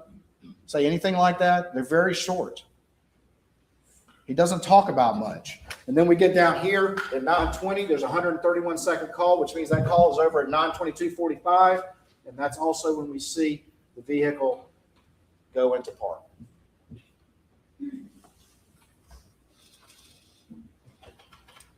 That's when we have the arrival at Alameda as well. And you heard from defense witnesses that, well, people would park around back right there. Okay. It's also, though, near these structures. There's that line right there. But what do we see? From 9:22 to 9:32, we've got 195 steps taken. We have him calling Libby Murdaugh, which would be calling the house 2 minutes later. And then from there, we have at 9:31 and 9:32, we have system startups on the Suburban, which you've heard from the experts could be from having that remote key in your pocket and walking near the car. 9:22 to 9:32 is the steps. And 9:31, you've got two system startups. And what did you hear from Shelley? That he called, but it still took a number of minutes before he came in. Well, that's about 6 minutes right there. Meanwhile, what's he so busy right there in Alameda? Meanwhile, Rogan is trying to call his friend to no avail. He tries to message Maggie. Tell Paul to call me.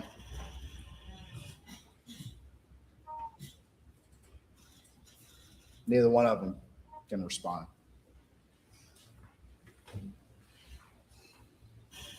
Still a busy guy at Alameda. 9:35 to 9:45, we've got 60 steps. We also got another at 9:36, around the beginning of that time period, another hit on the system startup. 9:36 to 9:41. Down here, about a 5-minute period, we've got another hit. And then at 9:43:05, the Suburban moves out of park. He's not there very long. And he's moving around a lot, and he's sitting off that car while he's at Alameda. He told law enforcement multiple stories about his trip there. You heard Miss Shelley Smith talk about that. You heard her talk about him trying to tell her how long he had been there. He says he was just trying to tell her the truth, but that's not how she felt. And Blanca didn't feel the same way when he tried to talk to her about what he was wearing that night. Both of these being people that's worked for that family for a long time. But he's a busy guy during all of this. Leaving Alameda, we have the pause. 9:44 and no seconds to 9:44 and 54 seconds. And that's during the time period. So did somebody that knew him buy Alec calls that phone of Maggie's again. Or is he just going by? This is the time period where he remembered, because I asked him on cross, and he remembered very specifically about his phone falling down in the console and that whole story. Is that true, ladies and gentlemen? Or is he coming up with some details on the fly when he can't remember more important things, like what was the last conversation you had with your wife and child when you jetted down to the kennels and back? What did y'all talk about at dinner? What were you doing from 9:02 to 9:06? Those are questions he doesn't want to answer. But would a reasonable person remember those things? Would they not replay in their mind every day the last conversations that they had? Why would he remember that console story? Because he lies convincingly and easily, and he can do it at the drop of the hat. And you've heard testimony about that. He's been doing it to all the people who trust him for years. And he did it to y'all. He's manufacturing an alibi. He's smart. He's a good lawyer. His family has a history of prosecution. He understands these issues. That's why this case is a case that had to be figured out this particular way, because he knows what to do to try to prevent evidence from being gathered. And if you listen to his statements again and listen to the questions he asks, he's asking questions like that. He's trying to figure out, what do the police have? What do they know? He's a prosecutor trying to manufacture his alibi, and we see this again. He calls Paul. He sends a text, "Call me, babe." Of course, none of that's read or responded to. And then in 9:52:15, he calls Chris Wilson. "Call me if you up. Call me if you up." And Chris calls back, and they chat for about 2 minutes, including the connection time. 2 minutes. And what does Chris Wilson say? Well, he says it was a normal conversation. Well, of course it is with this guy. He's convincing. But what does Chris say? The only thing that they talked about was Chris bringing up some case And then Alex was like, hey, I got to go. I'm at Alameda. Did Alex say, hey, I'm trying to get home. I can't get Maggie on the phone. I've called her like 6 times. Paul won't answer either. Did Alex say, he said, call me if you up. Did he say, did Chris say that Alex said, I got to ask you a question or let's talk about this? No, Chris brought up some case and it was mundane. It was mundane. It's manufacturing an alibi. He's calling anybody who will answer the phone for these short conversations.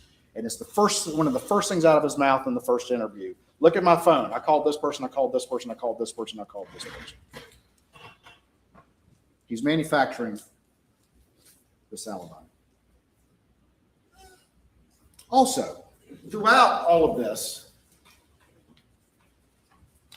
relevant time period, you see from the Dillon Hightower extraction, you'll see that over and over again, all these call logs that are deleted from the extraction. They're deleted, which occurred on June 10th. What's up with that? On the way back? Because it's hard to see how big somebody is just from seeing him on a TV screen.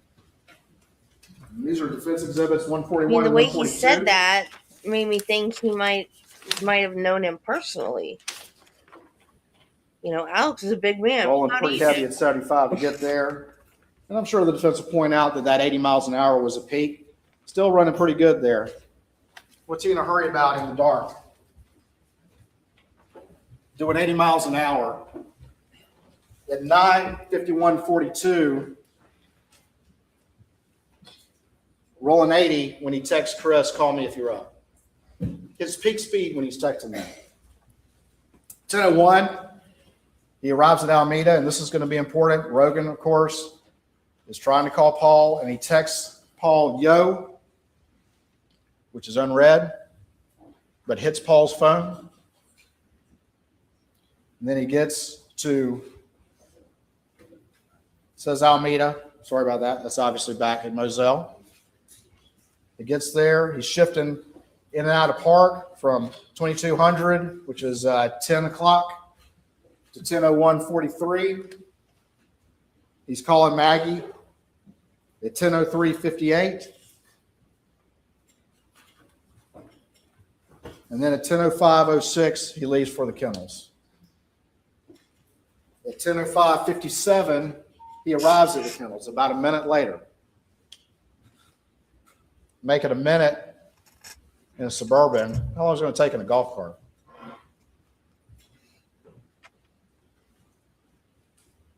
At 10:05:57, he arrives at the kennels.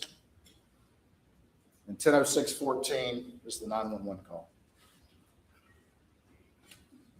Now, there's a lot of back and forth with him about that. But in his statements, with what he told his law partners, that he went in great detail over about his activities that night, including lying to them about ever going to the kennels. He was very clear that he got out of the car and went and checked Paul and Maggie. One time he said to see if they're breathing. Another time to say to check a pulse. You've seen the horrific injuries they suffered. 19 seconds. Is that enough time for a surprised human being to come across that scene, process what they are seeing? Get out of the car. Go over there. Check both those bodies and then call 911. He's changed the story now yet again because he's confronted with this evidence. The reason why it's so quick is because he knew exactly what scene he was going to find. 19 seconds.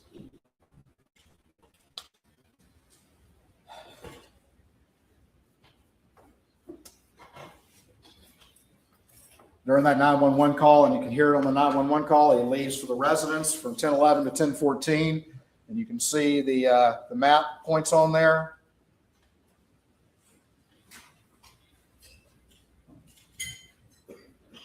Those are the speeds on the Suburban on those trips.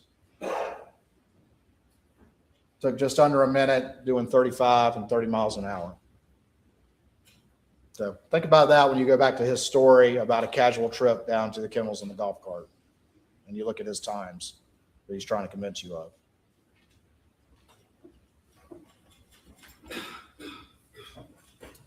(10:17), he gets off the 911 call. He calls Randy. He calls Randy again. He calls John Marvin. And then we see at 10:20 and 8 seconds, Paul's phone reflect that auto lock thing that could be, as you heard from the testimony, it not recognizing a face. And this is interesting. As we'll see over the next few slides, he spends a whole lot of time trying to call Rogan Gibson. He told you, oh, well, he's a good boy. He lives down the street. He lives close by. He's calling Rogan before he calls many of his family, before he calls Buster. Calling Rogan multiple times. And those texts would have come in on Paul's phone. What's he so concerned about? He said he turned Paul over and his cell phone popped out.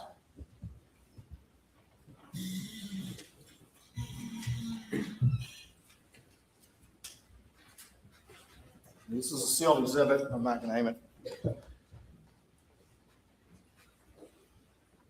Popped out. Manufacturing an alibi, concerned about the evidence. Worried about what Rogan may have known or may have heard. I'll put it down. Can I have this back, please?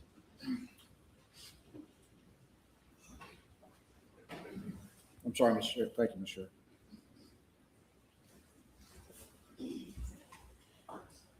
There, 10:24.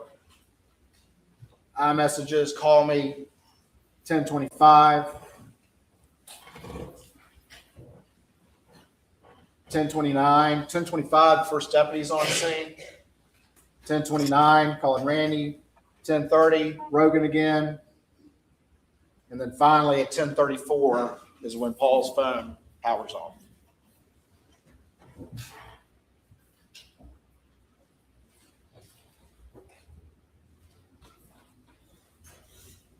Opportunity. Motive, means, and opportunity.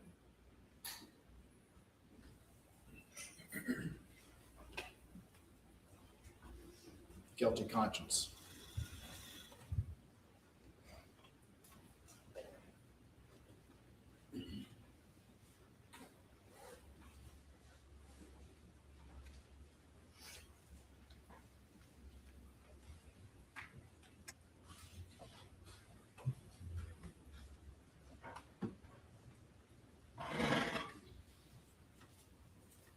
I've already kind of talked about these, so I'm not going to belabor the point, but you heard from Blanca Simpson. Blanca Simpson said he was wearing like a polo shirt when he left. Wearing this shirt in the Vinnie Vine. She recognized both of those. He, of course, turned over the T-shirt that he was wearing when law enforcement arrived. And then you heard Blanca say he later tried to convince her that he was wearing a Vinnie Vine shirt. 3 shirts in one day. And the fourth one he tried to get Blanca to say. And you heard her testimony. She felt very uncomfortable by that. Multiple changes of shoes in the day. He wouldn't be wearing those shoes if he were out riding the property.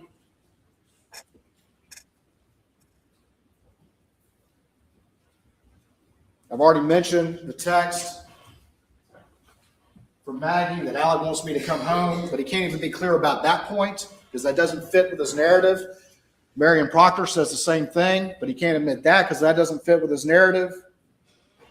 She was surprised that Maggie didn't go along to Alameda. And then she said, Alec made an interesting comment, one of many, some of which came from that stand that we'll talk about in a little bit. Whoever did this thought about it for a really long time. Why would he say that?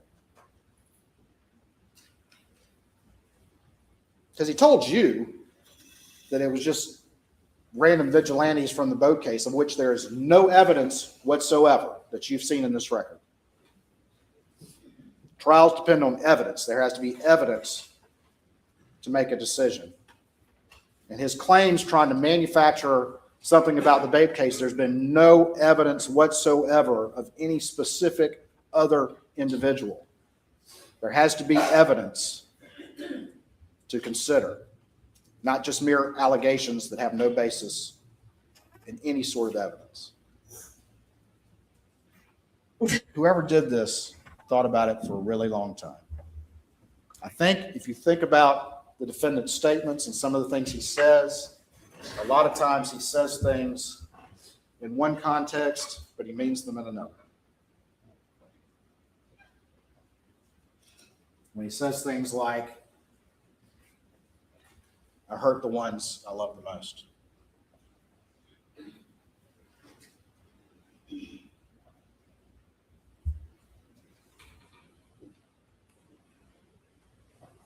We talked about Shelley.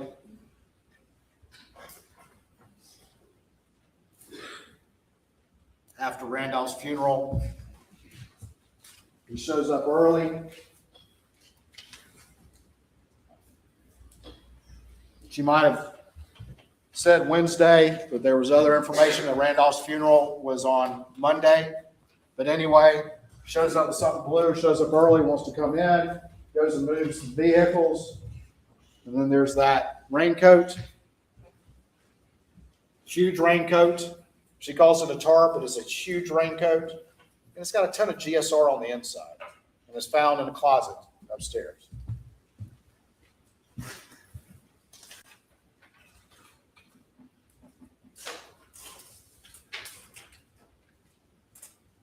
States 411.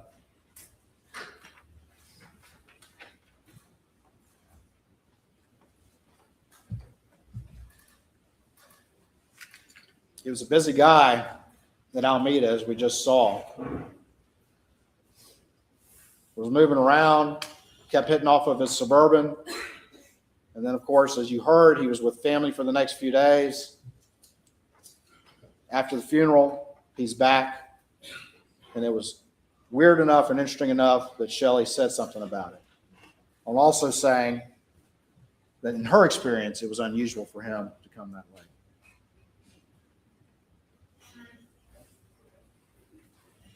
Then we have the defendant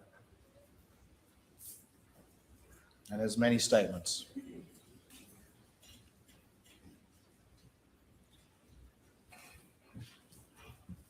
Went through a lot with the defendant, who told you that the reason why he was telling you this new story was because he's going to tell him everything all over paranoid again. because he had a bag of pills in his pocket, because he I thought we'd be done early today. distrust of SLED, It's because David Owen asked 4:30 him and about we're his not relationship even to with the Maggie. defense case yet. And his law partners told him that he should have an attorney present, which one is in here. One of his law partners is sitting in the back.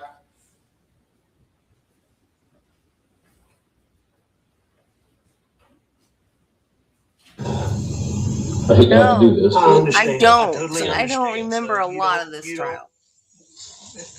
Have any problem with it? I asked him repeatedly, is this the point where you decided to lie? At which point did you decide to lie? I hate to have to do this. Oh, I totally forgot that.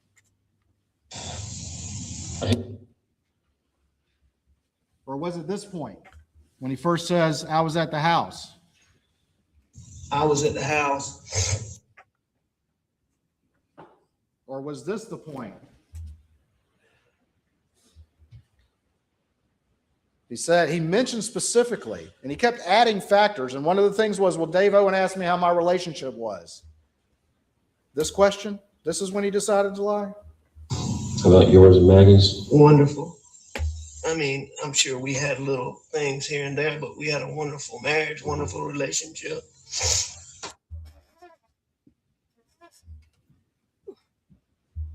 But he digs in on the point. What did you do today? Were you at the office or? Nope, I was home. I came home. Paul and I messed around.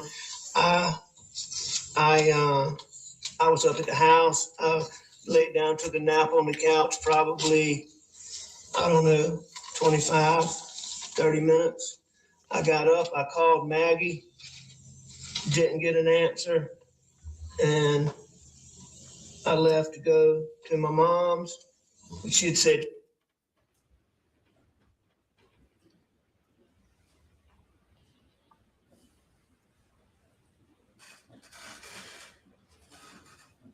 This is June 8th at 1:21 in the morning.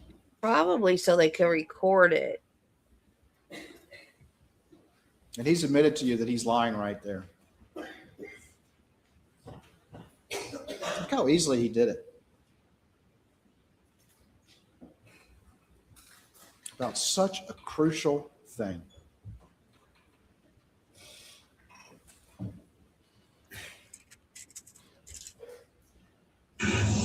and she's very good about answering the phone, so that was odd, or calling me back. So that was odd, but it wasn't that big a deal. It was odd, but not that big a deal. But again, he's enough to say it was odd. He's enough to make all those calls while he's doing 283 steps, but he doesn't drive 50 seconds down to the kennels. Going to the next interview. Again, what's the tone of this interview? How is he being treated? Pretty traumatic. That's okay. Yeah, I know you need to ask me. You ask me what you need to. So, Is that an aggressive interview? Is that something to make somebody paranoid?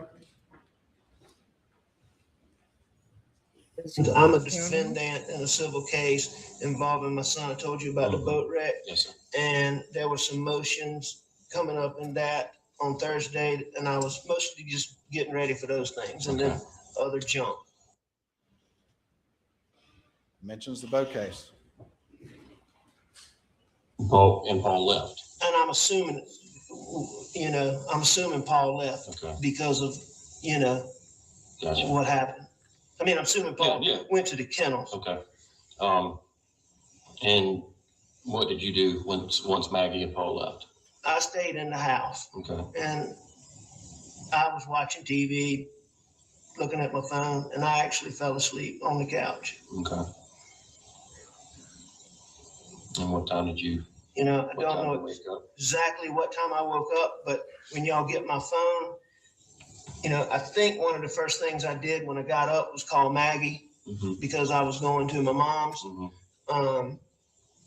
And I know I texted her because I checked my phone. And what time did we say the text was, Jim? It's like 9:06.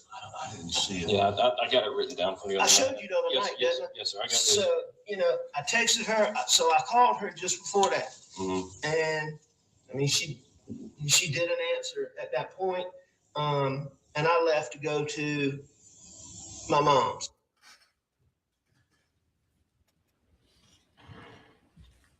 So easy for him to do. And you said you laid down and took a little nap, and when you got up, Maggie and Paul was gone, or did they leave when you laid down? Or before? I believe that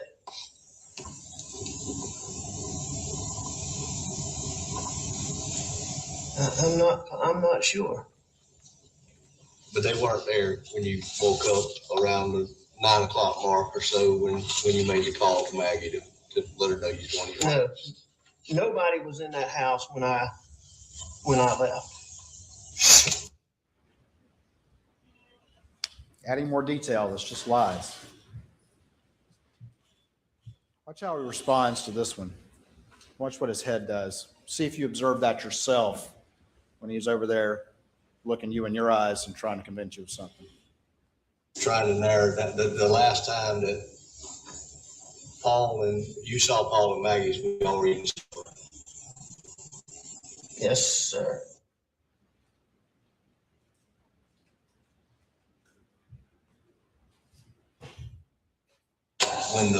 When Paul's phone came out, did you just pick it up? One and of put it them's on- Jim Place it back down on him, or? in the back seat. Yeah, I did not try to open it or anything.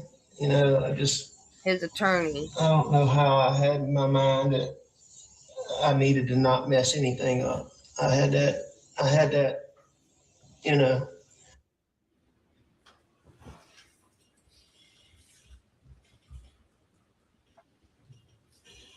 Going to the third interview on August 11th. And after dinner, Maggie and Paul went to the kennels, or? You know, I don't know exactly how that went. I stayed on the couch. No, at least one of them's Jim. I dozed off. Video on Paul's phone of you and him on the farm that night. And you were in khaki pants and a dress shirt. You were playing with a tree. I don't remember playing with a tree. Yeah. I guess there was a tree sapling or something that had fallen over or bending over, and you were trying to get it to stand up. But I mean, the question in that is, when I met you that night, you were in shorts and a t-shirt. At what point in that evening did you change clothes? I'm not sure. It would have been Before dinner or after dinner? No, it would have been. What time of day was that? I would have thought I'd already changed. There is not a timestamp on it because there's so many posts. But I want to say it looks to be about dusk.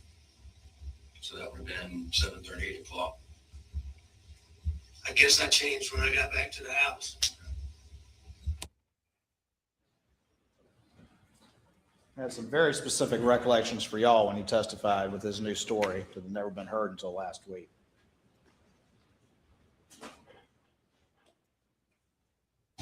Did he and I know? But Rogan Gibson told me about the dog's tail and somebody saying his leg was broken. Line right there. He was down at the kennels, shaking his head forward. You were just down there with Paul. You left. You went back to the house for dinner. Paul and I were just knocking around up at the shop, the shed, the kennels, and just the whole property. And that was before dinner yesterday. And you didn't go back down there after dinner until your return trip from visiting your mother? Yes, sir.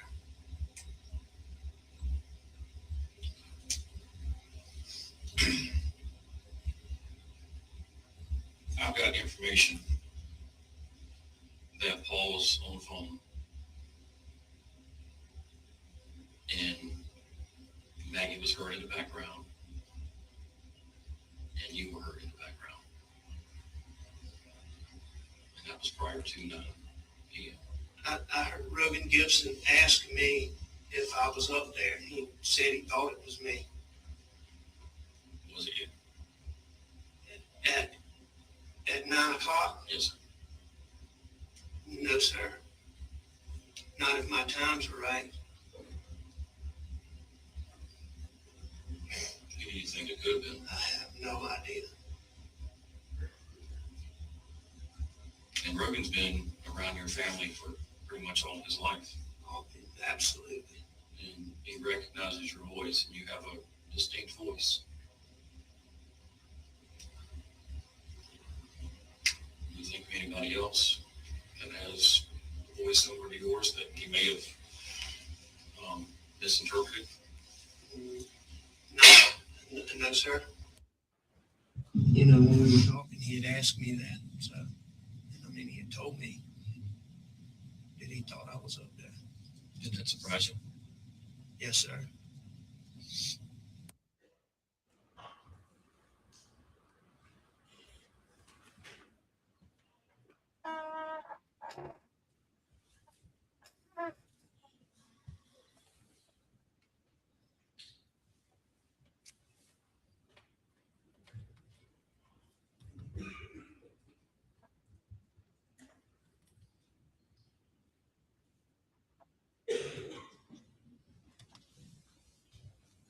come back to that. But I want to talk a little bit about the crime scene.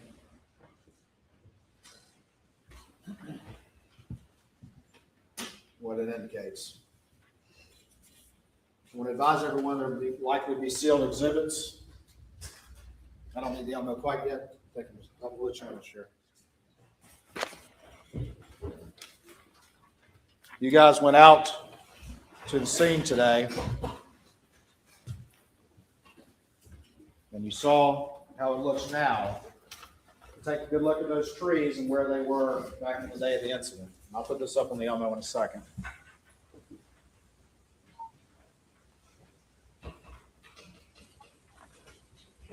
And you can see the proximity of the kennels to that residence back on June 7th, 2021. Get out the Elmo, please. Okay.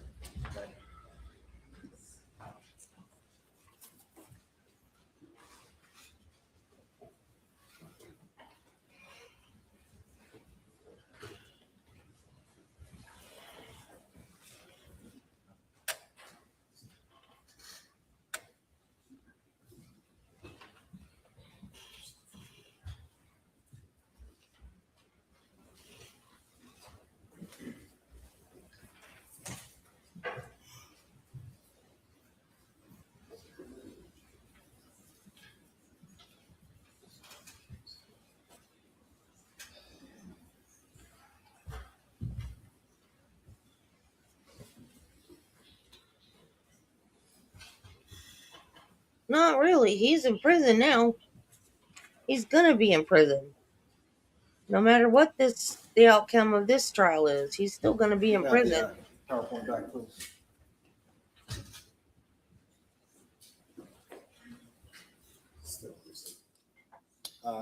There's not any images in the PowerPoint that I understood, but I do have these right here. All right, Dr. Reamer, you've heard from Dr. Reamer, you heard from Kenny Kinsey, and you heard from the defense experts. So, do you have the computer back?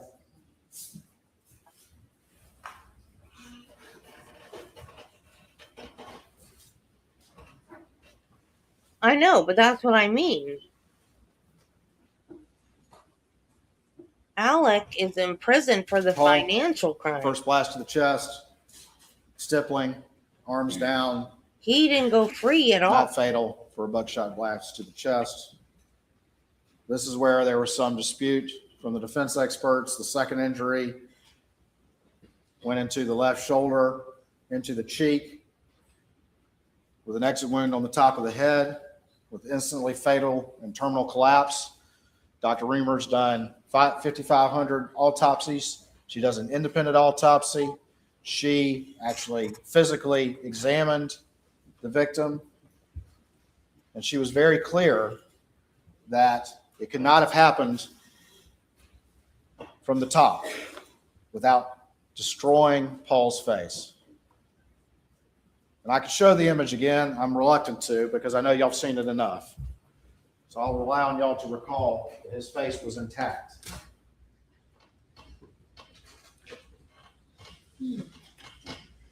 Judy, explain the Becky part I'll rely on y'all to to her recall. again, please. And this is sealed.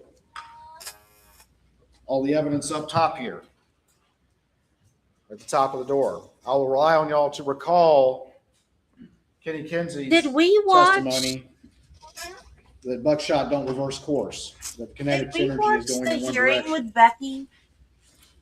I rely on y'all to recall all the biological matter that you see at the top of this door.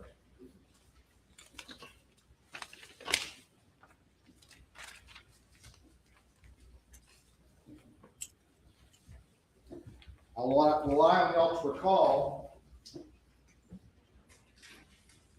looking at states 339, which is the wadding from the shot to kill Paul. Because if you recall, the wadding from the chest shot was found still in his chest right here. This is the wadding on the ground from the shot to his head. And one of the things that you recall from Dr. Reamer's testimony and looking at Paul's face was the abrasions around that cheek wound that came from the wadding as it entered there.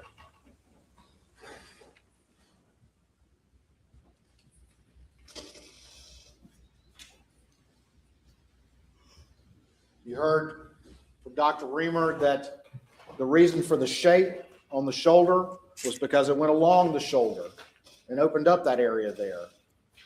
It still was focused and then expanding as it entered in here.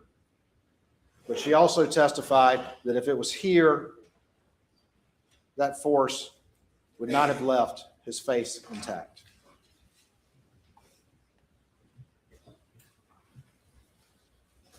What? Sorry. Hmm.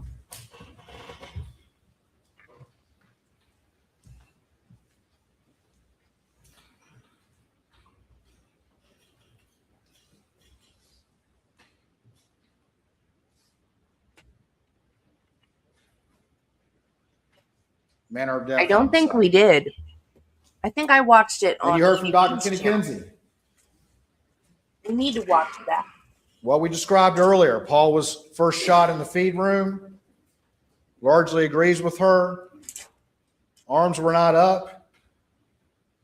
He believes the shot was a little closer and the lack of stippling could be chalked up to the black t-shirt, but also agrees, as she does, no defensive wounds.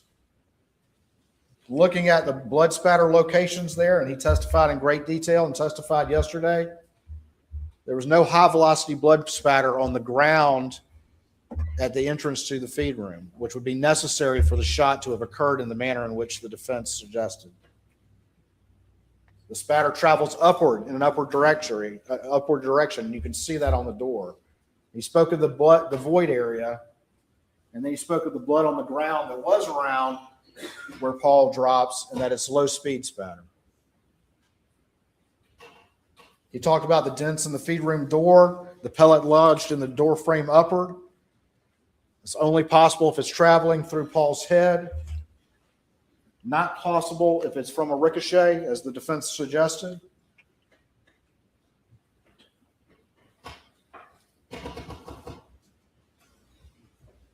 And steel is much less malleable than lead.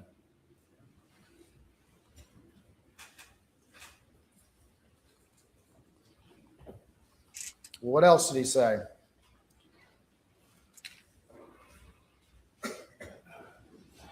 Dr. Kinsey said that he, I think 36 times that he's observed contact wounds to the head with a shotgun, including one that happened in front of him, actually observed it. And he also said that any sort of contact wound like that would have destroyed the head and destroyed the face. And he was clear about that. He's actually seen them. And I think what you see with the defense experts is they're coming to you with absolutes to try to make you consider that there's the possibility that a crime scene can definitively establish whether there's one or two shooters or whether or not they're of a certain height. And that's just not how it works. And you heard that from Dr. Kinsey. That's not how it works. Not how it worked in this scene. It's a red herring, ladies and gentlemen. It's a red herring. You've seen the testimony from Kenny Kinsey. He returned to talk about these issues.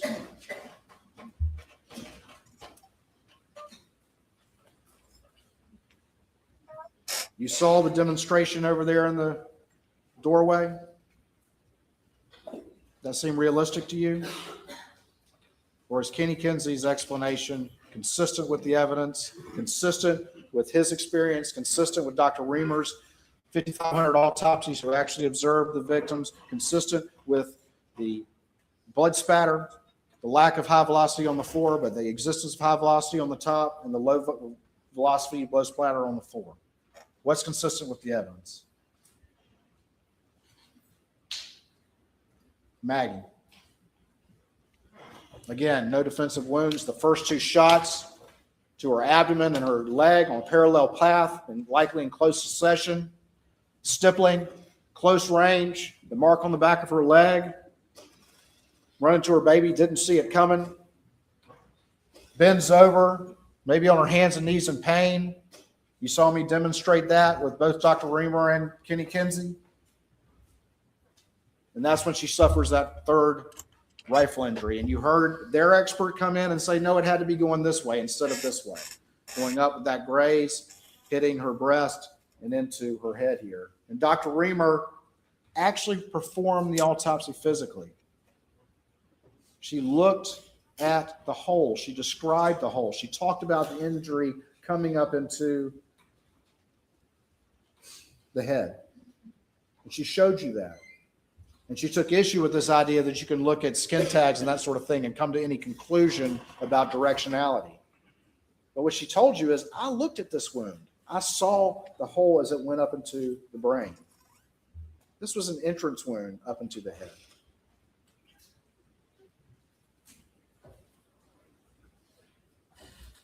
Instantly fatal and terminal collapse.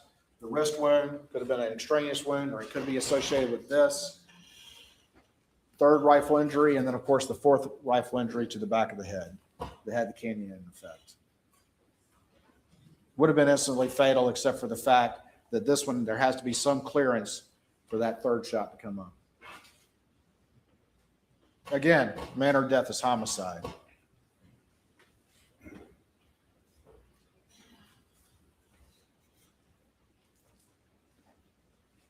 So what did Dr. Kinsey say? Again, he took issue with an expert coming in and trying to tell you that he can determine the location or the height of the shooter in this manner. He told you the cardboard, that cannot be relied upon. And while he did agree with the angle on the doghouse, he showed you how changing the aspect of the shooter could easily fit with Alec. And that it is too far and way out over its skis to try to assert that you can determine from such information that the shooter had to be 5'2". That's not what you can do. Dr. Kinsey is a crime scene analyst. How many crime scenes did he say he'd done? Hundreds of homicides, thousands of pieces of evidence, real world stuff. That's what he comes and talks about.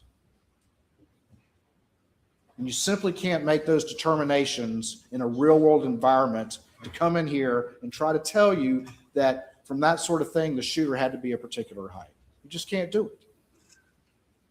You can't do it.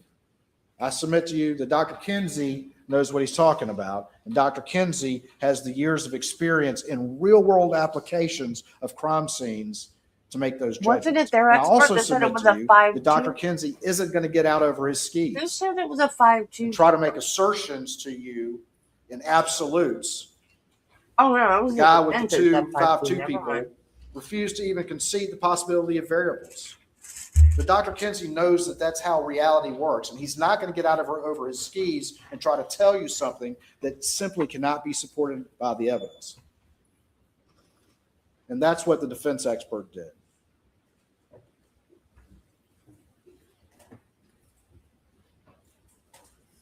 The shooter could easily be 6'4" or taller and fit all those bullet trajectories. Of course, one thing that the defense expert didn't consider and wouldn't even consider is all his little gray people are holding the guns down like this. No consideration of kneeling, of sitting, of being in any sort of different position. But the reality is, these are fluid. Maggie is running to her baby. She's moving. And when she gets hit, most likely when she hits her leg against that Polaris, there's biological evidence on that Polaris. And she comes forward and collapses as Alec is moving around her, firing.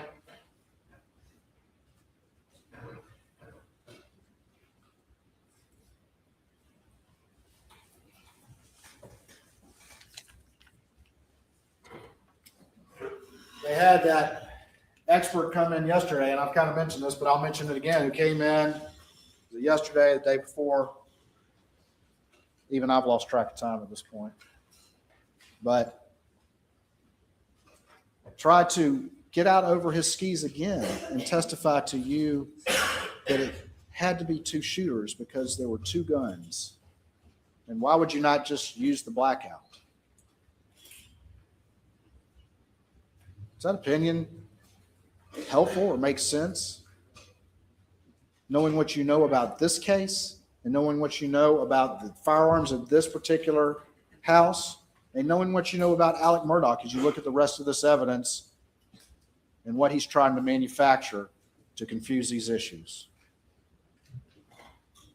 Kenny Kinsey told you that it's just as likely that it could be one shooter and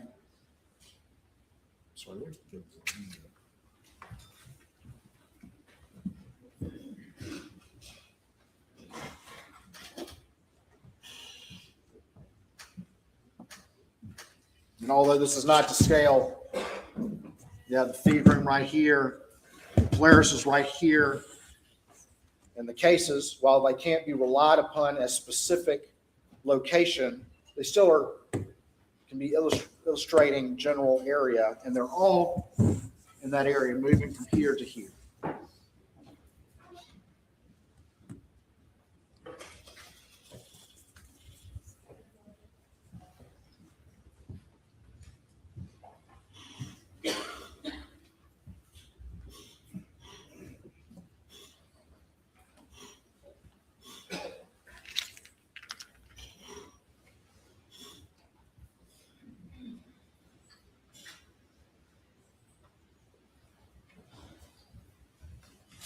GSR on the defendant's hand and the seatbelt.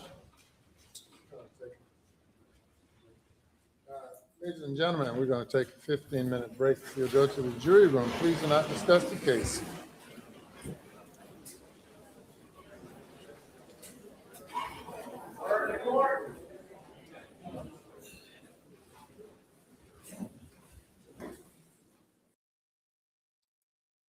Okay, I'm going to read these.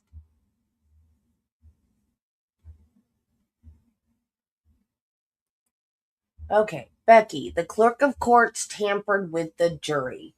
This is why he is getting a new trial.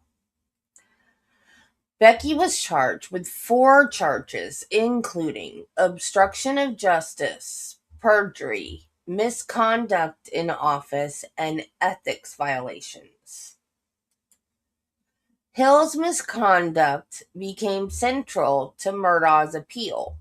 The South Carolina Supreme Court overturned his double murder conviction in May of 2026, citing her improper influence on jurors.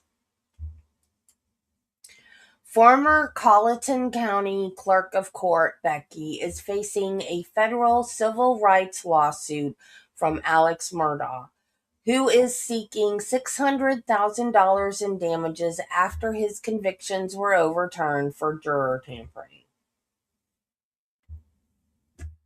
Why is he suing her? It's so stupid. What is he going to do with that money in prison? Buy 1,000 packages of ramen noodles? And I did find the hearing where Judge Toll, because Judge Neiman retired, and I think Judge Toll was retired too, but they brought her back just for that one thing. I don't know why. Anyway, so Judge Toll had a hearing where she questioned all of the jurors if they felt like Becky had influenced their decision, and where she questioned Becky, and she questioned there was a clerk of court that came over from the other county that came out to help Becky. We've seen her several times swearing people in. And Judge Toll questioned her too. So I found that. So after the verdict, we'll watch that. So if we get to the verdict today, what time is it? 2? If we get to the verdict today, which hopefully we will, then tomorrow we can watch that hearing. So y'all can see exactly why. Because they talk about exactly what she did. So then you guys can see exactly why he's DSR on the getting. defendant's hands and seatbelt. I love Maggie's Judge DNA Toll. Yeah. on that Super Black Eagle. DNA on the Suburban steering wheel. No DNA or blood identified on the floorboards.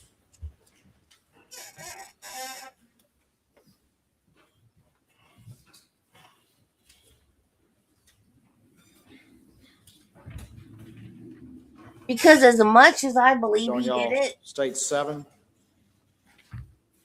as much as I believe he did it, and as much as I hate that he's putting the families back through this, the taxpayers back through this, as much as I hate that, and as much as I believe he's guilty, he did not get a fair trial because Becky influenced the jury.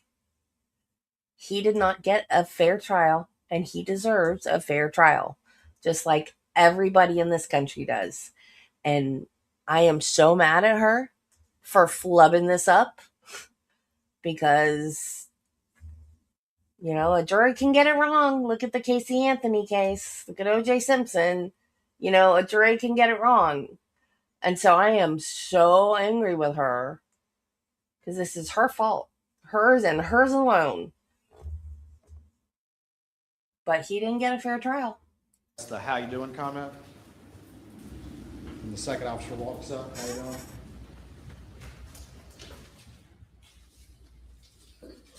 States 5.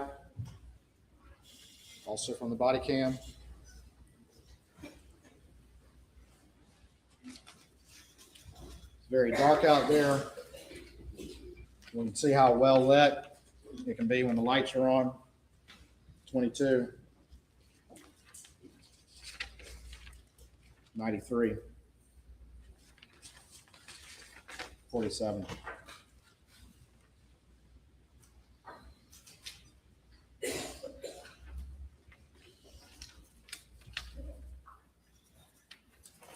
Creighton, good Lord. Are you going to be done sometime today? This isn't even a rebuttal. This is his first time up. I'm almost done. Thank you. Oh, he heard me. Finally, a little bit more about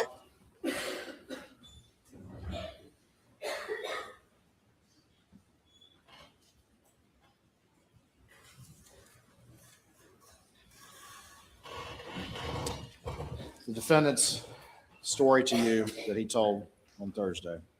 We've already talked about it. Just a couple more things. I asked him when he went down there, those dogs are clearly Even out. the in lawyer kennel on his area. same team is bored. I asked him if the dogs were alerting on anybody nearby or in the woods, as dogs do. And he said no. He said that their dogs were not doing that.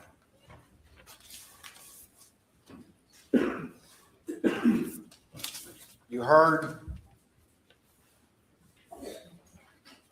about the fact that he changed clothes, and you also heard testimony that his clothes smelled fresh and like laundry. See again, manufacturing this scene. You heard from his law partners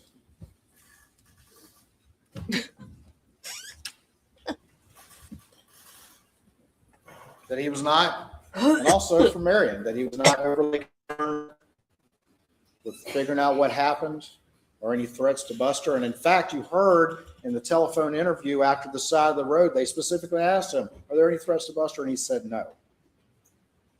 Why is there no threat to Buster?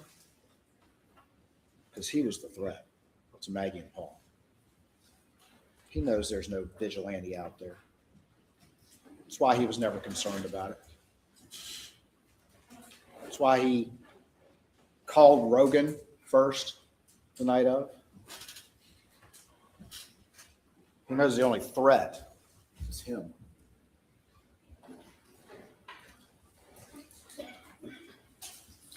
I asked him if he could remember lying to all of those close to him, people that he trusted, that he stole from. He couldn't detail one single conversation. He couldn't remember his last conversation at the kennels.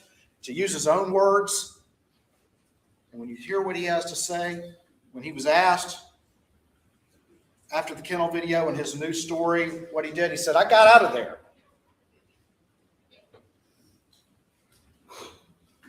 He's got that photographic memory, but can't remember what he was doing when he was his most active on that day. He didn't say, if only I had been there. If only I had gone to the kennels. If only I could have stopped it. If only I had been there a little longer. He says, I got out of there.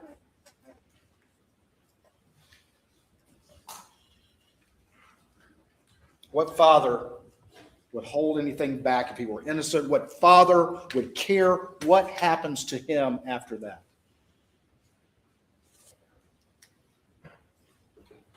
He claims he told you that he had cooperated with SLED. Yeah, I heard that too, Judy. But he hadn't. I don't know why, though. There's nothing more important if someone's innocent to telling law enforcement when the last time the victims were alive. I just saw them. I saw them at 8:50. I saw them at 8:49. They're still out there. Go get them.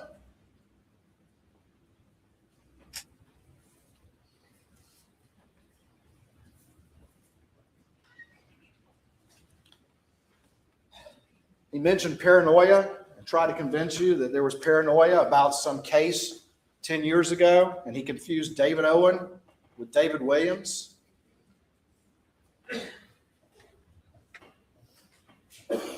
He got on the stand, ladies and gentlemen, and as he got confronted with things, as he was allowed to keep talking, he kept adding a new factor and a new factor and a new factor to justify why he's lying to you, why he had lied to law enforcement, and to justify why he's telling you what he's telling you now. He kept adding them. He can remember those, ladies and gentlemen. He can remember a new one. He can remember this. And the problem with that is that there's no mistaking David Owen for David Williams. We showed you that picture of David Williams. This is a man who rides around with a badge in his windshield, who had blue lights installed on his private vehicle. And if you need any proof that he makes up lies and is very convincing with them and makes them up on the fly,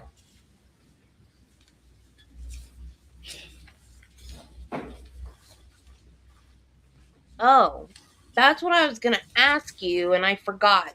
They had a bench conference about an email. the guy got caught flat-footed with the badge hanging out of his pocket. And tried to assert to you that sometime maybe it was an accident. I'm trying to think. That this badge is hanging out of his pocket. How is that an accident? See how quickly he was able to lie? But more importantly, the blue lights. He sat It here and told might you have 3 been. times. I think he said his name 3 times. Oh, I see what I Sheriff did. I Smalls, switched to a court former sheriff of TV Hampton feed County, today.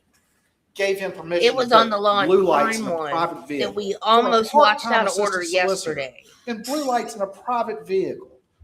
He told you 3 times, effortlessly Wait, got up there, pivoted, and lied to you. Because was Sheriff Smalls came in after- here and said, After deliberation Of course not. started? that never happened. She was never heard deliberating of when such a she was thing. like, go? This is a man who made his trade on lying. He lied about the most important fact in the case, and he sat there and effortlessly and easily pivoted to a new lie when confronted with something he wasn't prepared for. Yeah, I The didn't sheriff watch came in here and this said no. the first, when it was Never live. happened. I watched a replay the first Of course time I saw it. But he looked y'all in the eyes and told you that. Looked you all in the eyes and told you that. As if, what's your problem, Mr. Waters? Sheriff Small said it was okay.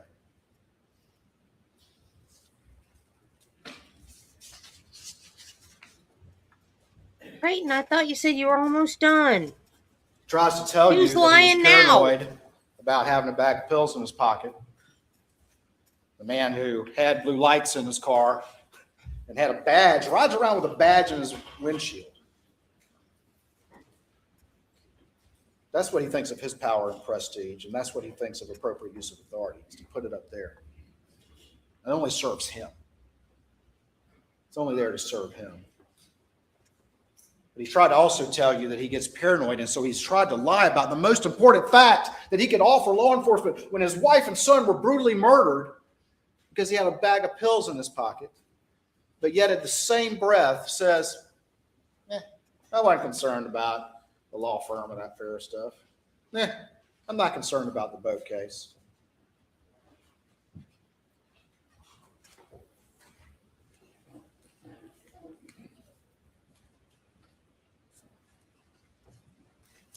Why would he lie about that time unless he's manufacturing an alibi? And that's just why it took him only 19 seconds to call 911, because he knew what he was going to find out there. This has all been constructed by him to try to confuse the situation.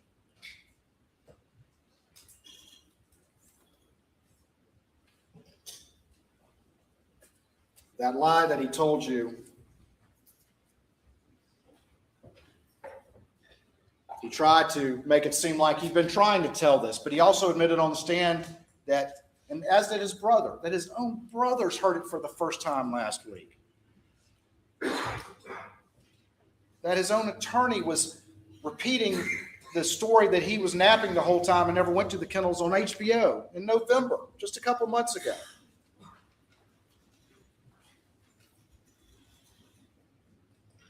A lot of people lie, ladies and gentlemen. A lot of people lie. When it's really important, something like this brutal murder, most people are going to come clean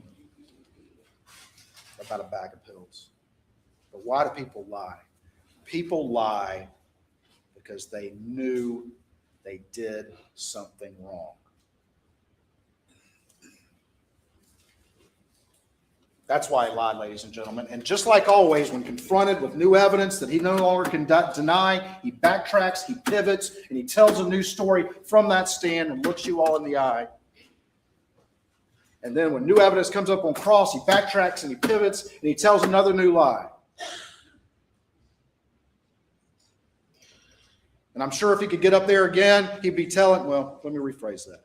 He said so many witnesses are lying on him. They're all lying on him. But the one thing we know is a constant is that he lied to them. Mark Tinsley's lying. Jeannie Seckinger's lying. Shelley Smith is lying. Blanca's lying. Everybody's lying on the master liar.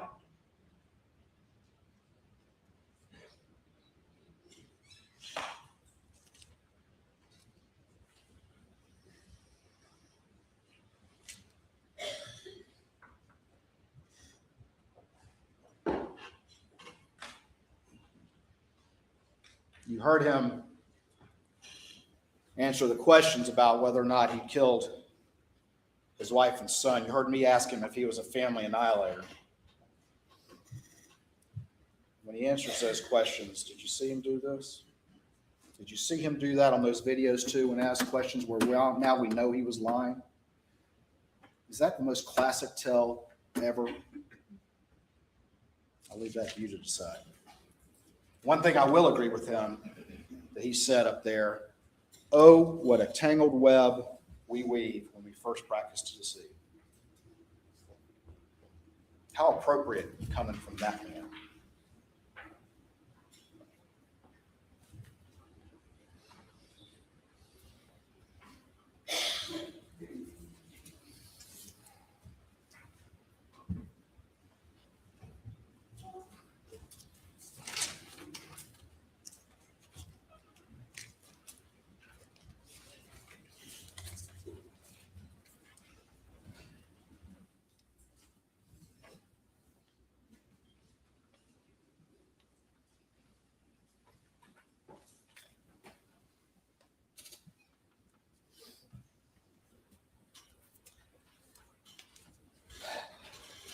This man is trying to sell you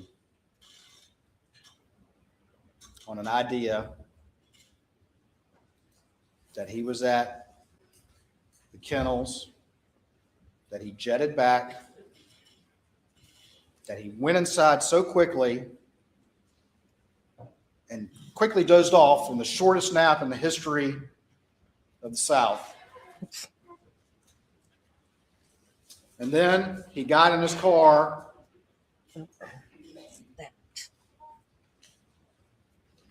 just seconds after these supposed vigilantes. These vigilantes that apparently are 5'2", that knew somehow that Paul and Maggie would be both at Moselle on the evening of June 7th between 8:44 and 9:02, that also knew that they would be alone at this time. They knew that Alec would not be at these kennels. And they also knew the property well enough to get to the kennels. They also assumed that they would find ammunition and guns there, so they didn't bring those. And they traveled the same route as Alec after his short 20-second nap, and knew that he would be visiting his mother at Alameda during that time.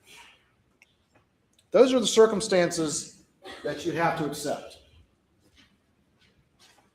The 5'2" vigilantes that arrived somehow in that tiny time period between 8:49 and 9:02, and that's given him every benefit of the doubt as to the story he told you, sprinkled with a bunch of new lies as well. That somehow they arrived during that time. The dogs never heard them or ran to them. Somebody put the dogs up in the wrong kennels. Somebody rolled up the hose.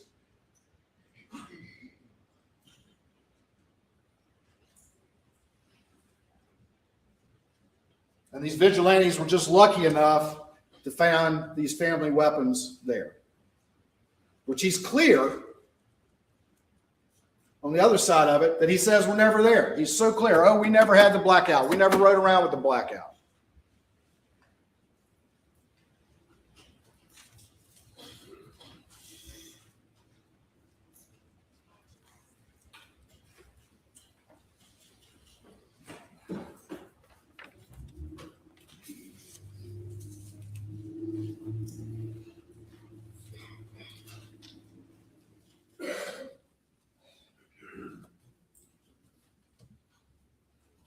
No one knew who he was.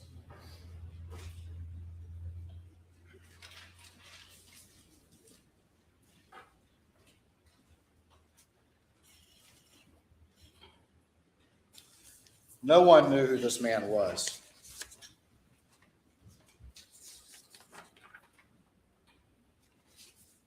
He'd avoided accountability his whole life. He had relied on his family name. He had a powerful family. He carried a badge and used that authority. He lived a wealthy life.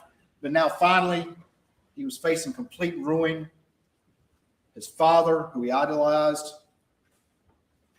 who I worked with on occasion, was dying. His son was facing charges for the boat case. He was facing a civil action that not only could potentially ruin him, but expose the reality of what he'd been doing for years. He had an opiate addiction. The entire illusion of his life was about to be altered. He couldn't live for that. He's the kind of person for which shame is an extraordinary provocation. Shame is an extraordinary provocation. His ego couldn't stand that, and he became a family annihilator.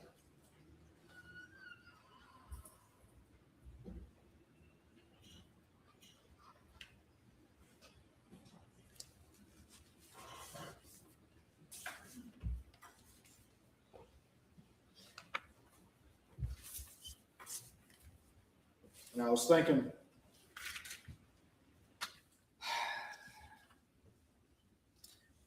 that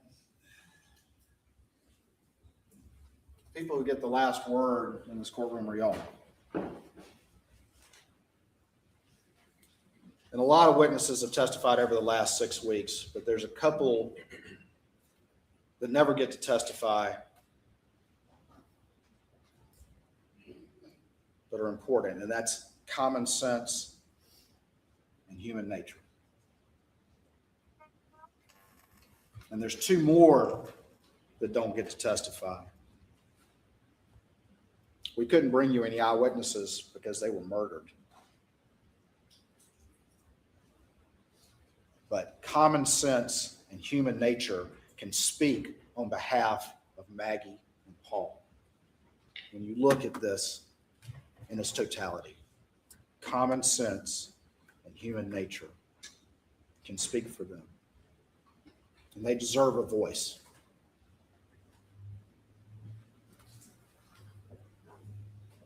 Everything he did was meant to try to frustrate the forensics as a lawyer and a prosecutor with the two guns and the manufactured alibi and not taking his phone down to the scene, deleting call logs, making short phone calls, bringing up the boat case, moving Maggie's phone, changing clothes, looking at Paul's phone, calling Rogan, or trying to call Rogan.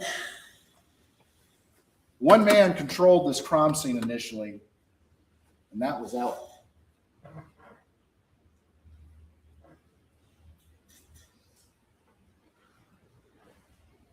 But there were some things he couldn't control. And we brought those to you.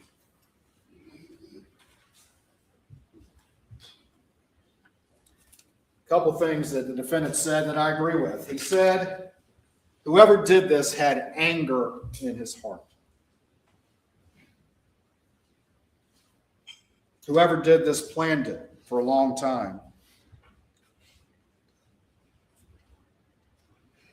That he hurt the ones who were closest to him.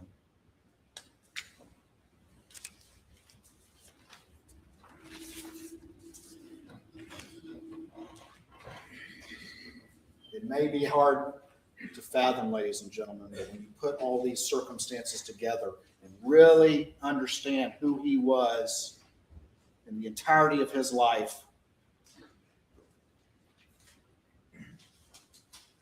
and the pressures that he was facing from what he had been doing for so long,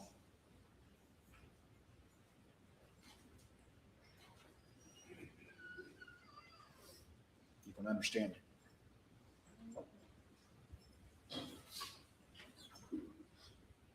There was one mistake, though, he didn't expect. And this is why he was worried about Paul's phone. This is why he's trying to get in touch with Rogan.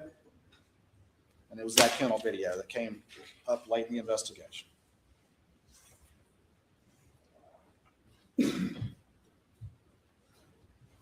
One of the things I asked him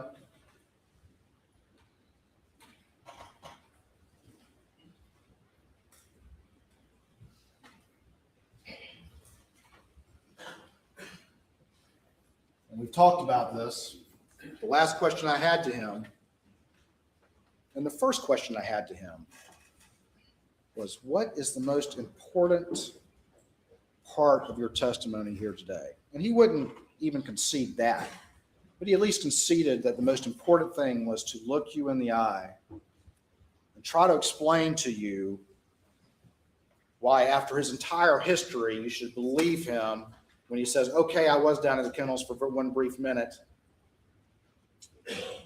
but I had nothing to do with this. We went through that long cross in which he identified all these factors, from his partner saying having an attorney, you need to have an attorney present, to his distrust of SLED, to Dave Owen asking him about his relationship. And I asked him, at what point did you decide to lie? And he finally agreed, okay, it was in this interview. It was that moment in the June 8th interview. It was during that interview.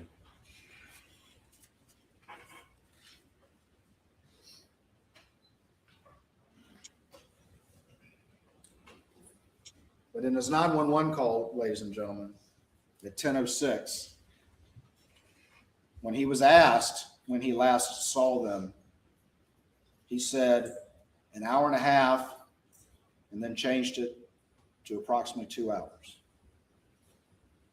Consistent with what he would later say. before any of those factors that he sat there and ran through with y'all as the reason for his decision even ever existed.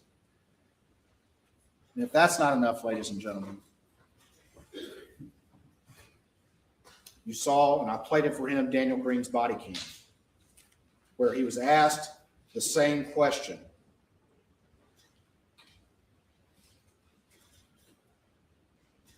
And he said that it was 1.5 hours plus 45 minutes.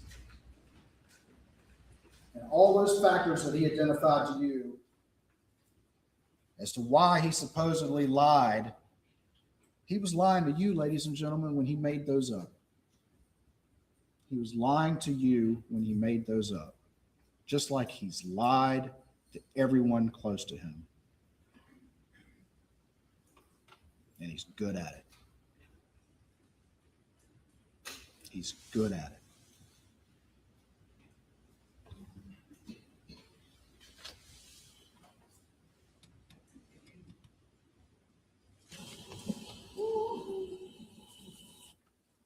Is that up?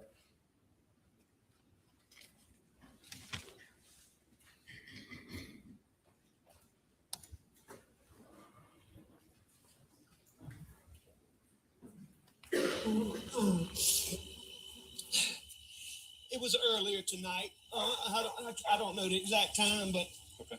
I left. I was probably gone an hour and a half from my mom's, and I saw them about 45 minutes before that.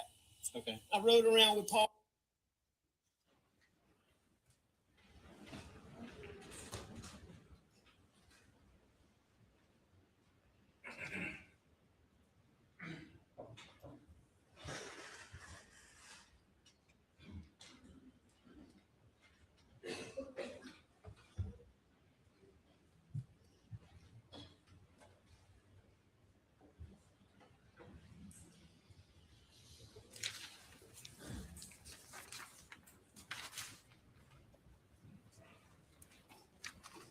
Motive, the means, the opportunity,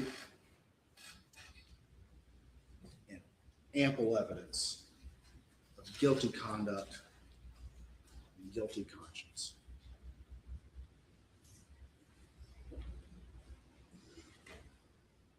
All four factors are present.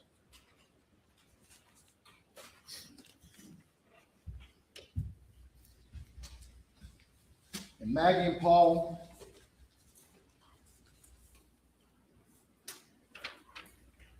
deserve a voice.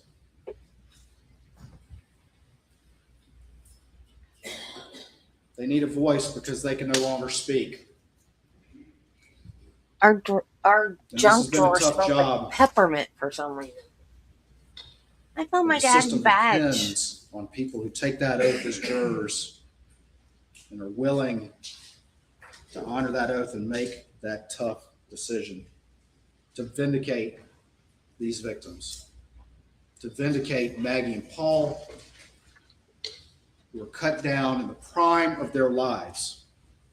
Oh my God, his badge number is 13. I didn't know that.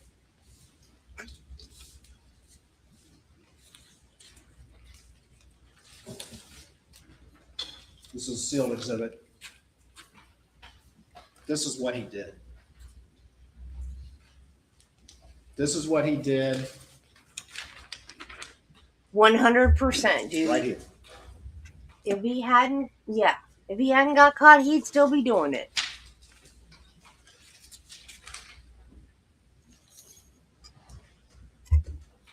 This defendant, on the other hand, has fooled everyone who thought they were close to him, everyone who thought they knew he was who he was. He's fooled them all.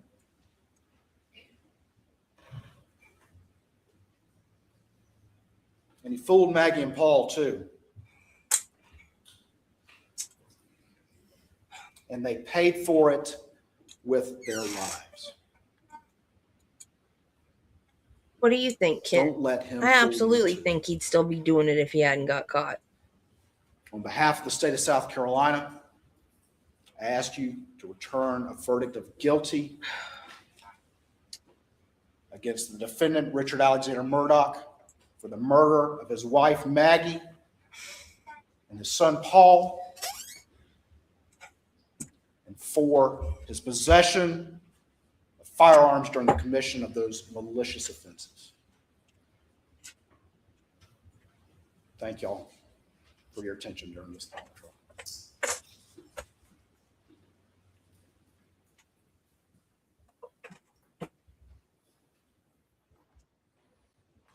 All right, ladies and gentlemen, that will be it for this day. We'll resume at 9:30 tomorrow morning.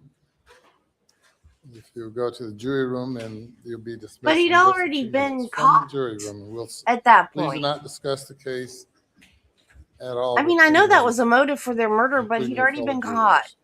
So I kind of was thinking more along the lines of he'd already been caught and he didn't want to put his family through the poop hitting the fan.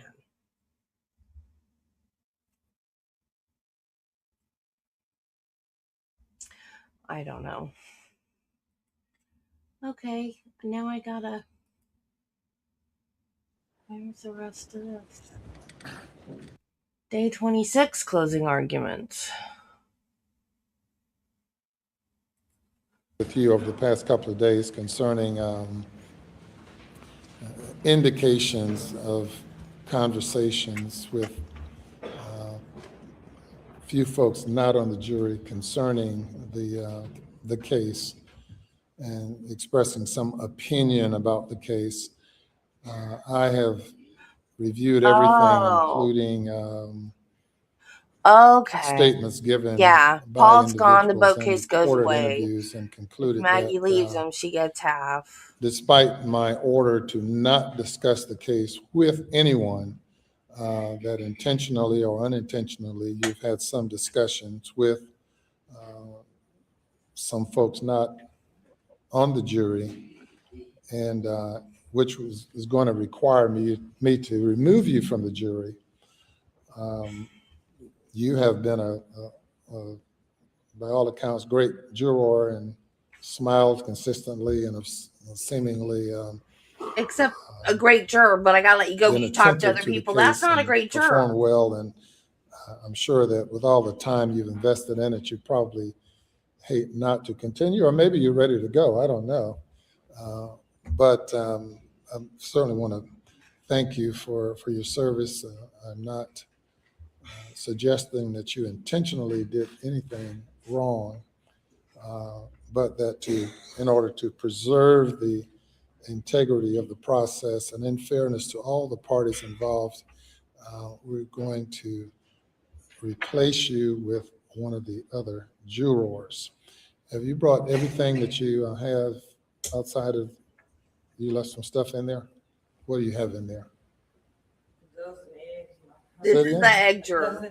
A dozen eggs. One of the other jurors brought in eggs for everybody. Oh, okay. Eggs in my purse and no water. All right. Well, you're going to leave the eggs. You want to leave the eggs or take the eggs? You're going to take the eggs. So, Mr. Bales, can you retrieve from the jury room her dozen eggs, her purse, and what else? And a bottle of water. If you can get those things from the jury room.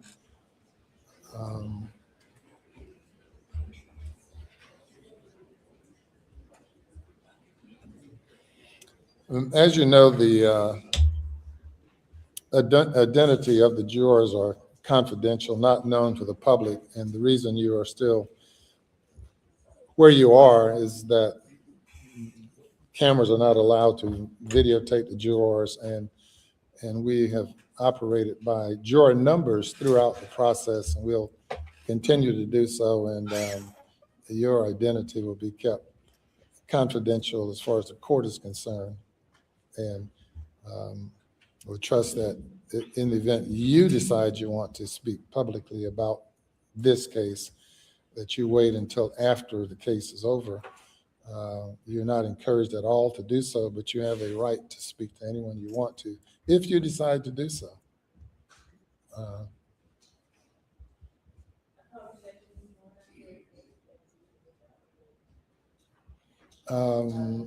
No, I have not spoken with her today, but no, this is not related to, I know we also had some conversation was brought up concerning your ex-husband, but that's not a part of this consideration at all. This is totally independent of any other conversation that that he might have had concerning you. That's not part of the order of the court. So they're going to get your things, and then once you're removed from the jury, you can't go back in the jury room. We'll have to tell them goodbye for you. Okay, all right. Well, thank you very much. Ed, you can go. Thank you.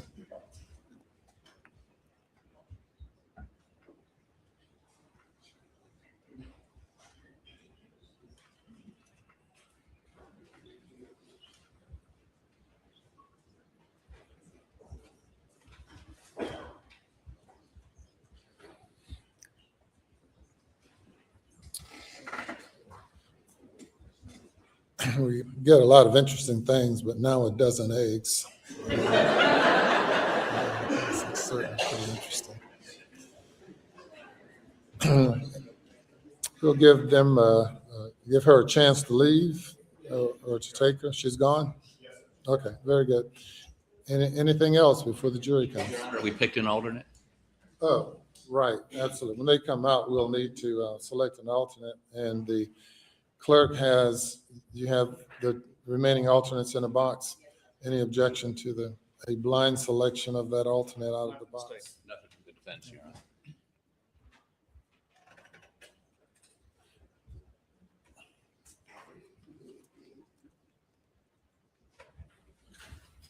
Juror number 254. Juror number 254 will become part of the panel, of the deliberating panel at this point. 254. All right. Yes, sir. Mr. Griffin. Your Honor, before the jury comes in, early in my closing argument, we have a blow up of the photos of Maggie and Paul at the crime scene. I'm going to hold it up so that the jury could see, the audience cannot see, but I'm just notifying Court TV that please don't display this blow up during the proceedings. Thank you. Thumbs up, yes. Oh, sure. I apologize.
You may bring the jury.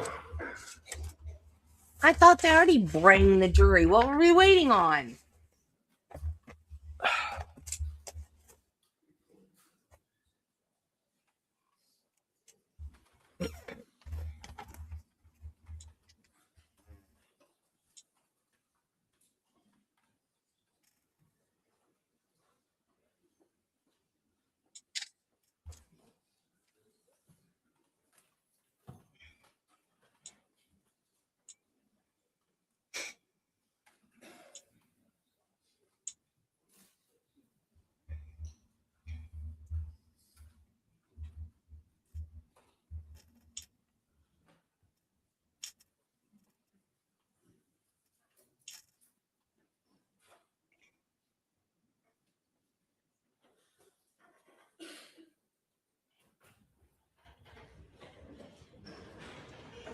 All right, good morning.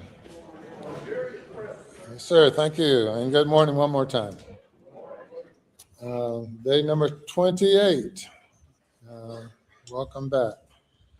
Juror number 254. You are now part of the first 12 jurors. We have 13. You're part of the first 12 of the panel at this time. And the continuing with closing arguments is the defense's turn. Mr. Griffin. Thank you, Your Honor.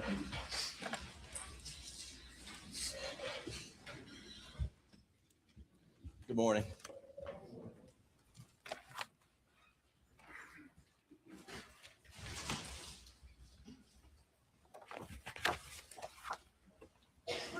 Wow. We're at the stage of the case that's called closing arguments. I don't know why they call it argument. I'm not here to have an argument with you in any form or fashion. What I'm here to do today, this morning, is to review the evidence with you that you've heard in the courtroom over the last 6 weeks. And in reviewing this evidence, my goal is to address questions that you may have about what you've heard. And the jury system that we have, frankly, is the greatest criminal justice system in the world, because it's the only system, jury system, that a criminal defendant's fate is put in the hands of his or her peers.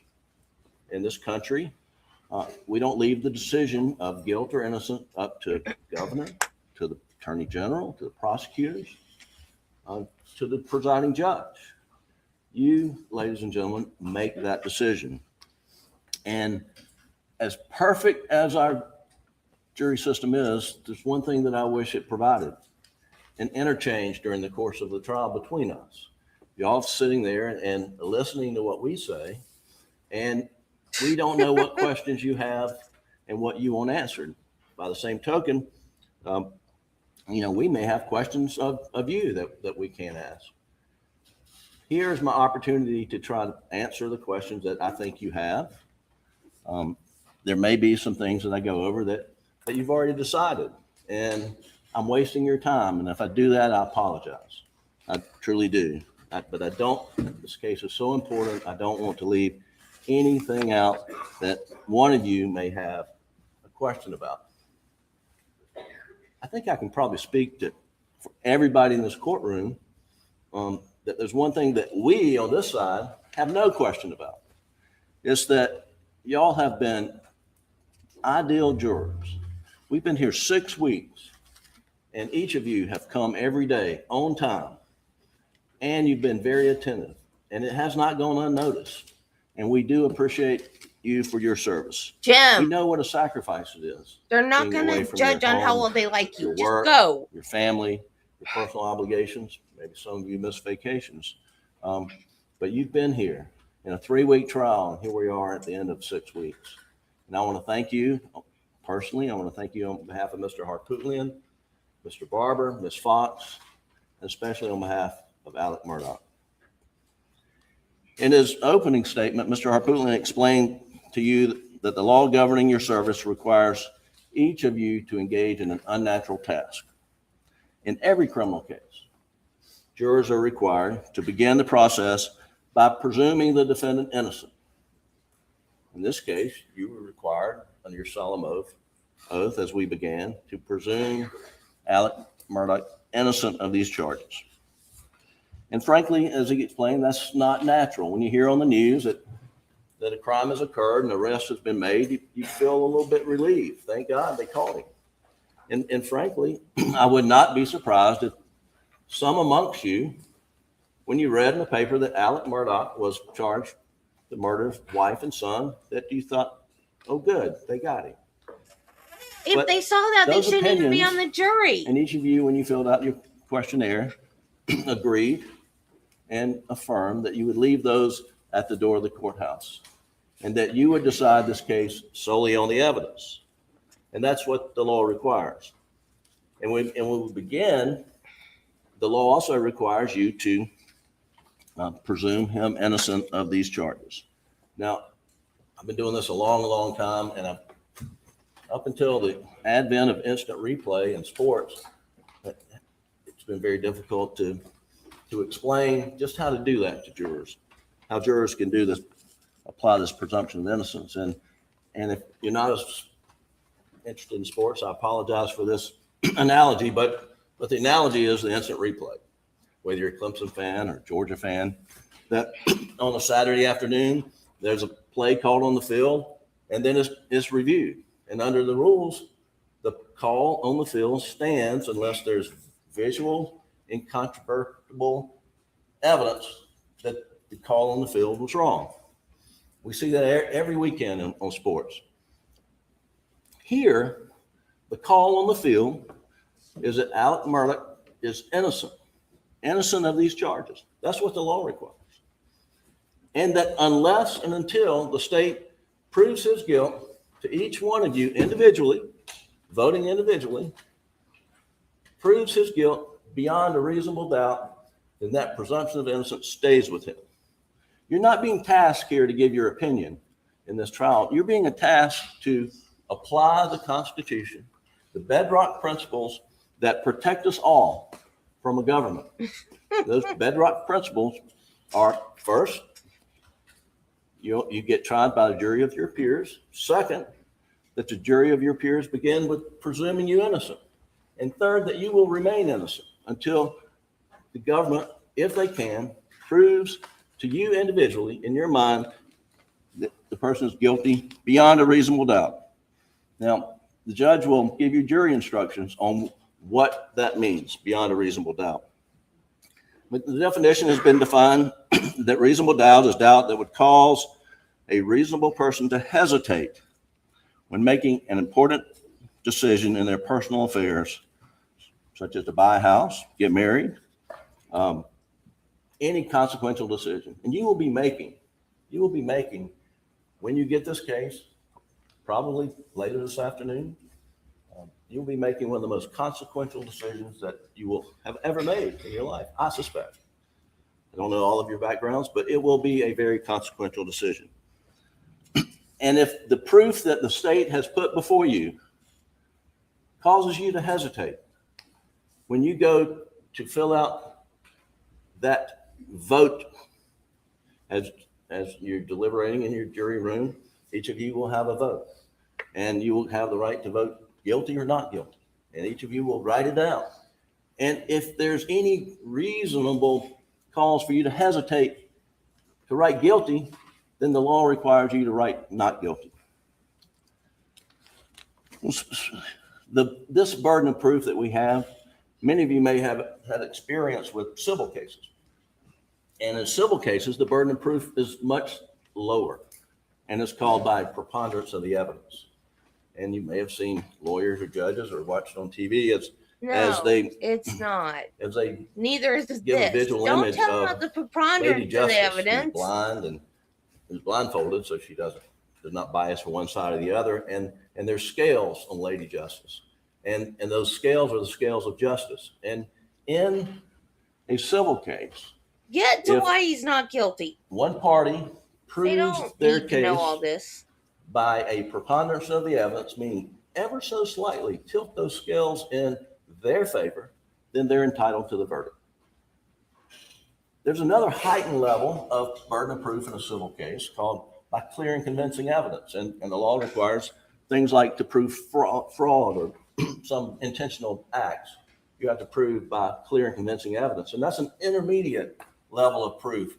And so it's not just tilt the scales ever so slightly in the favor of the party that prevails, but you have to get sort of 3/4 of the way there. But now proof beyond a reasonable doubt is the highest standard of proof the law recognizes. And it is, you have to tilt the scales all the way to one side in order for the state to meet their burden. Now, a little bit about the verdict. You will have an option of guilty or not guilty. My friend Dick Harpootlian over here he travels a lot. He's been to a lot of countries, and he frequently, he recently returned from Scotland, where he attended a jury trial in Scotland.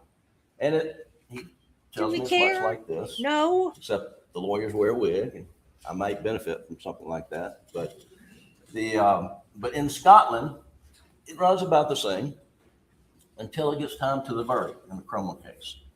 And the jury in Scotland, where we derive our laws from, and they are given 3 options.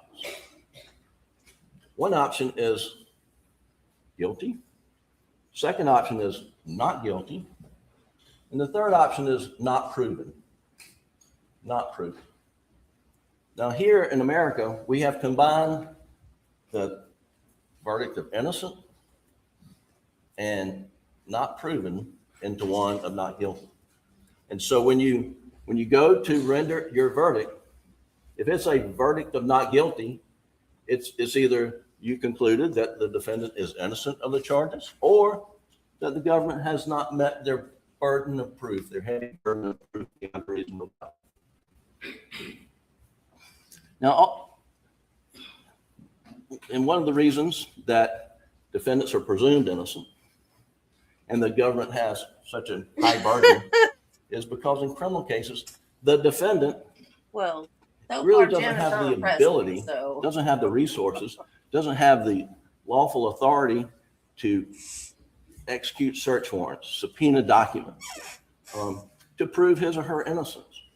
And so a defendant cannot secure a crime scene, cannot lift a crime scene for fingerprints, shoe-wear impressions, cannot secure telephones and get electronic data in the course of an investigation.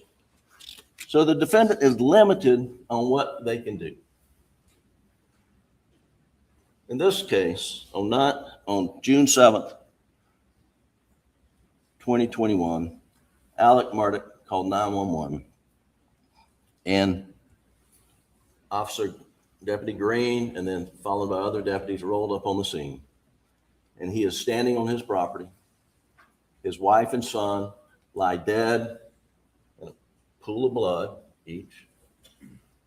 He's within yards of him, and he just put a shotgun down. He just put a shotgun down.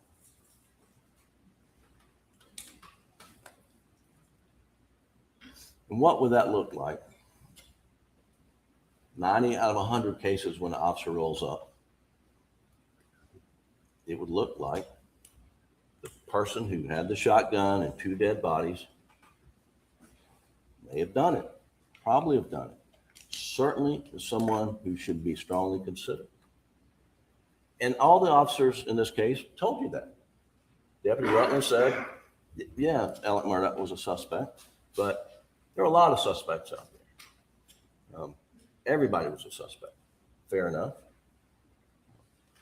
Agent Owen says, well, you know, we have a circle, investigative circle, and it starts with immediate family members, particularly if they found the deceased, the victims. So he's in the circle by virtue of calling 911. And that's fair enough. But what doesn't strike us as fair is that the next morning on June the 8th, after the gruesome murders of Maggie and Paul,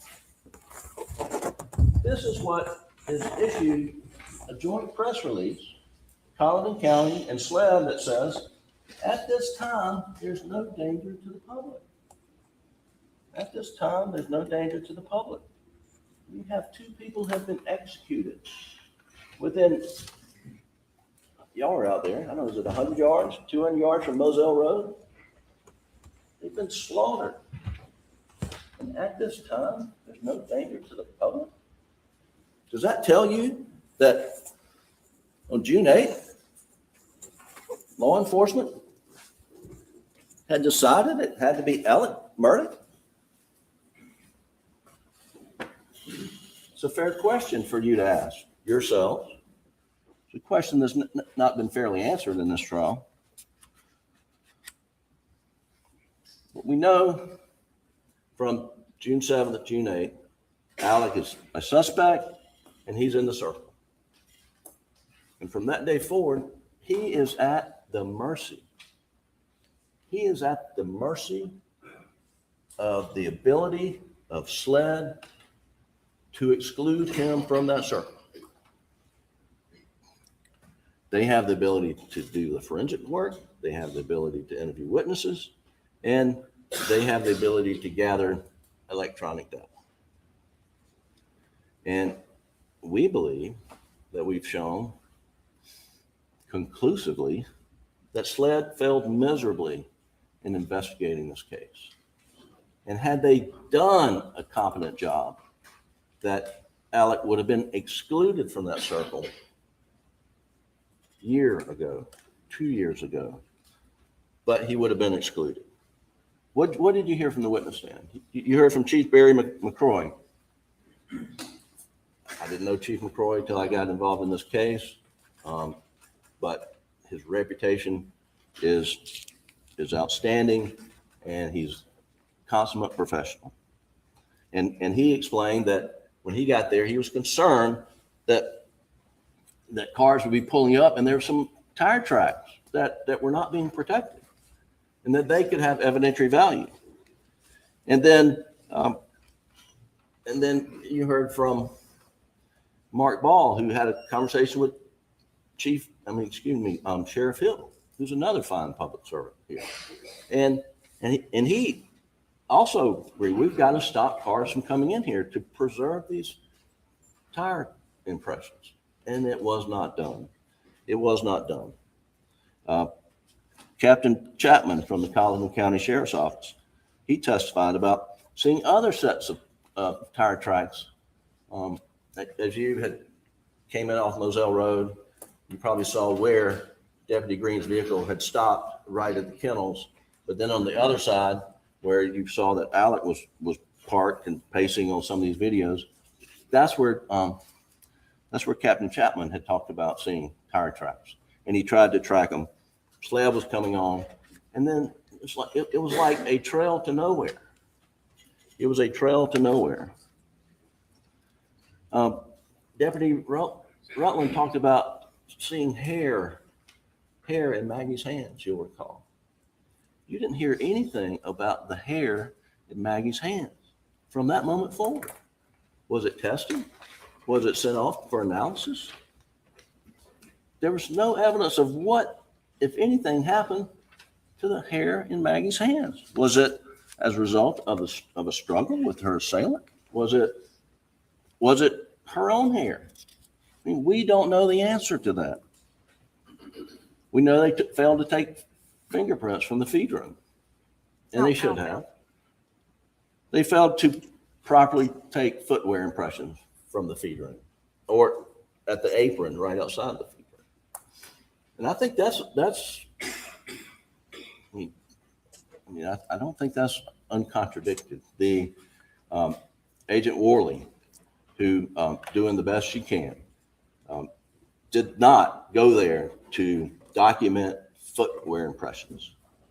Did not do that. You heard from our expert, Mr. Zerti, what is required. And I believe Dr. Kinsey also agreed it was not done. I know Mr. Palmbach did. And both, now I'll get to the shot angles in a little bit, but both Dr. Kinsey and Mr. Palmbach had this murderer for Paul standing on the concrete. Whether 1 foot's in, 1 foot's out, both feet are in, but there should have been footwear impressions. But we'll never know because it was not preserved. It was not taken. The thing that has baffled us, has completely baffled us, is why did they never take DNA samples off of Maggie's clothes, her dress? Why did they never take DNA samples off Paul's clothes? They never did. They never did. And we asked their investigators, why didn't you? Well, that's somebody else's job. That's somebody else's job. It was never done. But you know whose clothing they took DNA off of extensively? Alec.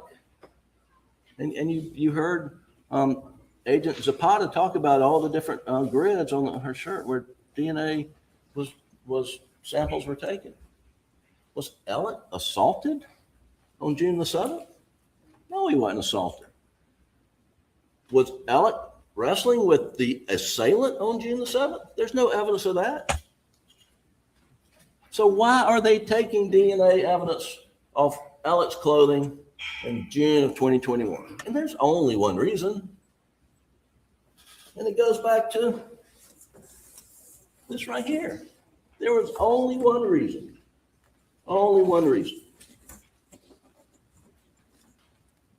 Is that they had decided that unless we find somebody else, it's going to be Alec. Unless we find somebody else, it's going to be Alec.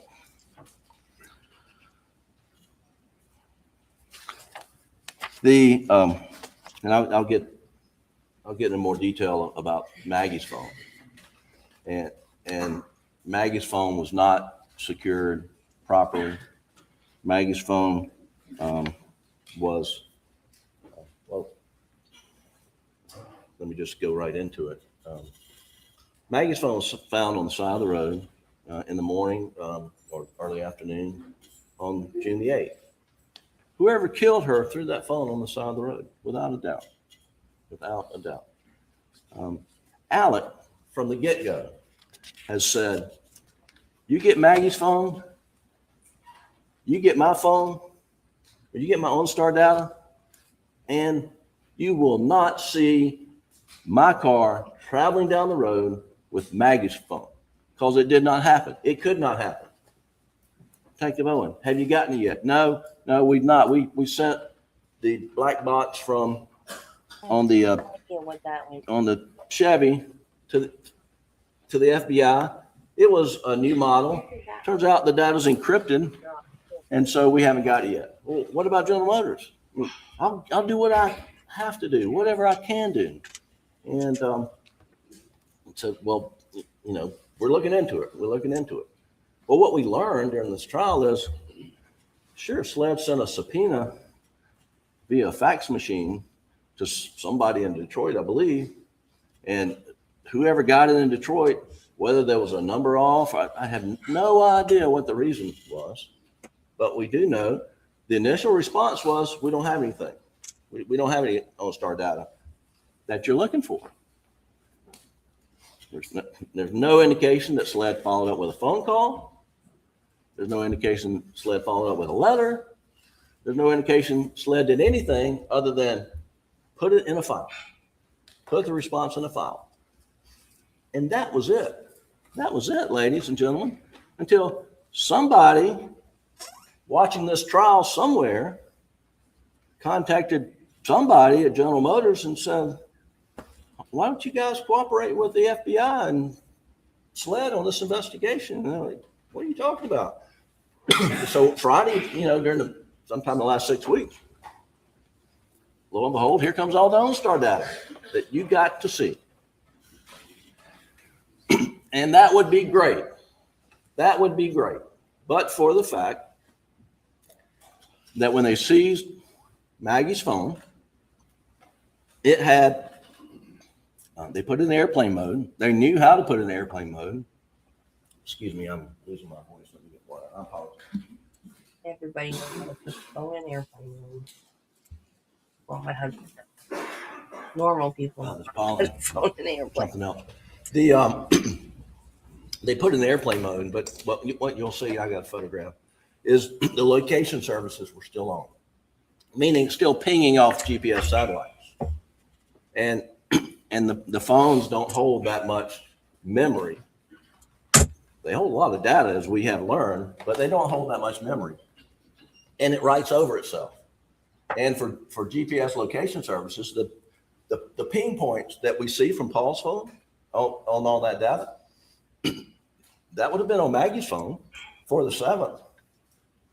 But for the fact that it wasn't extracted until sometime in like June 16th. I think that's the date, but if I'm wrong, I apologize, but it's around the middle of June. And that ping information that we see on Paul's phone, for Maggie's phone, it goes back to like June the 9th. Well, a lot of good that does. A lot of good that does. We don't have it. We would have had it had they extracted it earlier. Now, Agent Dove says we didn't have an updated, upgraded software that would read it. Took us a while to get it. I don't know why it took them a while to get it. There's really no explanation about that. But you heard about Faraday bags. Put it in the Faraday bag. So it's not pinging against satellites, not overriding. They didn't do that. And it's lost. Had they done it, I hope we wouldn't be here. I hope, because I know it would say, because we have enough evidence in the record, and we have to go around our elbow to get to our thumb to get there. But there is sufficient evidence in the record that shows Alex Murdaugh was not driving down the road, Moselle Road, with Maggie's phone in the car and tossed it at whatever time. When he went by at 9:08. I don't know what time they think it's tossed, but that would have gotten him out of the circle. I would hope, but probably not, because they've been so focused on him. Now, as I mentioned, Alec asked multiple times. I think the testimony was 5 times. Agent Owen, if you get this data, it will show it wasn't there. And we didn't learn why they didn't get it off Alex's phone until very recently, because you'll remember on June 10th, he gave SLED his phone. Yeah, you can copy it. Please copy it, because it'll show that I wasn't driving. Now, my phone was not with Maggie's phone at any point in time going down the road, I did what I said I did.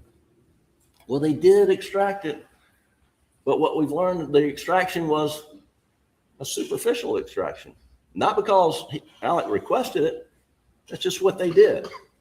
Said a logical surface extraction. So they didn't go in and pull out any GPS pinging data like you see on Paul's phone. They didn't get off Alec's. Now, if Alec had not made those requests to Owen, and they are disputing that, it's one thing you can be 100% sure of, is they would have called Detective Owen up here on the witness stand during their rebuttal case to say, no, he lied. He didn't ask that of me. I mean, they got Sheriff Smalls in here to say, I didn't give him permission to put a blue light in his car.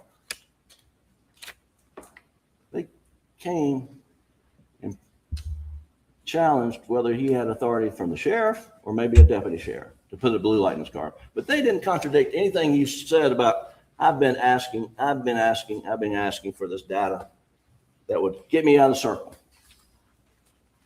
And now we know why it took so long to get the stuff from his car. It's because it's because the FBI wouldn't go to General Motors on this event data. The FBI was up there and they bought a Suburban, they're riding it around and they're reverse engineering all these systems to try to come up reports. And then they come in here and tell you, well, it's not complete, some is inaccurate, but this is what we got. And during the middle of all that, that's when, lo and behold, we get on start. Thankfully, we did.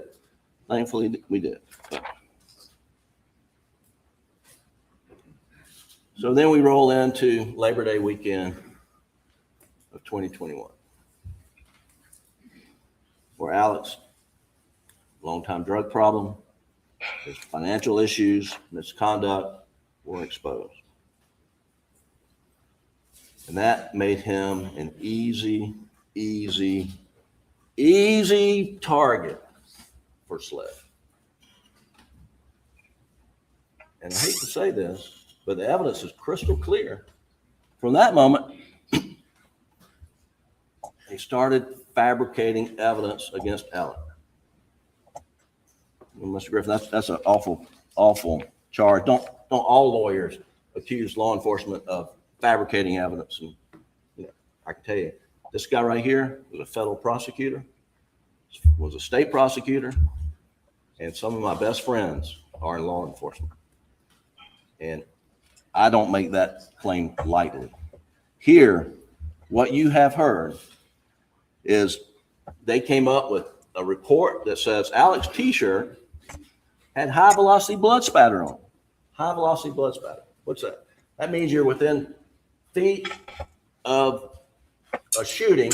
And they didn't just say any shooting. It said in their report, it says as a result of Paul's murder. High velocity blood spatter on a shirt as a result of Paul's murder. That was number one. Well, let's stick with number one. Why do I say that is fabricated? Well, you heard Agent Zapata said we did hemotrace confirmatory blood tests on that shirt. That means there were two types of tests. There's a presumptive test, which is what they use a product called LCV that makes it turn purple where it might be blood. But it turns purple on other agents as well, including bleach, you heard. You also heard that the shirt came out of the bag wet and it smelled like detergent. Anyway, they spray it, it turns purple in places. So they think, well, that must be blood. Next thing they do at the SLED lab is they do a confirmatory test to see if it's blood. 0 for 74, not blood. That didn't stop SLED from going out and pursuing with vengeance this report. They didn't give the no blood test result to the guy in Oklahoma, and when it surfaced, they had a problem on their hands, and they were pushing it up until this trial. And you heard the testimony from the stand that they went from Mr. Bloody Shirt leading up to this trial to Mr. Clean during this trial. And they ask him, and they raise issues during the trial with Blanca, where were his clothes? No one's asking about the man's clothes that he had on the Snapchat video back in, at 7 o'clock with his son until November or so, I think is what she said. I mean, the issue of changing clothes,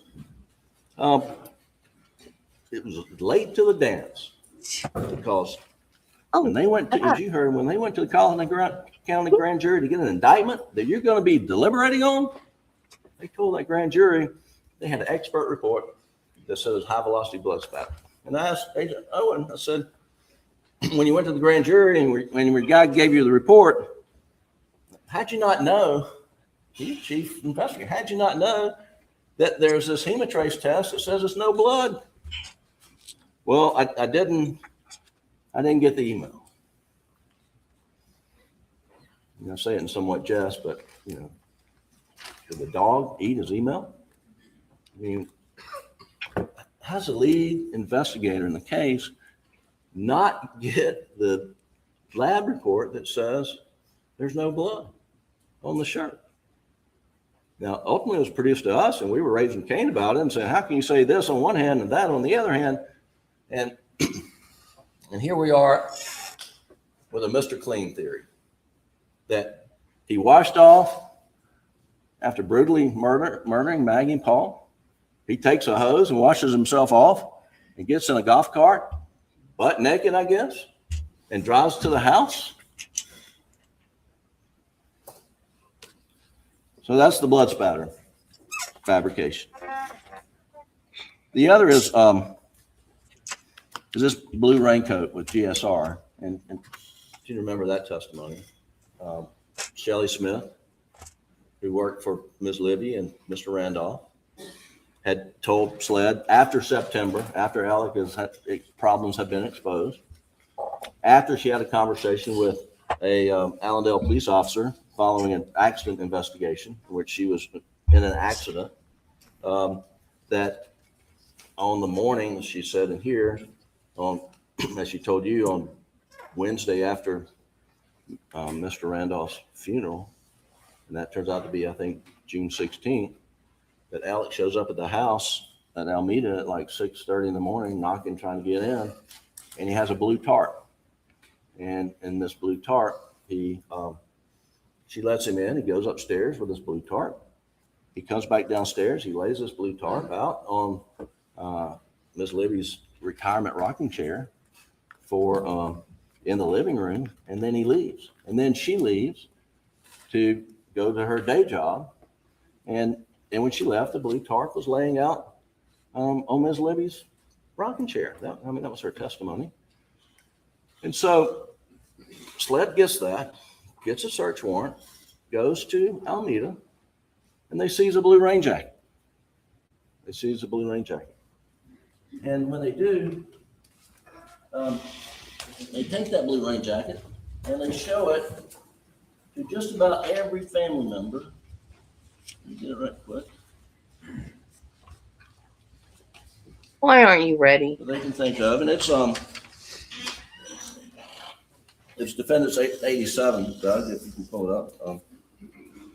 But they show this blue rain jacket to as many family members as they can get in contact with, and the rain jacket is and no one recognizes it. No one sees it. No one said Alex ever worn it. No one said Paul's ever worn it. No one said Buster's ever worn it. No one said Maggie's ever worn it. Have not seen this blue rain jacket. Has not seen this blue rain jacket. One more thing about this blue rain jacket. When they did the search at Alameda, John Marvin was there. And John Marvin asked him, did you find anything? And he said, well, we found a blue rain jacket back on the property. And he said, well, my dad drives a buggy around and maybe it fell off the back of his buggy. Clearly, John Marvin was understanding that it was back on the property. And then they asked him to come look at the blue rain jacket, and he was told it was found in the closet. And he said, that didn't sound right. And they never clarified it.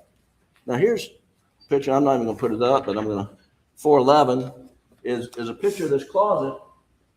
And you can see the blue rain jacket that's just sort of folded up and stuffed down here at the bottom right. That's the blue rain jacket.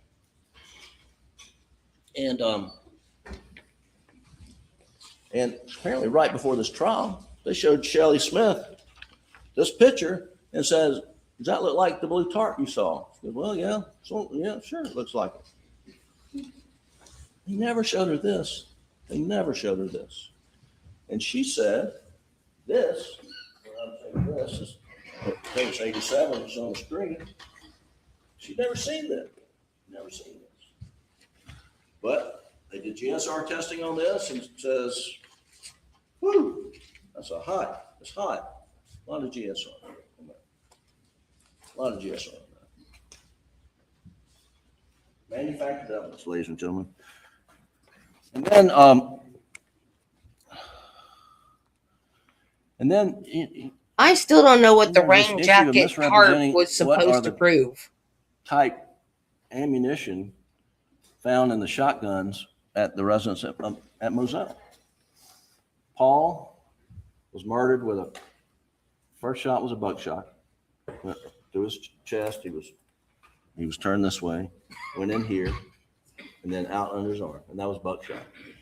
The second shot was into the head, either depending what expert and what pathologist, it's either this way or this way, but into the head. And that was still a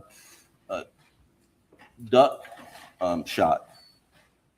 I learned that you can't shoot ducks with anything but steel pellets because they don't want lead in the water. So you got to have steel pellets. And then Agent Owen testified, admitted begrudgingly that he had testified to the grand jury that there were 4 weapons found up on the property in the gun room, 12 gauges that were loaded, or I'm not saying 12 gauges, I'm sorry, 4 shotguns that were loaded with buckshot and birdshot. There's 4 other ones. So that matches. Well, guess what? Totally not true. That was totally not true. And he admitted on the stand it was not true. He admitted telling Alec during the interview, and he said, well, I can do trickery. And we're going to see that shortly. But and then I said, are you trying to trick the grand jury? No, I didn't say that. Well, we walked through it, and he did say it.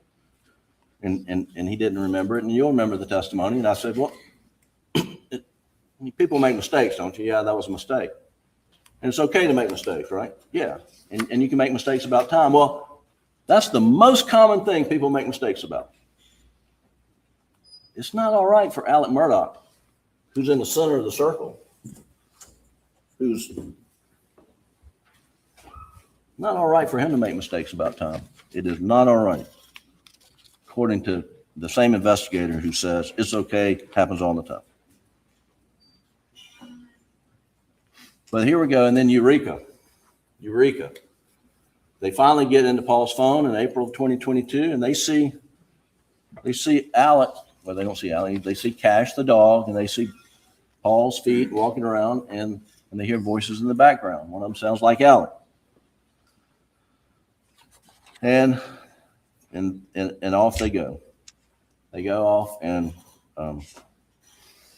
get an indictment from the Colleton County Grand Jury, relying upon high velocity blood spatter, relying upon 4 guns having the same load, and relying upon a rain jacket that's got GSR on it, and Alex lying about being down at the kennels. Now we know, after we've been here 6 weeks, of those 4 things, Bixby voice privacy contacts have been updated. To continue, review the updated items on your screen. I'm so sorry. No, that was turned on. I will turn it off.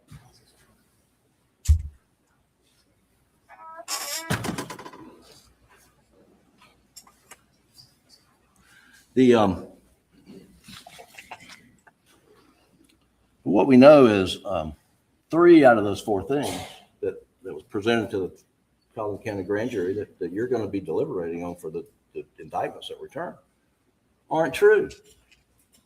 No blood spatter, no GSR rain jacket that's ever been connected to Alex whatsoever, and there's no loaded gun. So we're left with the lie. We are left with the lie.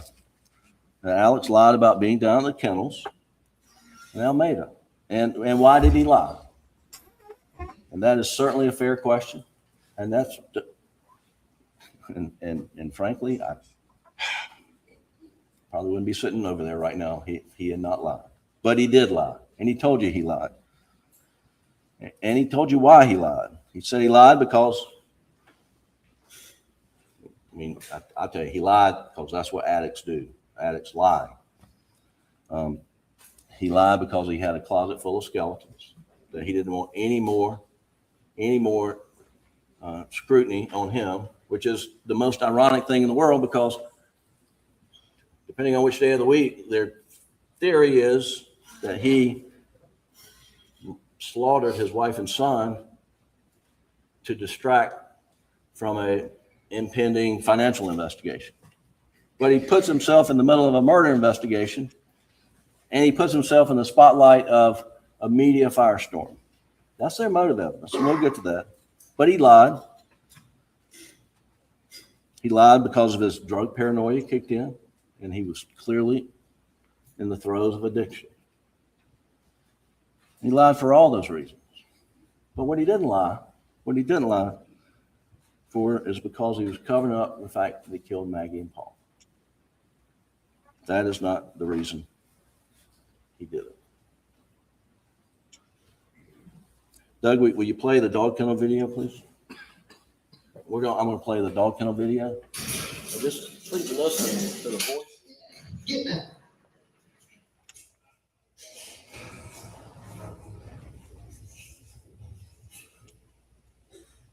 Wait, Cash.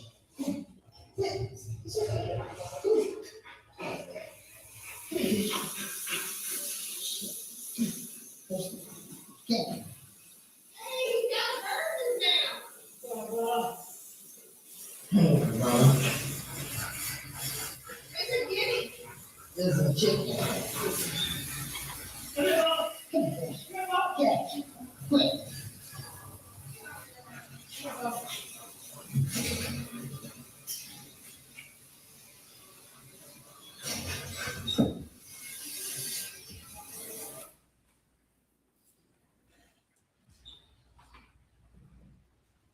4 minutes later, the state would have you to believe that Alex Murdaugh up and blew his son's brains out of his head and murders his wife after having that conversation about Bubba having a chicken or a guinea.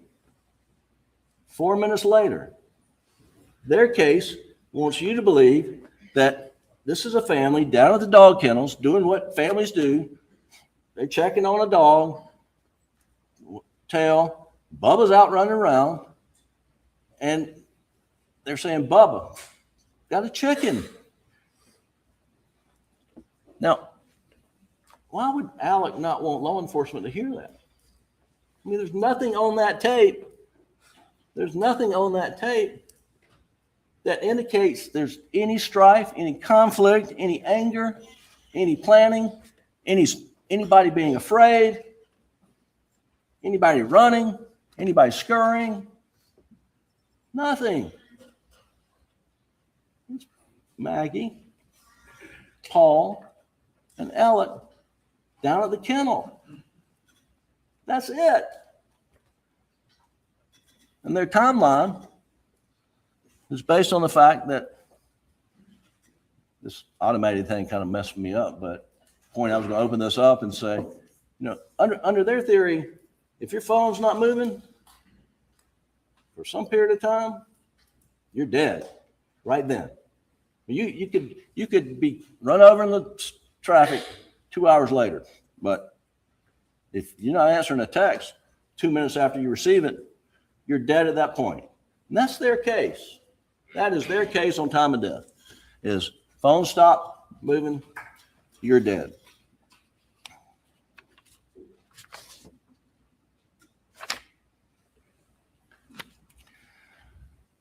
You've heard testimony from a lot of witnesses. I would say practically every witness who took the stand, who actually knew Alec and Maggie and Paul and Buster, testified under oath how much Alec adored Maggie. She was his all. Some people describe Paul as Alec's best friend. His relationship with him was awesome.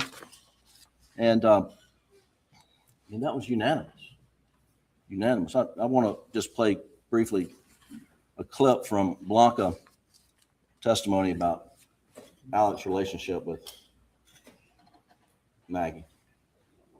You've also, I think, in multiple interviews with Sweat and other folks, described, I think the words were Meg?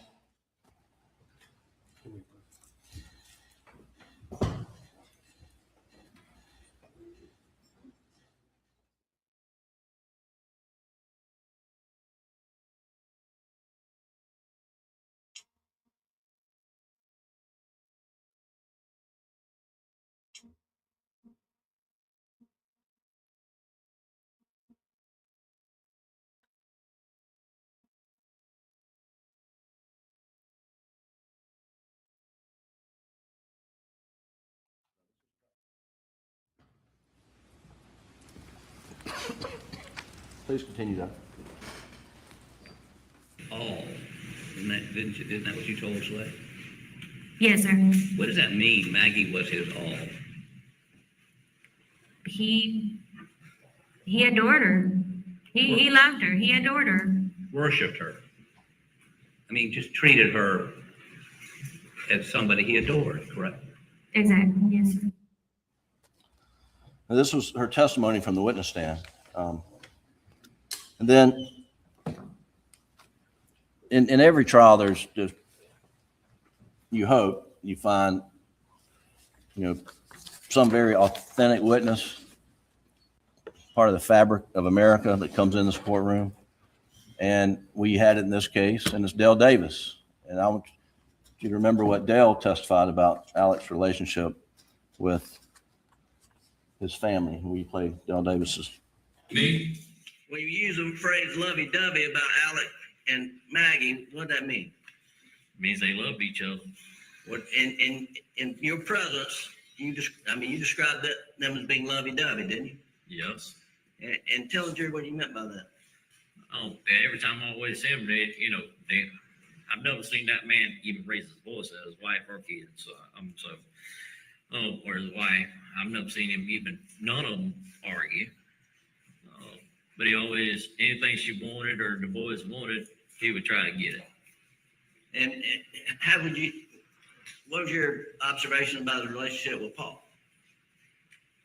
They like to hunt and fish together. I mean, they drink beer together. Okay. That was Dale Davis. Which brings us to the question, why? Why would Alex Murdaugh on June 7th execute his son Paul and his wife Maggie, who he adored and loved? Why? The state's theory is that that it was a storm a-coming, clouds are arising, and that his financial house of cards is about to collapse and he's about to be exposed. And because of that, he does what every rational person would do: go kill your wife and son. That is their theory of motive. That is their theory of motive. And it worked too, by the way, because he killed his wife and son. Guess what? Jeannie Seconder quit asking questions for a few weeks. Oh, in the boating case, that won't be worth anything now that his wife and son have been murdered, because he's sympathetic. Have you heard such? One thing Mr. Waters and I agree on is the best thing about jurors is you bring your common sense in here and you use your common sense. And that's what it's all about. That's what your collective wisdom. And just collectively think, individually think, what kind of sense does that make? Alex, his financial house is a wreck. He's stealing money from clients. He's got to produce a financial statement, maybe, in a hearing coming up. And his dad goes back in the hospital that day. His dad goes back in the hospital that day, and he hopefully dies a few days later. Okay, so I get a call. Jeannie comes in. My dad's going to the hospital. Paul's coming home. That'd be a good time to kill Paul, wouldn't it? That is their theory of the case. And if you don't accept that beyond a reasonable doubt, ladies and gentlemen, I submit the verdict has to be not guilty. Because there's no reason for him to do it. No reason whatsoever. Now, you've heard a lot of testimony about these financial crimes, misdeeds, and he told you he did it. He told you he did it to support a very expensive drug habit, and none of that's an excuse, but he is an addict, and addiction is real, and addicts lie, addicts cheat, addicts steal to keep getting their drug. The evidence was permitted in this case for you to hear solely to consider, did he murder his wife and son because he had this storm a coming, that he was going to be exposed?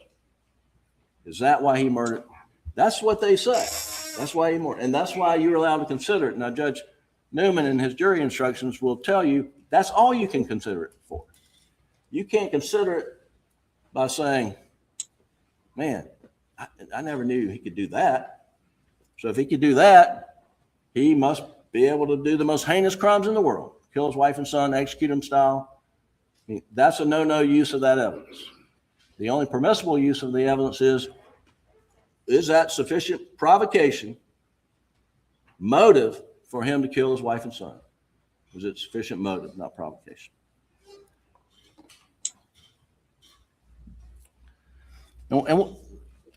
And the evidence in the case is that there was no impending financial doom on June 7th. June 7th was a day which frankly was no different than any other day in the frenetic lifestyle of Alex Murdaugh.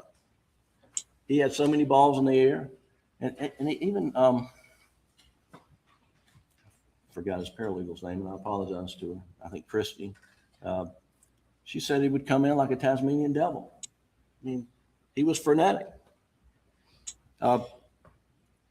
And they were on to this $792,000 fee in the Ferris case, and they were asking questions at Chris Wilson's office. But the reason they weren't concerned that he was stealing money. They were concerned that he was sheltering money, trying to hide it from being disclosed in the voting litigation, in which he was a defendant. And they didn't want any part of that. And that situation with the voting, with the Ferris fee, as Ms. Seconder, Jeannie Seconder said, that was a one-off. That was completely on its own, different type conduct than all the other stuff that you heard about. That was a one-off. And what happened on June 7th? She says, I'm in his office, and he gets a phone call that his dad's put back in the hospital. And she thinks that he told her it was terminal. He may have, I don't know, but his dad is put back in the hospital. He wasn't terminal that day, but the next day he got the terminal diagnosis. Any event, she takes off her CFO hat and puts on her mama bear hat and hugs him and a friend hat. And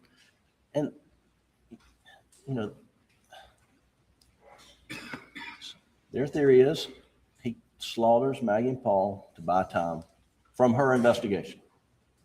That is it. That is their theory. That is their theory. And it's totally fabricated. They've got no evidence of that.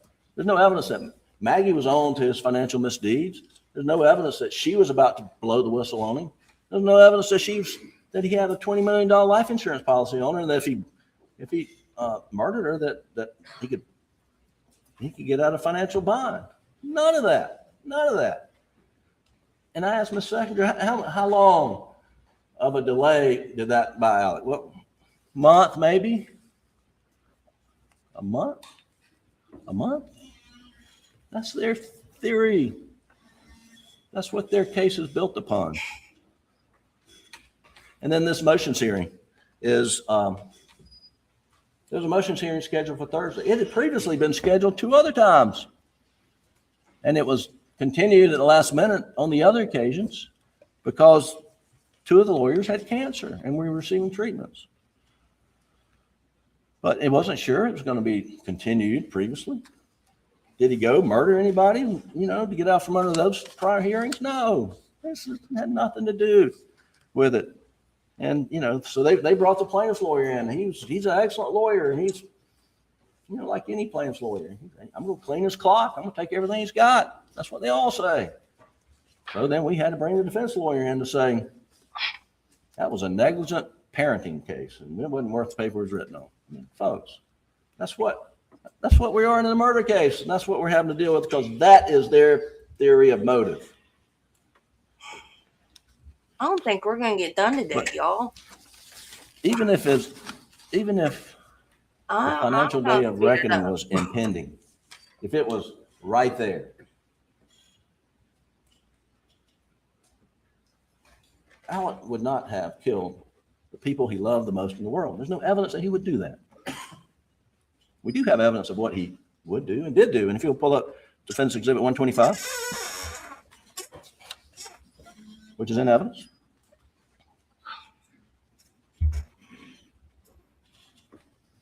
On September 2nd, 3rd, 4th, I forget the date. This is Labor Day weekend. He gets his drug dealer, Curtis Eddie Smith, to shoot him in the head because he couldn't go on, because it was all going to come crashing down, and he had a big life insurance policy. So when Alex is at financial collapse, he doesn't go kill somebody else. He tries to end it himself. This is a natural response. You don't want anybody to do it, but people kill themselves from being exposed. Don't kill their wife they adore, son, the apple of his eye, as some people have said.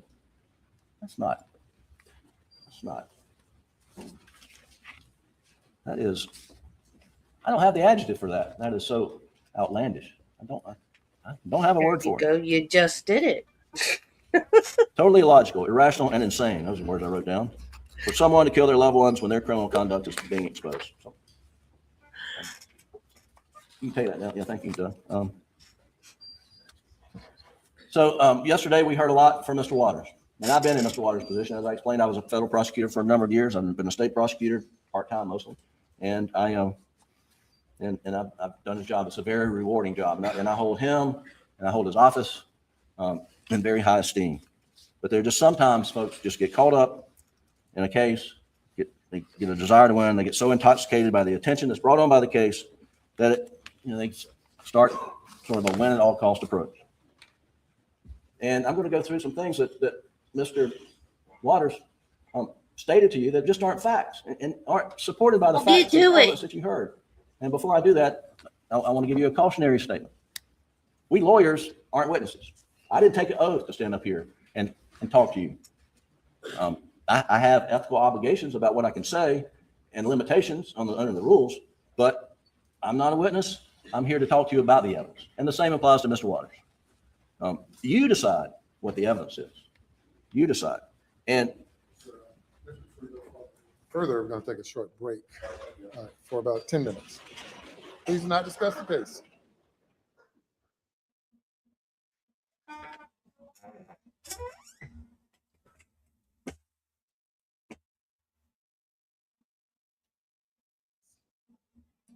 Paul and Maggie were murdered with family guns.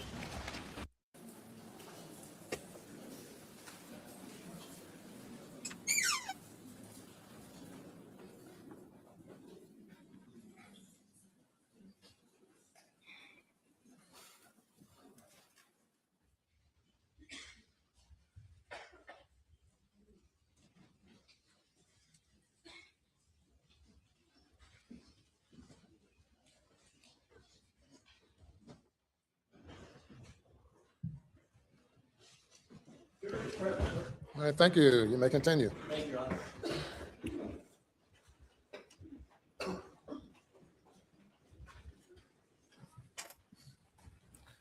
Yesterday in Mr. Waters' closing argument, he said that the evidence established that Paul and Maggie were murdered with family guns. I mean, that perhaps is his view of the evidence, but that's not a fact.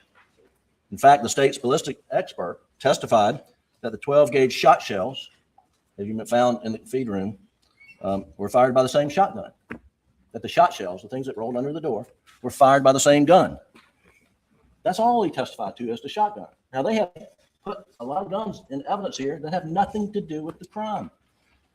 So we don't know what shotgun was used. It could have been a shotgun bought at Walmart that afternoon. It could have been a 20-year-old shotgun. But all the evidence, ballistic evidence, is shot shells were fired by the same gun. And that's, don't know that you really need an expert for that, but that's what the testimony was on the shotgun.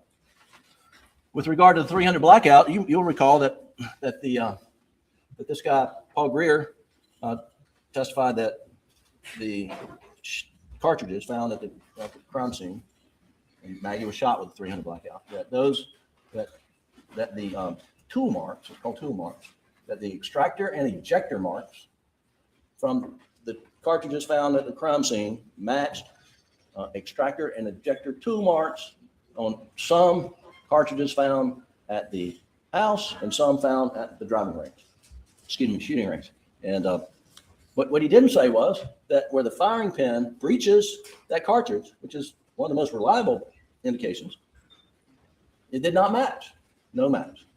And he also did not compare projectiles. There wasn't a projectile found. When I say projectile, that's the bullet thing. It goes, that went into Maggie's body and broke up, but one went into the dog house and was found in the dog bed. And so they have that. And what they did not do is take that projectile and dig projectiles out of the berm where the shooting range was and compare it to see if they match. And that's the most reliable way to do it. Now, in David Owen's notes, he said that the ballistic expert can't be 100% sure until you have the gun. And you heard my cross-examination of Agent Greer, and this tool mark ballistic examination is somewhat soft science. It's come under criticism. It's what they rely upon. Not every investigative lab relies upon it. That's what they did here, but it's not gospel. It's not gospel. Another thing about the 300 blackout, he in his closing, Mr. Waters repeatedly said that Alec bought it. And I assume we're talking about the replacement. I don't know. Alec bought it.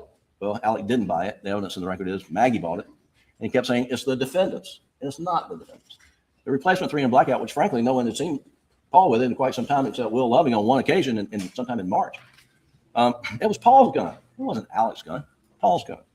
At one point in time during his closing argument yesterday, Mr. Waters reenacted a shooting scenario, if you'll recall. And I'll do my best, but he stands up here and he says that Alec shoots Paul in the chest one time. And 999,999 times out of You didn't miss anything. He's even worse than Creighton. And he has a 300 blackout. Boring. Because he is so smart and so diabolical that he's going to stage it so it looked like two shooters. So he's got a 300 blackout here, a shotgun that he just took his son out. But his son was 1 in a million, he says. 1 in a million. Comes this way. So Alec has to put the 300 blackout back down, pick up the shotgun, and shoot Paul. Where in the world does that scenario reside other than in Mr. Waters' mind? It doesn't. It doesn't.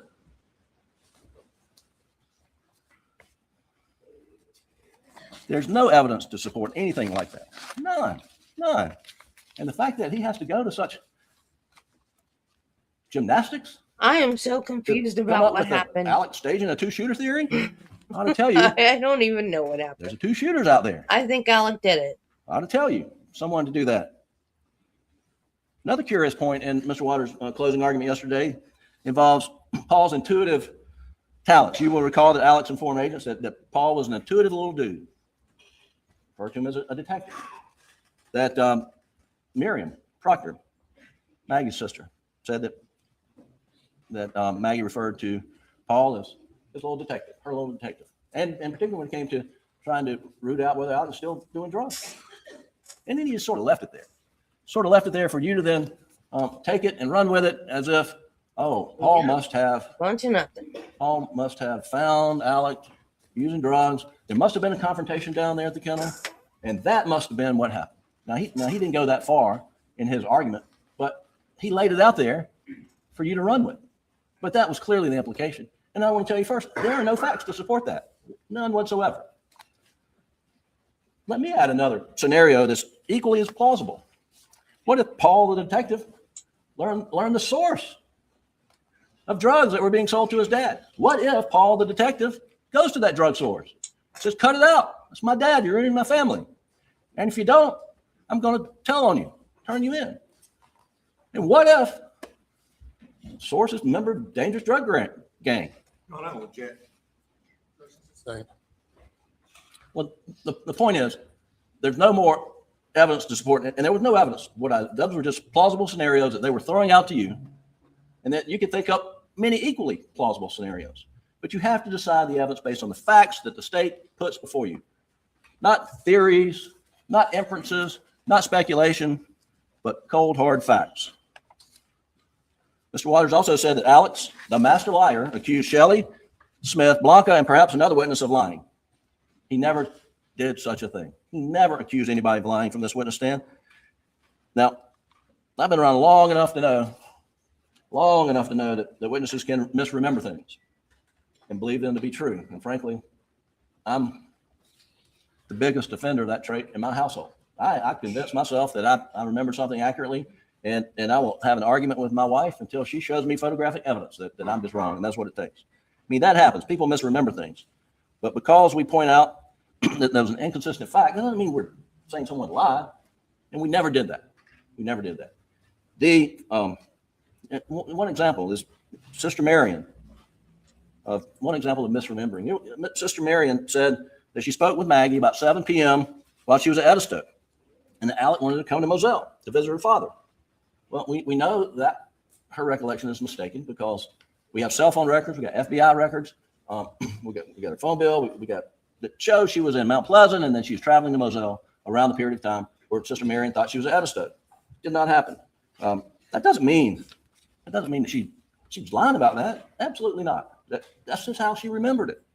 And she also said that when she talked to Maggie, that Maggie was going to go over and visit Mr. Randolph at Alameda. But we know from the records that Mr. Randolph had already been readmitted to the hospital. And that's in the records. And then Maggie knew it. We've got Maggie's text to Blanca, I think, in the day saying they're putting Mr. Randolph back in the hospital. We're scared for everybody and hope Alec doesn't go down to the hospital. Well, no reason I'm pointing it out. This is how Miriam remembered it. But if she remembered it incorrectly, and that happens. Because we point stuff out like that, we're not saying they're lying. Now, in the same with Shelley and the blue tarp, she remembers something. We're not sure what. But the evidence clearly is, she says it was on Wednesday, June 16th. And we got FBI cell phone forensics. We've got records, and we got testimony that Alec is in Somerville. He spent the night with his in-laws, the Branstadters on Tuesday, and he stayed there toward the end of the week, and then they went to the mountains at Kiowee. So Alec could not have been knocking on the door of the Alameda house on the morning of June 16th. And Barbara Mixon came in and told you that she relieves Shelley. Shelley works all night, leaves, and goes to work at the school district. Barbara Ann comes in at 8 o'clock and relieves Shelley. And as Shelley recalled it, as the tarp was laid out when she left for work. Barbara Ann came in and said, I didn't see it. No time during that week that when I worked was there a blue tarp. I mean, Shelley remembers something, but she's not a blue raincoat, and it's certainly Alec could not have come over there on Wednesday. Now Shelley also says that he spoke to me about times, and that bothered me. I called my brother. We're not disputing that, but what she didn't say is Alec told me to say I was here in 45 minutes or things like that, and frankly, it doesn't make a lot of sense because Alec kept saying, "You get my phone records, and you'll know exactly what time I was when I was there." And I'll get to this a little bit more in a moment, but Mr. Waters keeps talking about, oh, he's hurrying to get over there. He's hurrying to get over there to compress the time so that it looks like he's been gone from Moselle longer than he was. Fair enough argument. I understand his point, but that point evaporates when you're talking about how long you are at Alameda. It doesn't matter if he's there 45 Yeah, minutes. I think we're going to have to because there's rebuttal Does it really matter? from Creighton now for this. How long he was there? So now, I guess before you had the OnStar data, Yeah, they could be it's saying, oh, he said he was there 45 minutes, but he was only there 22 minutes. and he spent the other 10, 15 minutes traipsing through the woods, burying bloody clothes and getting rid of murder weapons. Well, we may have heard that in this trial had we not gotten the OnStar data from General Motors in the middle. Oh, it's the other It shows guy? conclusively Which other guy? Drove over there. He drove straight back. Another small point. He said there's biological material on the Polaris. I don't think that was ever tested. It certainly looks like it. But what we've learned in this case is things aren't always as they seem. They thought they had blood on the shirt. Turns out there's no blood on the shirt. And that this biological material showed that Maggie was running toward her baby. Now, I don't know that there's any evidence which way Maggie was running or what she was running to. There's not. I mean, it's a fair inference. And everyone who knows Maggie would know that's what she would do. And we're not disputing that would be her mother instinct. And did that probably happen? It probably did. But it's just to state it as a fact. There's no evidence of that. Now, one thing he also said, the cell phone backlight turning on. And I don't have an Apple. The guy with the red tie? So here's the issue. And mine won't do it because I don't have an Apple phone, I don't think. But He irks if you me. I don't take know a phone why. flat and pick it up, light comes on. And He irks me. why is that important? I Why is that just don't important? Like I say, I'll probably turn this phone off. And if I'm making a point that you all know the answer to, I apologize, but it's important that you do know the answer to why this is important. It's important because now that we have the OnStar data, we know Alec drove his Suburban by the spot where Maggie's phone was found at 9:08. Now, there's probably some seconds in there, but 9:08. And we know that her phone is in the woods at that point. So the question is, did Alec throw it out the window at 9:08? And the answer is no, he didn't. Because if you throw it out the window, at a minimum, the display light's going to come on. At a minimum. And when that display light comes on, it registers. These phones say a lot. Lesson learned in this case. It registers in this Knowledge C database, and it says display light on. And it has a time that the display light came on. Well, on Maggie's phone, the display light does not come on at 9:08. Okay? So, means Alec didn't throw the phone out. And yesterday, Mr. Waters says every single expert testified that the backlight comes on and sometimes it doesn't when the phone is raised aggressively. That's not true. Only one person testified to that.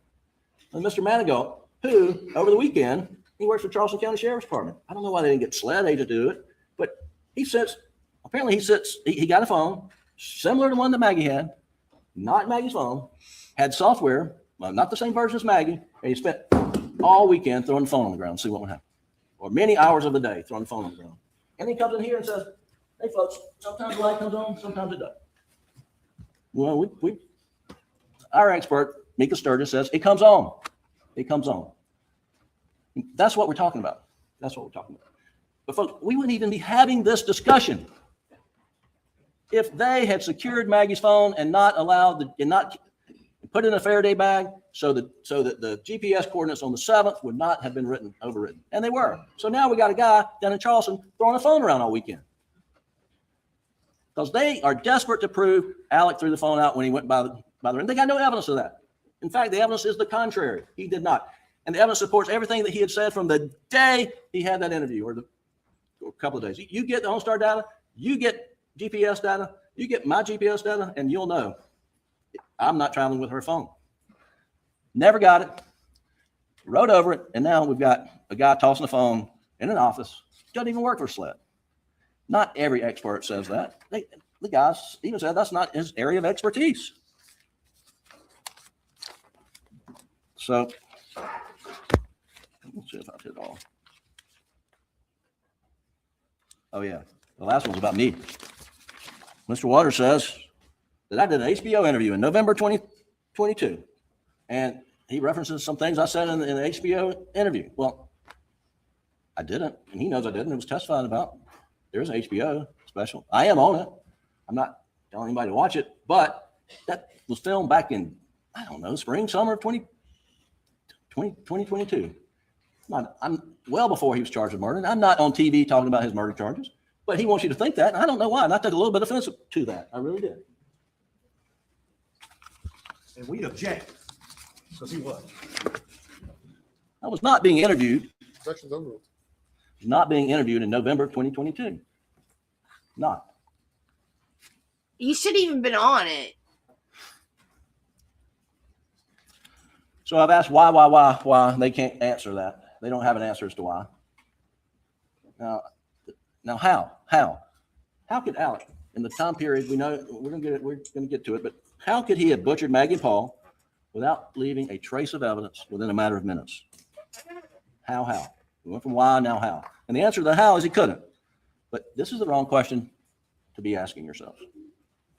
Because the question that you are tasked with answering is, has the state presented evidence that proves beyond a reasonable doubt showing that Alex butchered Maggie and Paul without leaving a trace of evidence, all within a matter of minutes?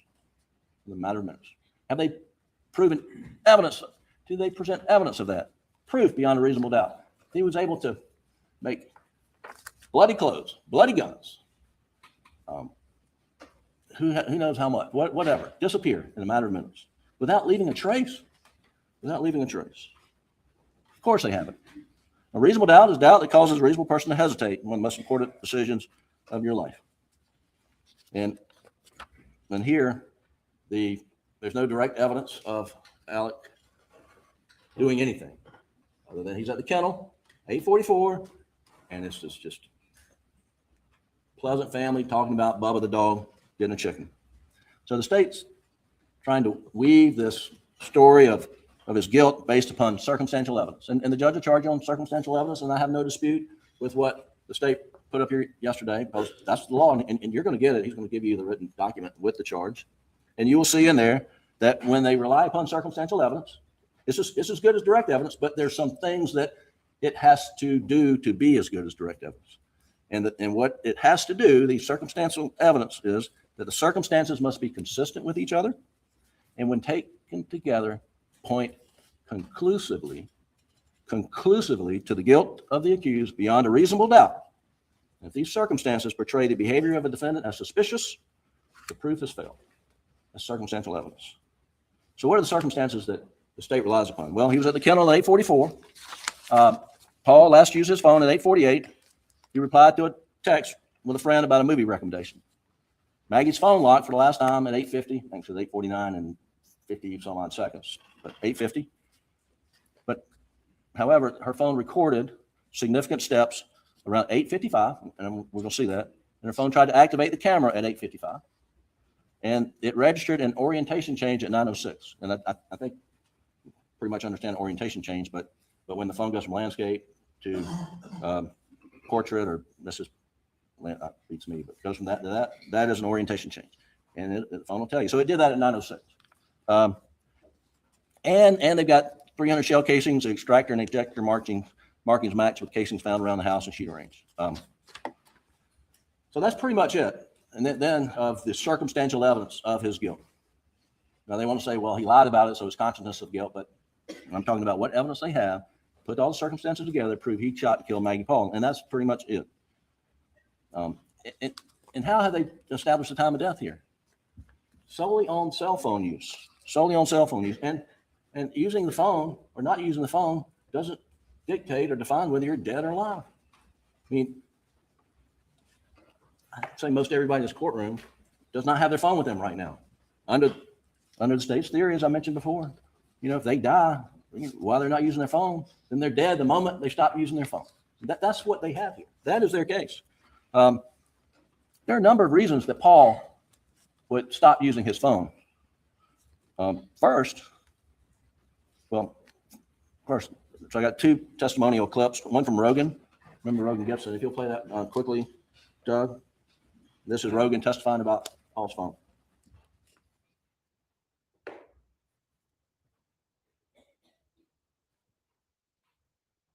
You asked a little bit about Paul's cell phone usage. He was on a lot. He was on a lot, yes, sir. Yeah, and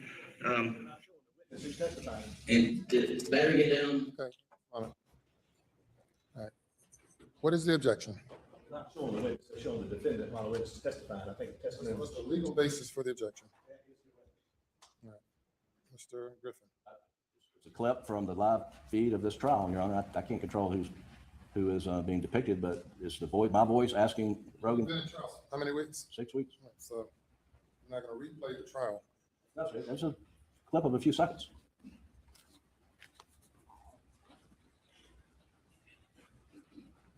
I sustain the objection.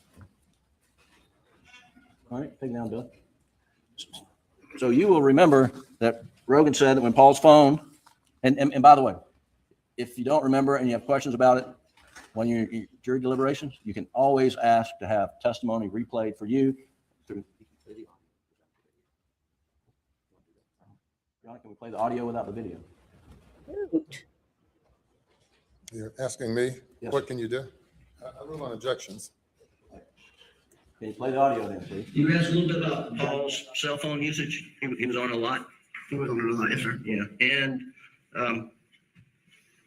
and did the battery get down low pretty regularly? Yes, he would let his phone die sometime where he would lose it. Well, and when it would get down low, did he have a habit of not using it to try to keep him going all the way out? Yes, I have seen that happen before. And have you done that yourself? Yes, sir. All right, and so you'll know from the photographs and the evidence in the case that Paul's phone was at 2%, and it was on low power mode at the time. He was texting this friend of his about a movie recommendation. And then can you play the audio only of, you remember Nate Tootin, and he testified about Paul putting the phone down when he was working around the kennels. And how would you describe the relationship between Paul and Alex? They had a really good relationship. Would you say that Alex? I don't think that's the right clip. The so there's Mr. Tootin testified that when Paul would work, he would put the phone down, forget where it was at times, and that it was pretty common for him to put the phone down at the kennel so he wouldn't get it wet. And you recall Dale Davis, they brought him to the stand. I think they brought him to the stand to make it seem like the hose was unraveled and then it was used and put back. And we know from the video, and you can see it again, the dog kennel video, we pointed out the hose is on the ground outside Cash's kennels. And Mr. Davis says, yeah, that was not how I left it. Someone had put it down. And then I'm going to show you.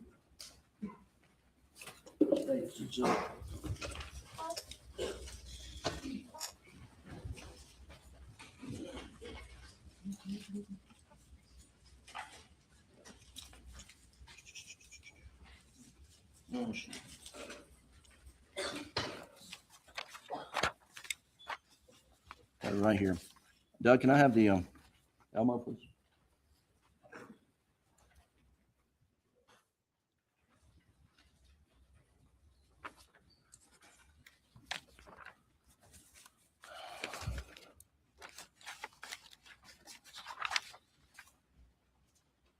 Oh, that's awful.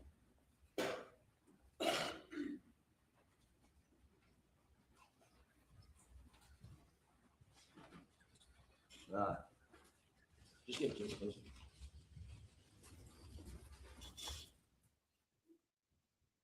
Ladies and gentlemen, you'll have back in the jury room State's Exhibit 503, which is What are you picture of the doing dog now, kennel, Alec? from the murder scene, and what I'm pointing out on top of these two He looks like he's about to kennels have are a panic dog attack. beds. You'll see Exhibit 503. The dog beds are up here on top, and you recall Dale Davis says that when you clean out the kennels, hose it down, you put the dog beds on top. So it's pretty clear from these photos, this photo, that Paul and or Maggie had sprayed out those dog runs and put the dog beds on top, and put the hose away. Alec testified that the Bubba and Grady had on collars, and we see the collars in State's 45, and so the collars hanging here, but they're collars hanging here, and then there's collars here, and the dogs don't have collars on them in the dog picture.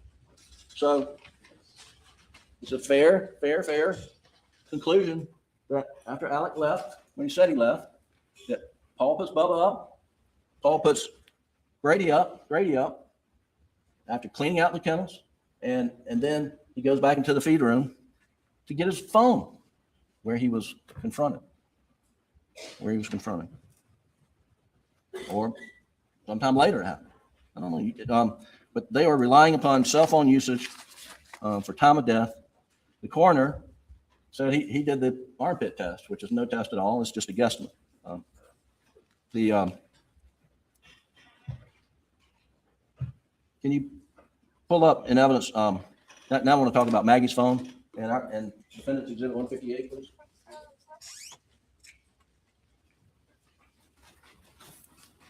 Or he's showing emotion. So this is Maggie's phone to make timeline the jury that we put in think he's sad. evidence. And this is going from 8:49 to 9:07. And if you'll just walk through it, you'll see 8:49:26, last text message read by Maggie. Okay, go to the next one. 8:49:28, backlight off. Go to the next one. 8:49:31, phone locked, remains locked until recovery by law enforcement. It was locked for the last time and never unlocked. 8:53, but on 8:53, the backlight comes on. Backlight comes on. It's being manipulated. 8:53:12, orientation to portrait starts. 8:53:15, phone begins logging 59 steps. 8:53:20, there's a Siri usage, and the testimony is you can get that by squeezing the button. 8:53:24, the orientation portrait completes, so it switches. And then 8:53:28, backlight is off. Next, backlight is on. Backlight is off again. And it's on again. Keep going. And then 8:54:34, camera use starts. It's activated by touching the camera icon or by swiping left in the lock screen. There was a question as to whether that could be from facial recognition, and Lieutenant Dove said that information resides in the Knowledge C database, but he did not look for it. Michael Sturgis, our expert, looked for it, found it, and came and told you that was not a facial recognition miss. It was from intentionally activating the phone only for 1 second. Go to the next slide. What, the camera? You ends. can accidentally hit the camera button. Orientation to landscape starts. 8:54:44, it ends. And then 8:55. So the point, there's a lot going on with Maggie's phone at around 8:55. Keep going. Keep going. And then at 9:03, the backlight goes off. And at 9:04, there's a missed call from Alex. And at 9:04:23, the backlight's off. And 9:04:41, the missed call from Alex ends. So let's back up too. Let's go to 9:04:23, missed call from Alex. Okay. And this was the testimony on 9:04:23, and it's important. Alex calls Maggie. And when that happens, you would, her backlight was on. Go back one more. Her backlight is on at 9:03:52. At 9:04, missed call from Alex starts. At 9:04:23, and instantaneously, the backlight goes off. Now, you heard the testimony of that. It means when that call came in, someone pushed on the side to stop the call. Now was that done by Maggie because she was over on the other side of the workshop where we see those footprints that we heard about that were never really analyzed, and that she didn't want any noise coming through? Or was that some bad guy or bad person has Maggie's phone and stops the call? But something's going on with her phone at 9:04. I'll tell you that. And then at 9:04, the next one is missed call from Alex ends. 9:05, backlight on. 9:06, orientation changes to portrait. 9:07, incoming call from Alex. 9:06:14. Keep going, Doug. And 9:06:52. Keep going. And then at 9:07, her phone stops for good.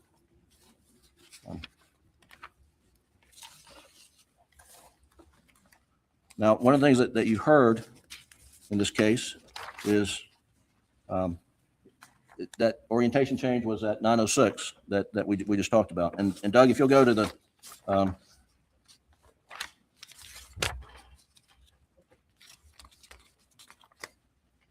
if you go to defendants 156, please.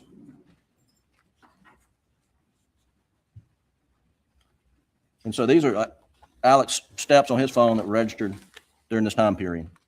And if you'll go to entry, if you look at entry 28, if you'll pull that out, Doug. All right, so 28, this is between 9:02:18 and 9:06:47. And this is the time period that Mr. Waters in his argument said was scurrying around because he took, yeah, just bring it back a little bit more, please. So can we do it so we can see the whole line? Just, that's fine. So that, so here we see line 28 between 9:02 and 9:06.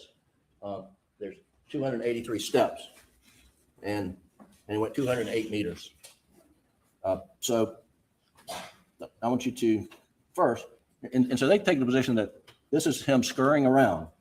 But if you do the math, which we haven't done here on this document, but 283 steps in 269 minutes, excuse me, 269 seconds, turns out to be 1.05 steps per second, 0.05, 1.05 steps per second. Multiply that by 60, you get 63 steps per second. And if, ladies and gentlemen, this is a slow walk, 1 step per second. 1001, 1002, 1003, 1004, 1005. This is Alex scurrying around according to the state's case. And if you look at the distance in meters of the last, when he gets, I guess, to the house at 7:55 to 8:55, he goes 203 meters before it stops registering.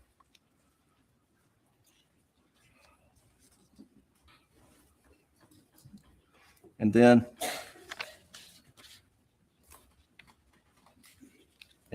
one thing you will remember during this time period, between 9:02 and 9:06, and 9:06, Maggie's phone has an orientation change. Her phone has moved from here to here. But what her phone doesn't have, it goes to the second page. Back. I'll get him on the screen. What her phone doesn't have are steps. Our steps. And Lieutenant Dove testified that, yeah, it doesn't look like anyone, but that her phone is moving at 9:06, but there's no steps being registered. Alec is walking from 9:02 to 9:06. So fair to reason that Maggie is not, excuse me, Alec is not walking with Maggie's phone. That's the timeline data that I wanted to review with you. The if you go to Exhibit 524, Maybe. Defense Exhibit 524, please.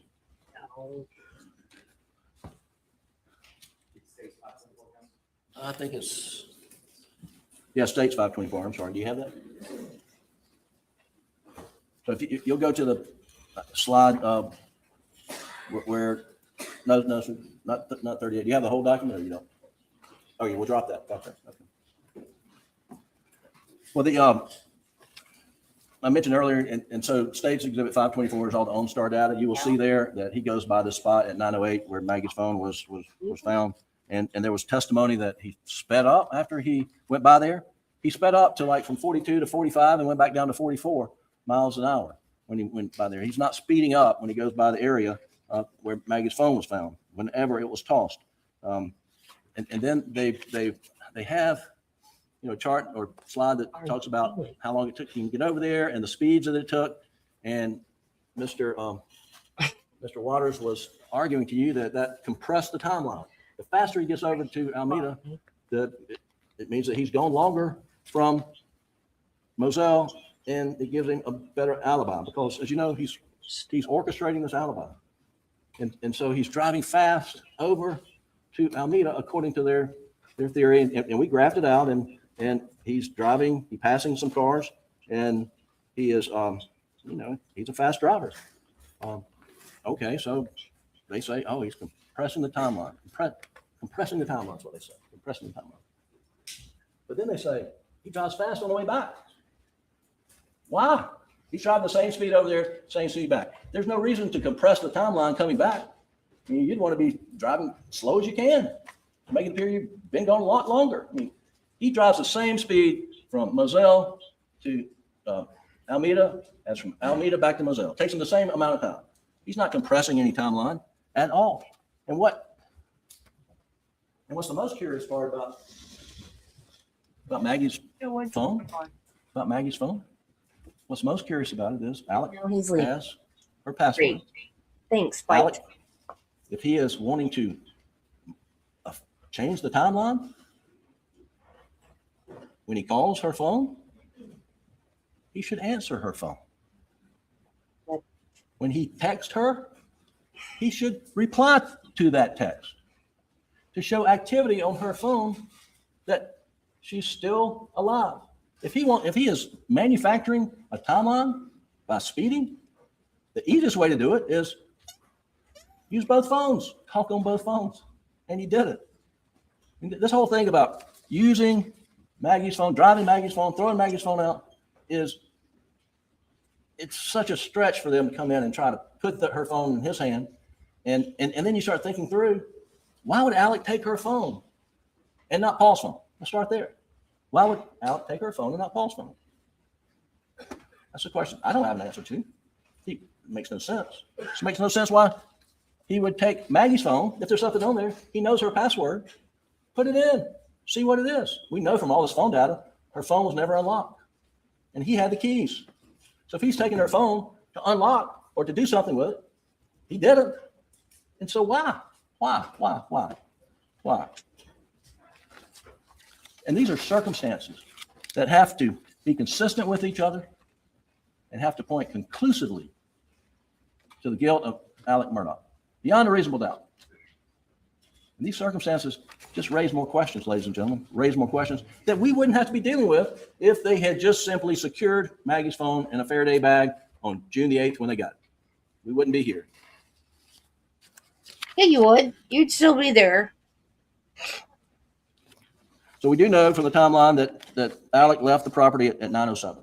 Were they killed before he left? I don't know the answer to that.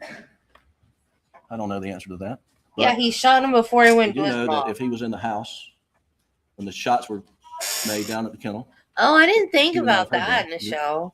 We had decibel testing from Mr. Sutton. Now they were angry with Mr. Sutton's angle test. They were not angry, but they challenged his conclusions on a lot of things. But they didn't touch his acoustic testing. Didn't doubt that. Haven't challenged that. And so if he's in the house and the shots are ringing down at the kennel, he doesn't hear them. Yeah, they proved you couldn't hear Now, the shots. They say from that the house sometime to the after kennel. 8:44, and they peg it 8:48, 8:50, because that's when Paul last responded to a text from this friend of his. But they ignore the fact that it had to be cleaned up. And I think Buster testified that takes 10 minutes at least to get the dogs in, clean up, et cetera. And then there's all this 8:55 stuff going on Maggie's phone. But let's take him at their theory at 8:50 after having a pleasant conversation talking about is it a guinea or is it a chicken and Bubba, all right, so 4 minutes later, let's go ahead and kill my wife and my son because I got questioned at the office today by Jeannie Secretary. That's their case. Well, let's run with it, see where it takes us. You don't really do anything. It takes us that he leaves the property at 9:07. So from the moment Chewing tobacco is the one where you do move. He's got, if it happens at 8:50, he's got 10. He's got 17 At minutes. least in my experience. 17 minutes. He I've would not have to done be a it. I know magician to make all that people evidence disappear. As you heard, under either I live in Dr. Kinsey redneck central. or Mr. Palmbach, Dr. Reamer and Dr. Kinsey, Mr. Palmbach and Dr. Eisenstein, either way, the shooter's covered with blood on Paul's shooter. And that's what all that testimony was about. It wasn't about trying to figure out who's got the right angles. The whole point of that is, while we ended up having to get our own experts, is to prove the shooter is covered in biological material, covered in blood, covered in everything because of the blowback. And it wasn't until on reply that Dr. Kinsey said, oh, well, there'd be blowback under my version too. Blowback meaning blood, biological material from killing Paul. So the shooter's covered in blood. The shooter's gun is covered in blood. Hurry it up, Jim. And that there's not sufficient amount of time to clean all that up, make all that disappear. And then call your son Buster, driving to visit your mother, who he got a call from Barbara Mixon earlier today, said your mother's agitated because your dad went back in the hospital and you might want to check on her. He goes to check on her. He calls Buster. And does he say, hey, Bus, I just blew your mom and brother up. You should see the damn mess. Are you kidding me? He calls Chris Wilson. Normal conversation. He calls his brother John Marvin, talking about his dad. And then he goes over there and he sits down with Shelly and sits on his mom's dad. And he stays there 20 minutes, not 40 minutes or 22 minutes. I don't know. The records show what time. But the fact of the matter is, he's got no blood on him. He's acting normal as every day. He is the same old Alex. Yet there he is. He just blew the person the people he loved the most in this world, blew him away.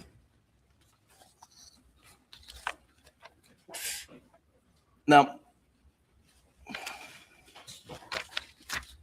I'll talk a little bit about the angles that Mr. Sutton did, his reverse trajectories on the shots. Ow.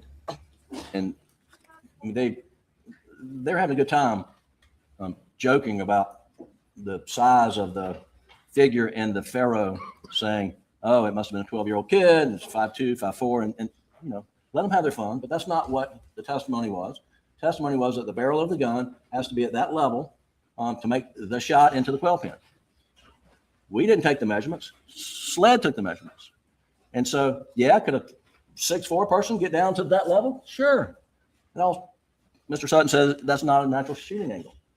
Could a 6'4" person get on their knees? Sure. Shooters are in movement, and a 6'4" person is going to be moving around on their knees? I don't think so. But, the most common sense thing here is there were two shooters. Because there were two guns. And as Mr. Palmbach said, one gun is high capacity, holds 10, 20, 30 rounds. And if you're going down to execute somebody, one gun's enough. Why take another gun that only has 3 shots? And Dr. Kinsey agreed with the angle coming out of the quail pen, so that the angle puts it pretty far away from the door of the feed room where Paul's killed. But it's not our burden. It's not our burden. It's their burden to prove to you, based on circumstantial evidence, that all the circumstances are consistent with each other and point conclusively to the defendant's guilt beyond a reasonable doubt. And those facts are just not consistent. Those facts are just not consistent.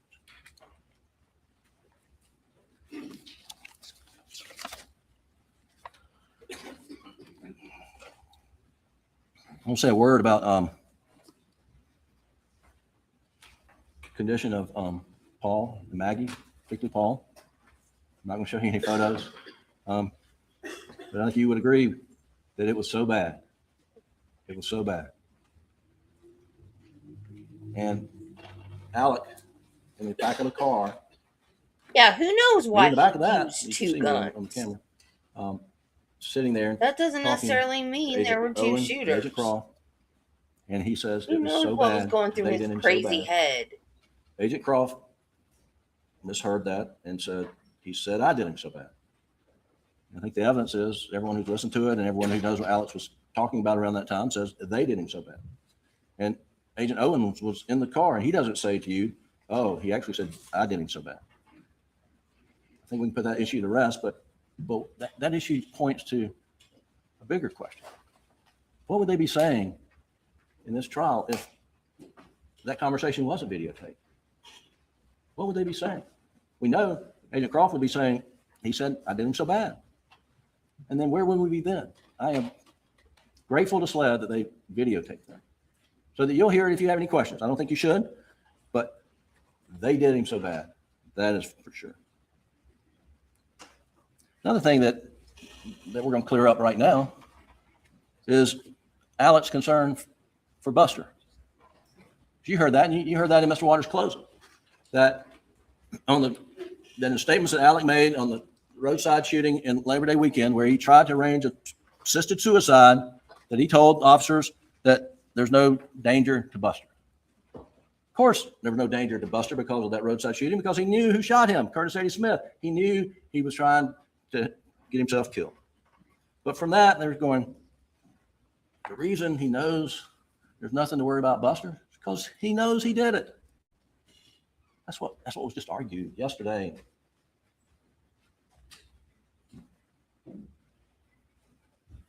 Well, Deputy McDowell, in a body cam video that's in evidence, captured Alex speaking to Buddy Hill about his concern about Buster's safety. Will you play that now, Doug? It's in evidence. I don't have the exhibit number. Can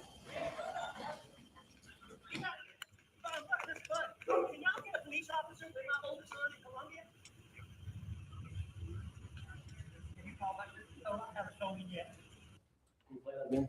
Because I think the. Randy, what about Buster? We gotta get this Bud. Can y'all get a police officer for my oldest son in Columbia? Can you call Buster? No, I haven't told me yet. Did you hear that? Can y'all get a police officer for my oldest son in Columbia? What about Buster? What about Buster? Can y'all get a police officer for my oldest son? Buddy, can y'all get a police officer for my oldest son in Columbia? That's Buddy Hill, sheriff. And they want to come in here and tell you he wasn't concerned for Buster's safety? Once again, I'm grateful Colleton County Sheriff's Department had body cams. Now you know. You know Alec was concerned. You know Alec asked for a police officer for his son in Columbia, Buster.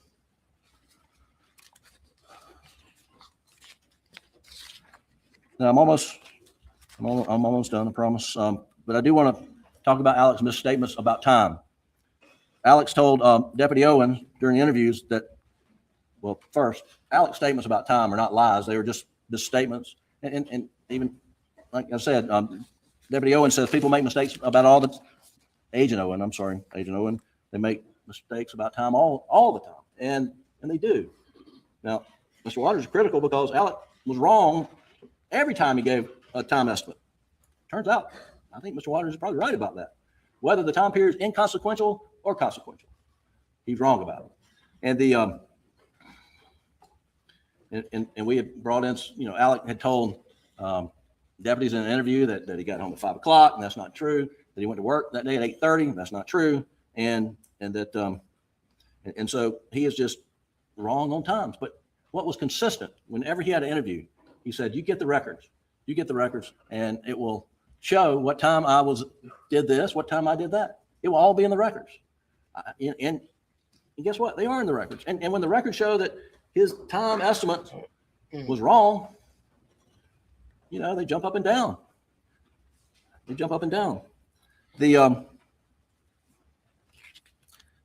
statement to Deputy Green, he says, I've gone to my mom's for about an hour and a half, and I last saw them 45 minutes. Now that I don't know. Frank, don't know if that's wrong or not. He's talking to Deputy Green about 10:30. Hour and a half from 10:30 is 9 o'clock. He left. He left at 9. He left at 9:07. But that's that. The question about what he did when he got down to the scene, and he said he ran up to Paul and Maggie, and he left his phone, and he went back to get his phone, and then he's talking to the 911 operator, and you can hear it, and he says, I've been up to it now. It's bad. He doesn't remember the sequencing, and I don't think anyone should hold that against him. Mr. Waters gets up here and says Maggie was running to her baby.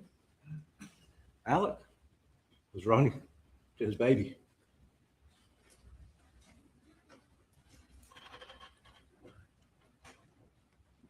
And can you imagine what he saw? And is it evidence of guilt that he doesn't remember what the sequencing was in that moment? Is that evidence? Is that evidence of guilt? Or is that evidence of trauma? This is a guy that then went to get a 12-gauge shotgun, and he put 16-gauge shells in it. He knows the difference, but he didn't know that night. And I'm not quite understanding what the state makes of this. Did he not go up to their bodies? Because the forensic evidence sure speaks to the contrary. What we have is Maggie's DNA all over his T-shirt. And you heard that from Agent Zapata. We have Paul's DNA on his t-shirt. How did he get Paul and Maggie's DNA on his t-shirt if he didn't touch them? If he brutally murdered them, hosed off down there next to their dead bodies, got in the golf cart butt naked, drove to the house, changed clothes, went over to his mom's, goes down, calls 911, then searches for Whaley restaurant menu and checking emails, waiting for the police to show up. How does he get their DNA on his body? Because it's on there. The forensic lab tells you that. Because he went up to them and touched them.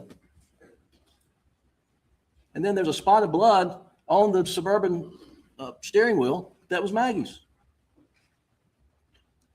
And we know that Suburban was never down at the kennel, thanks to the OnStar information. I'm not sure that was an accepted fact until OnStar sent their stuff in, but the Suburban never went down to the kennel until after he returned back from Moselle. So we know the blood got on the steering wheel after he checked Maggie like he said he did on the 911 call. And then there's a spot of blood on the gun that he went to get. And then there's GSR. There's GSR. There's 3 particles of GSR on his shirt.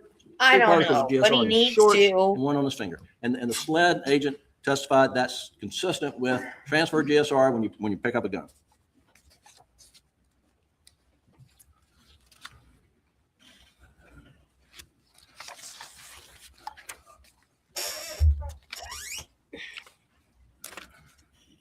So, but really, we're back to the lie. Now, when, if any time, will he stop talking? Because that's all they have in this case is that Alec lied to them when he last saw them, and he shouldn't have. He shouldn't have. And he said, "What a tangled web we weave once we start to deceive." And once he lied the first time, he was stuck with the lie, and he continued to lie. And he shouldn't have. He shouldn't have. And he told you, what was going through his mind. Probably wasn't rational, but he was in the throes of an addiction, and he just found his wife and son murdered. And he's being interviewed. He'd been swiped for GSR, and he does think David Owen is the guy that investigated his friend. But he was wrong. He told you. Turns out he was wrong. But I thought that's who it was that night. And he was under investigation. He was being accused of obstructing the boating accident investigation. And he's under investigation by SLED for that. And he had all these skeletons in his closet. And he was wanting to get them away from him and looking for the real killer.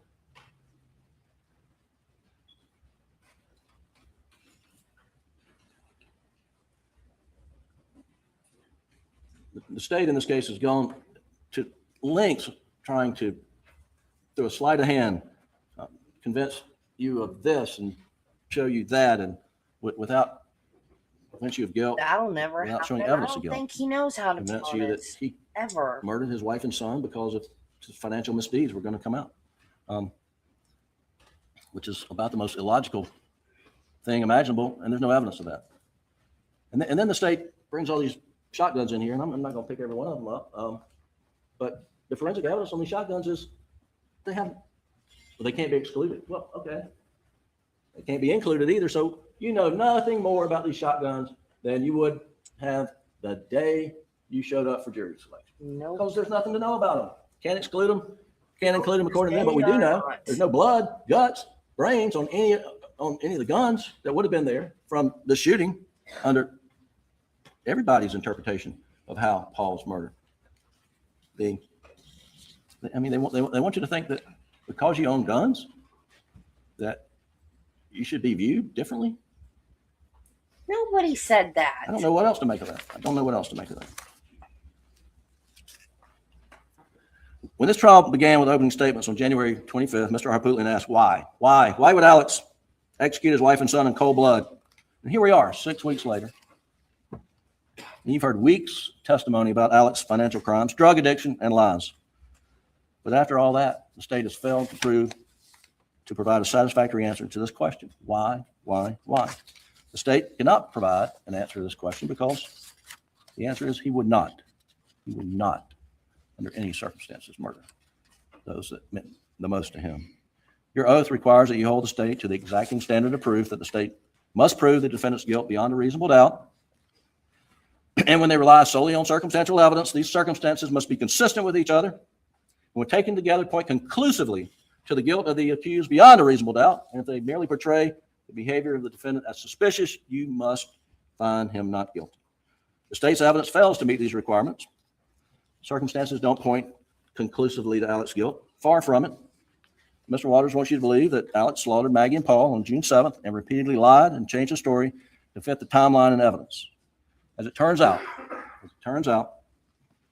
in fact, the state is the one that's been manipulating evidence to fit their theories of guilt, which changed over time from the date of these murders until yesterday.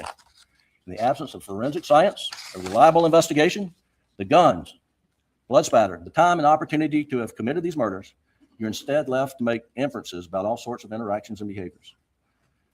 Prosecution wants you to view the evidence through the diabolical monster lens that they have tried to paint, but the law requires you to view it through the lens of innocence, where none of these things, individually or taken together, prove conclusively to Alex's guilt beyond a reasonable doubt. Up until now, you've not been able to say a single word. Can't imagine how frustrating that must be. But soon you will have the most powerful voice in this courtroom. With your words, you can let everyone know that in a court of law, only evidence and the burden of proof matters, not gossip, innuendo, opinions, and most of all, not theories layered on top of speculation. With your words, you can let the state know that they don't get to obtain an indictment by misleading a grand jury and then bring you before you a case built on theories, speculation. There are two words that justice demands in this case, and those two words are not guilty. The oath you've taken in this case is to follow the law, to follow the Constitution, and to hold the government to the burden of proof. And it requires a verdict of not guilty. On behalf of Alex, on behalf of Buster, on behalf of Maggie, and on behalf of my friend Paul, I respectfully request that you do not compound a family tragedy with another. Thank you. Yeah, that was a bad way to end that. That was not cool. Ladies and gentlemen, we'll send you to the jury room for a break. Please do not Thank discuss you, the case. Jesus. Okay, we're done for today. That was not a good way to end that. My friend Paul. No. Like, they've already got that, personally, that was not cool. Anyway, okay. Bye, guys. I'll see you in the morning. We'll finish this and then we'll get started. Hopefully we'll be done. And then we'll start the, I want to call it the Becky hearing, but it's not the Becky hearing. It's the, hearing for a new trial, I guess. The appeal, something like that. I don't know, but we'll get started. So I'll see y'all tomorrow. Have a great evening. Bye, guys.